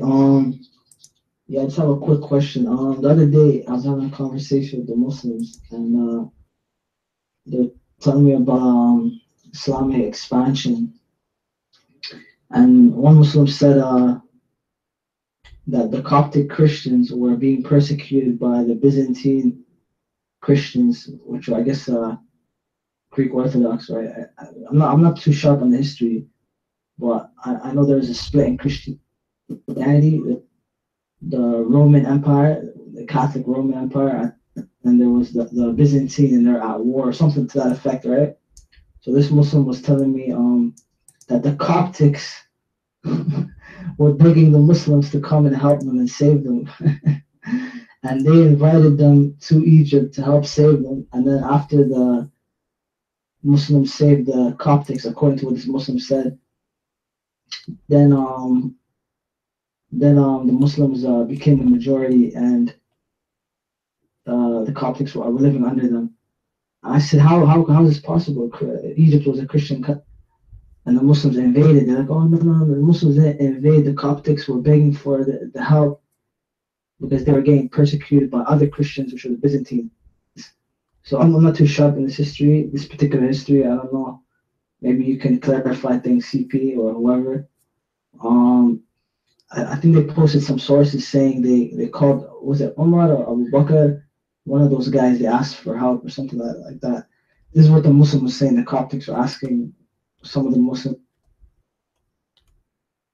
Omar, please clarify that. Oh, tree.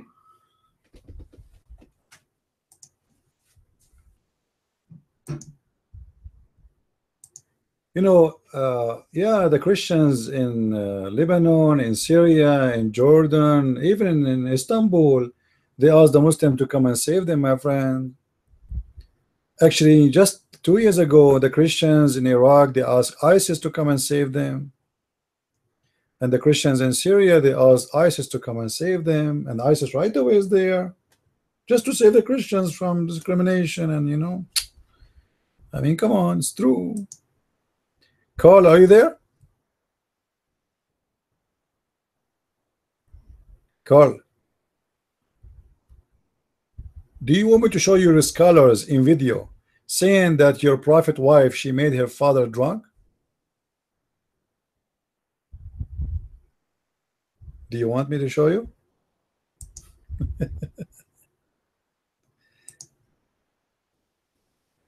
Huh? What do you say? I can show you your prophet scholars, your Muslim scholars, seeing it clearly with no doubt that Khadija, she made her father drunk in order to marry Muhammad.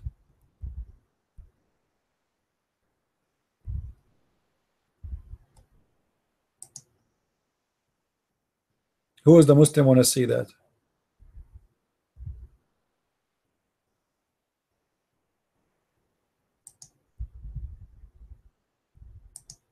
Very quiet.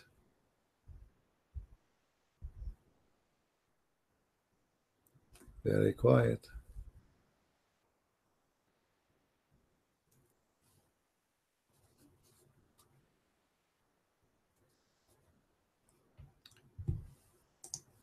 Any brave Muslim here? Not even one?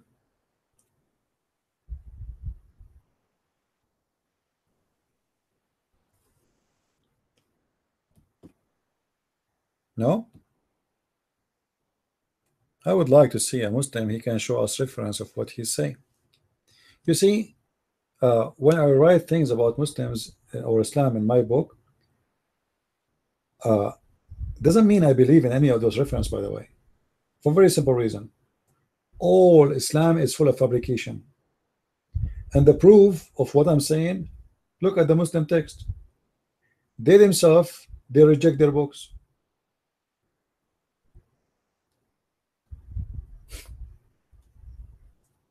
We show them hadith, they say it's fake. Interpretation is wrong. A scholar, he said, is wrong. So this religion is really lost. I believe that even the date of Muhammad's birth, the date of his death, the date of everything about Muhammad we have, I believe all of it is false.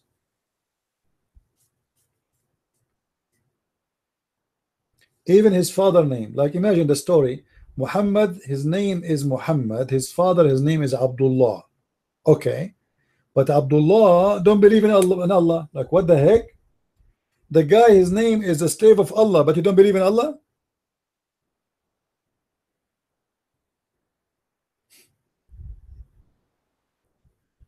Does that make sense to you? Most likely the real name of Muhammad's father is Abdullah, because all his uncles, each one of them, he have a name of one of those gods, and he don't believe in Allah, obvious. Abdullah, Abdul Uzza, Abdul etc., Abdul Muttalib. So how his name is the slave of Allah, but yet he don't believe in Allah?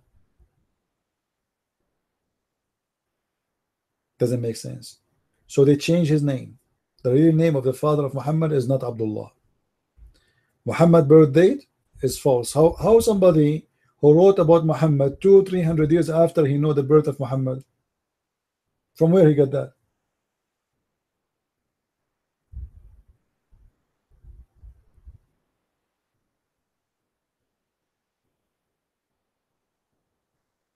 The day he was born, the day he died.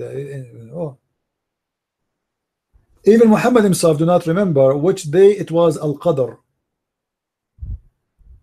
the night of power, which is where Allah he delivered the Quran to him. So Muhammad himself don't remember the most important night in his life. He don't remember the date, he don't remember the day. But a Muslim who came 300 years after Muhammad, he remembered the date, and he remembered the day, and he remembered everything about Muhammad.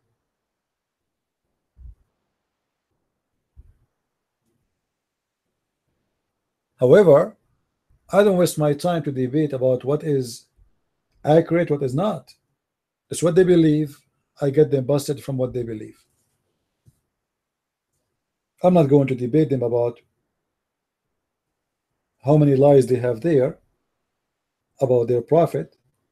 I want to debate them about what they believe in their prophet, because I don't want to waste my time.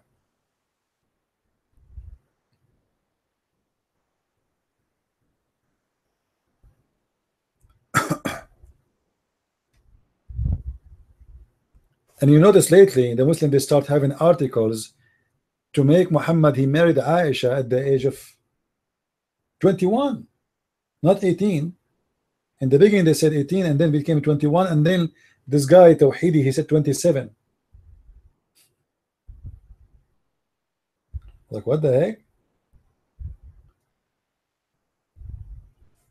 Their most holy book after the Quran, Sahih Bukhari, says that her age was 6 years old, and nobody complained about it for the last 14th century.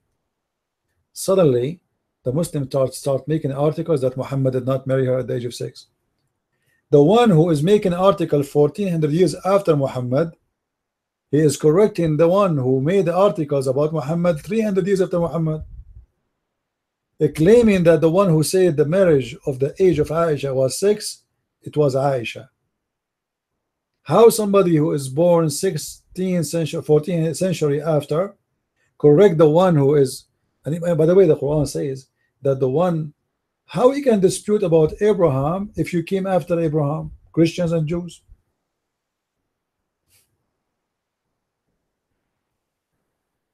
Madness.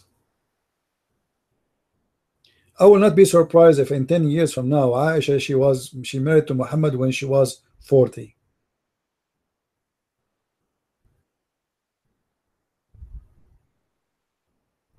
And Muhammad was 17 or 6.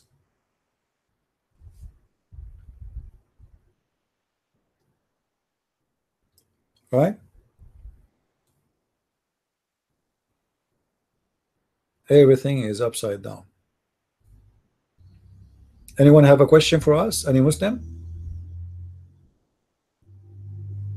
They made a conference in Turkey a few years ago, and the conference was to cancel all the hadith which is insulting the Prophet.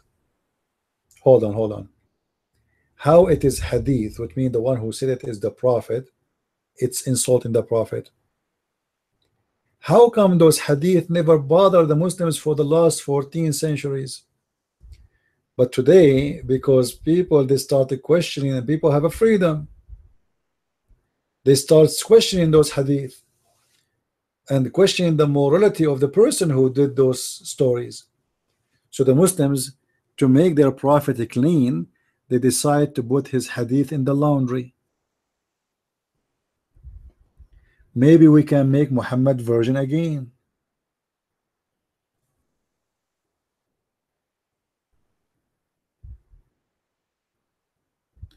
Otherwise, why we don't want those hadith no more? Even, by the way, the first one who reported about Islam, he said it clearly, there's many hadith which does not fit with the Prophet reputation. I will not mention it. So many stories are gone. We do not know them. Why? Because the guy who started writing about Muhammad, he don't like those stories, which means there's a lot more ugly. This is reported that Ibn Ishaq was one of the first who said that there's many stories they are not fit with the Prophet, so I will not write them.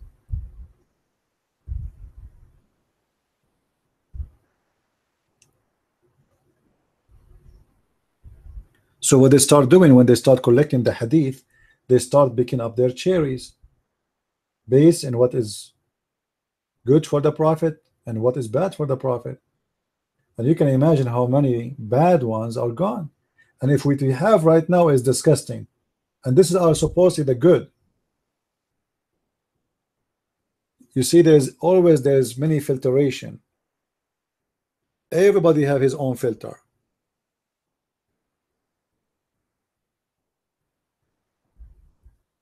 And now what we have is, after all the filtration of 1400 years, but now filtration will be very hard. Why? Because the books is published everywhere, we have internet, we have etc.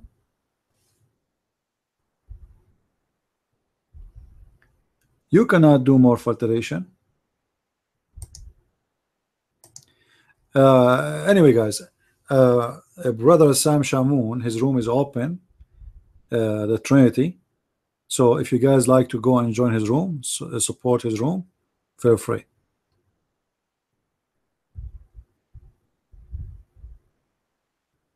If anyone would like to go and join Brother Sam Shamoun room, it's called the Trinity and what? And Islam. The Trinity and Islam. I'm going to finish for today because you know I don't wanna take like I want people to listen to Sam too, to learn from him. So we are opening the same section, and I know that will not be good for his room. So I would like to close earlier as long as he's online. His room is open. I see it. Add his name. Always, guys, if you want to find somebody, add his name to your list, and then when you open, you will see the link next to his room, his name. All right, so the room is open. So I encourage you all to go and support his room, and you will learn from Sam Shamoun a lot of things too, especially for those who have questions about the Bible. So I want to say thank you for everybody being here, and may the Lord bless you and keep you safe, and enjoy your weekend, and keep the Lord in your heart. For those who they are, the Lord in their heart, He will be with them always. Don't remember Him only by words. When you need Him, keep Him with you. Don't call the one you love only when you need Him. Call Him when you are in joy. Call Him when you are in happiness. Call Him every time, every moment, for He will call you always too, for you remember Him. All right, He will be with you. Those who remember the one they need, they don't like the one they are calling. They are calling just because of their needs, and our Lord, He don't want that. This is why we are called the children of God. Imagine you have parents, but you call them only when you need them. You are not a good child, right? So many people, they do call the one they like or the one they love when they need him, because they are selfish.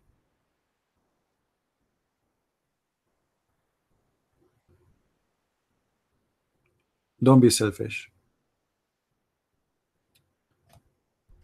Anyway, I want to say thank you for being here. May the Lord bless you all.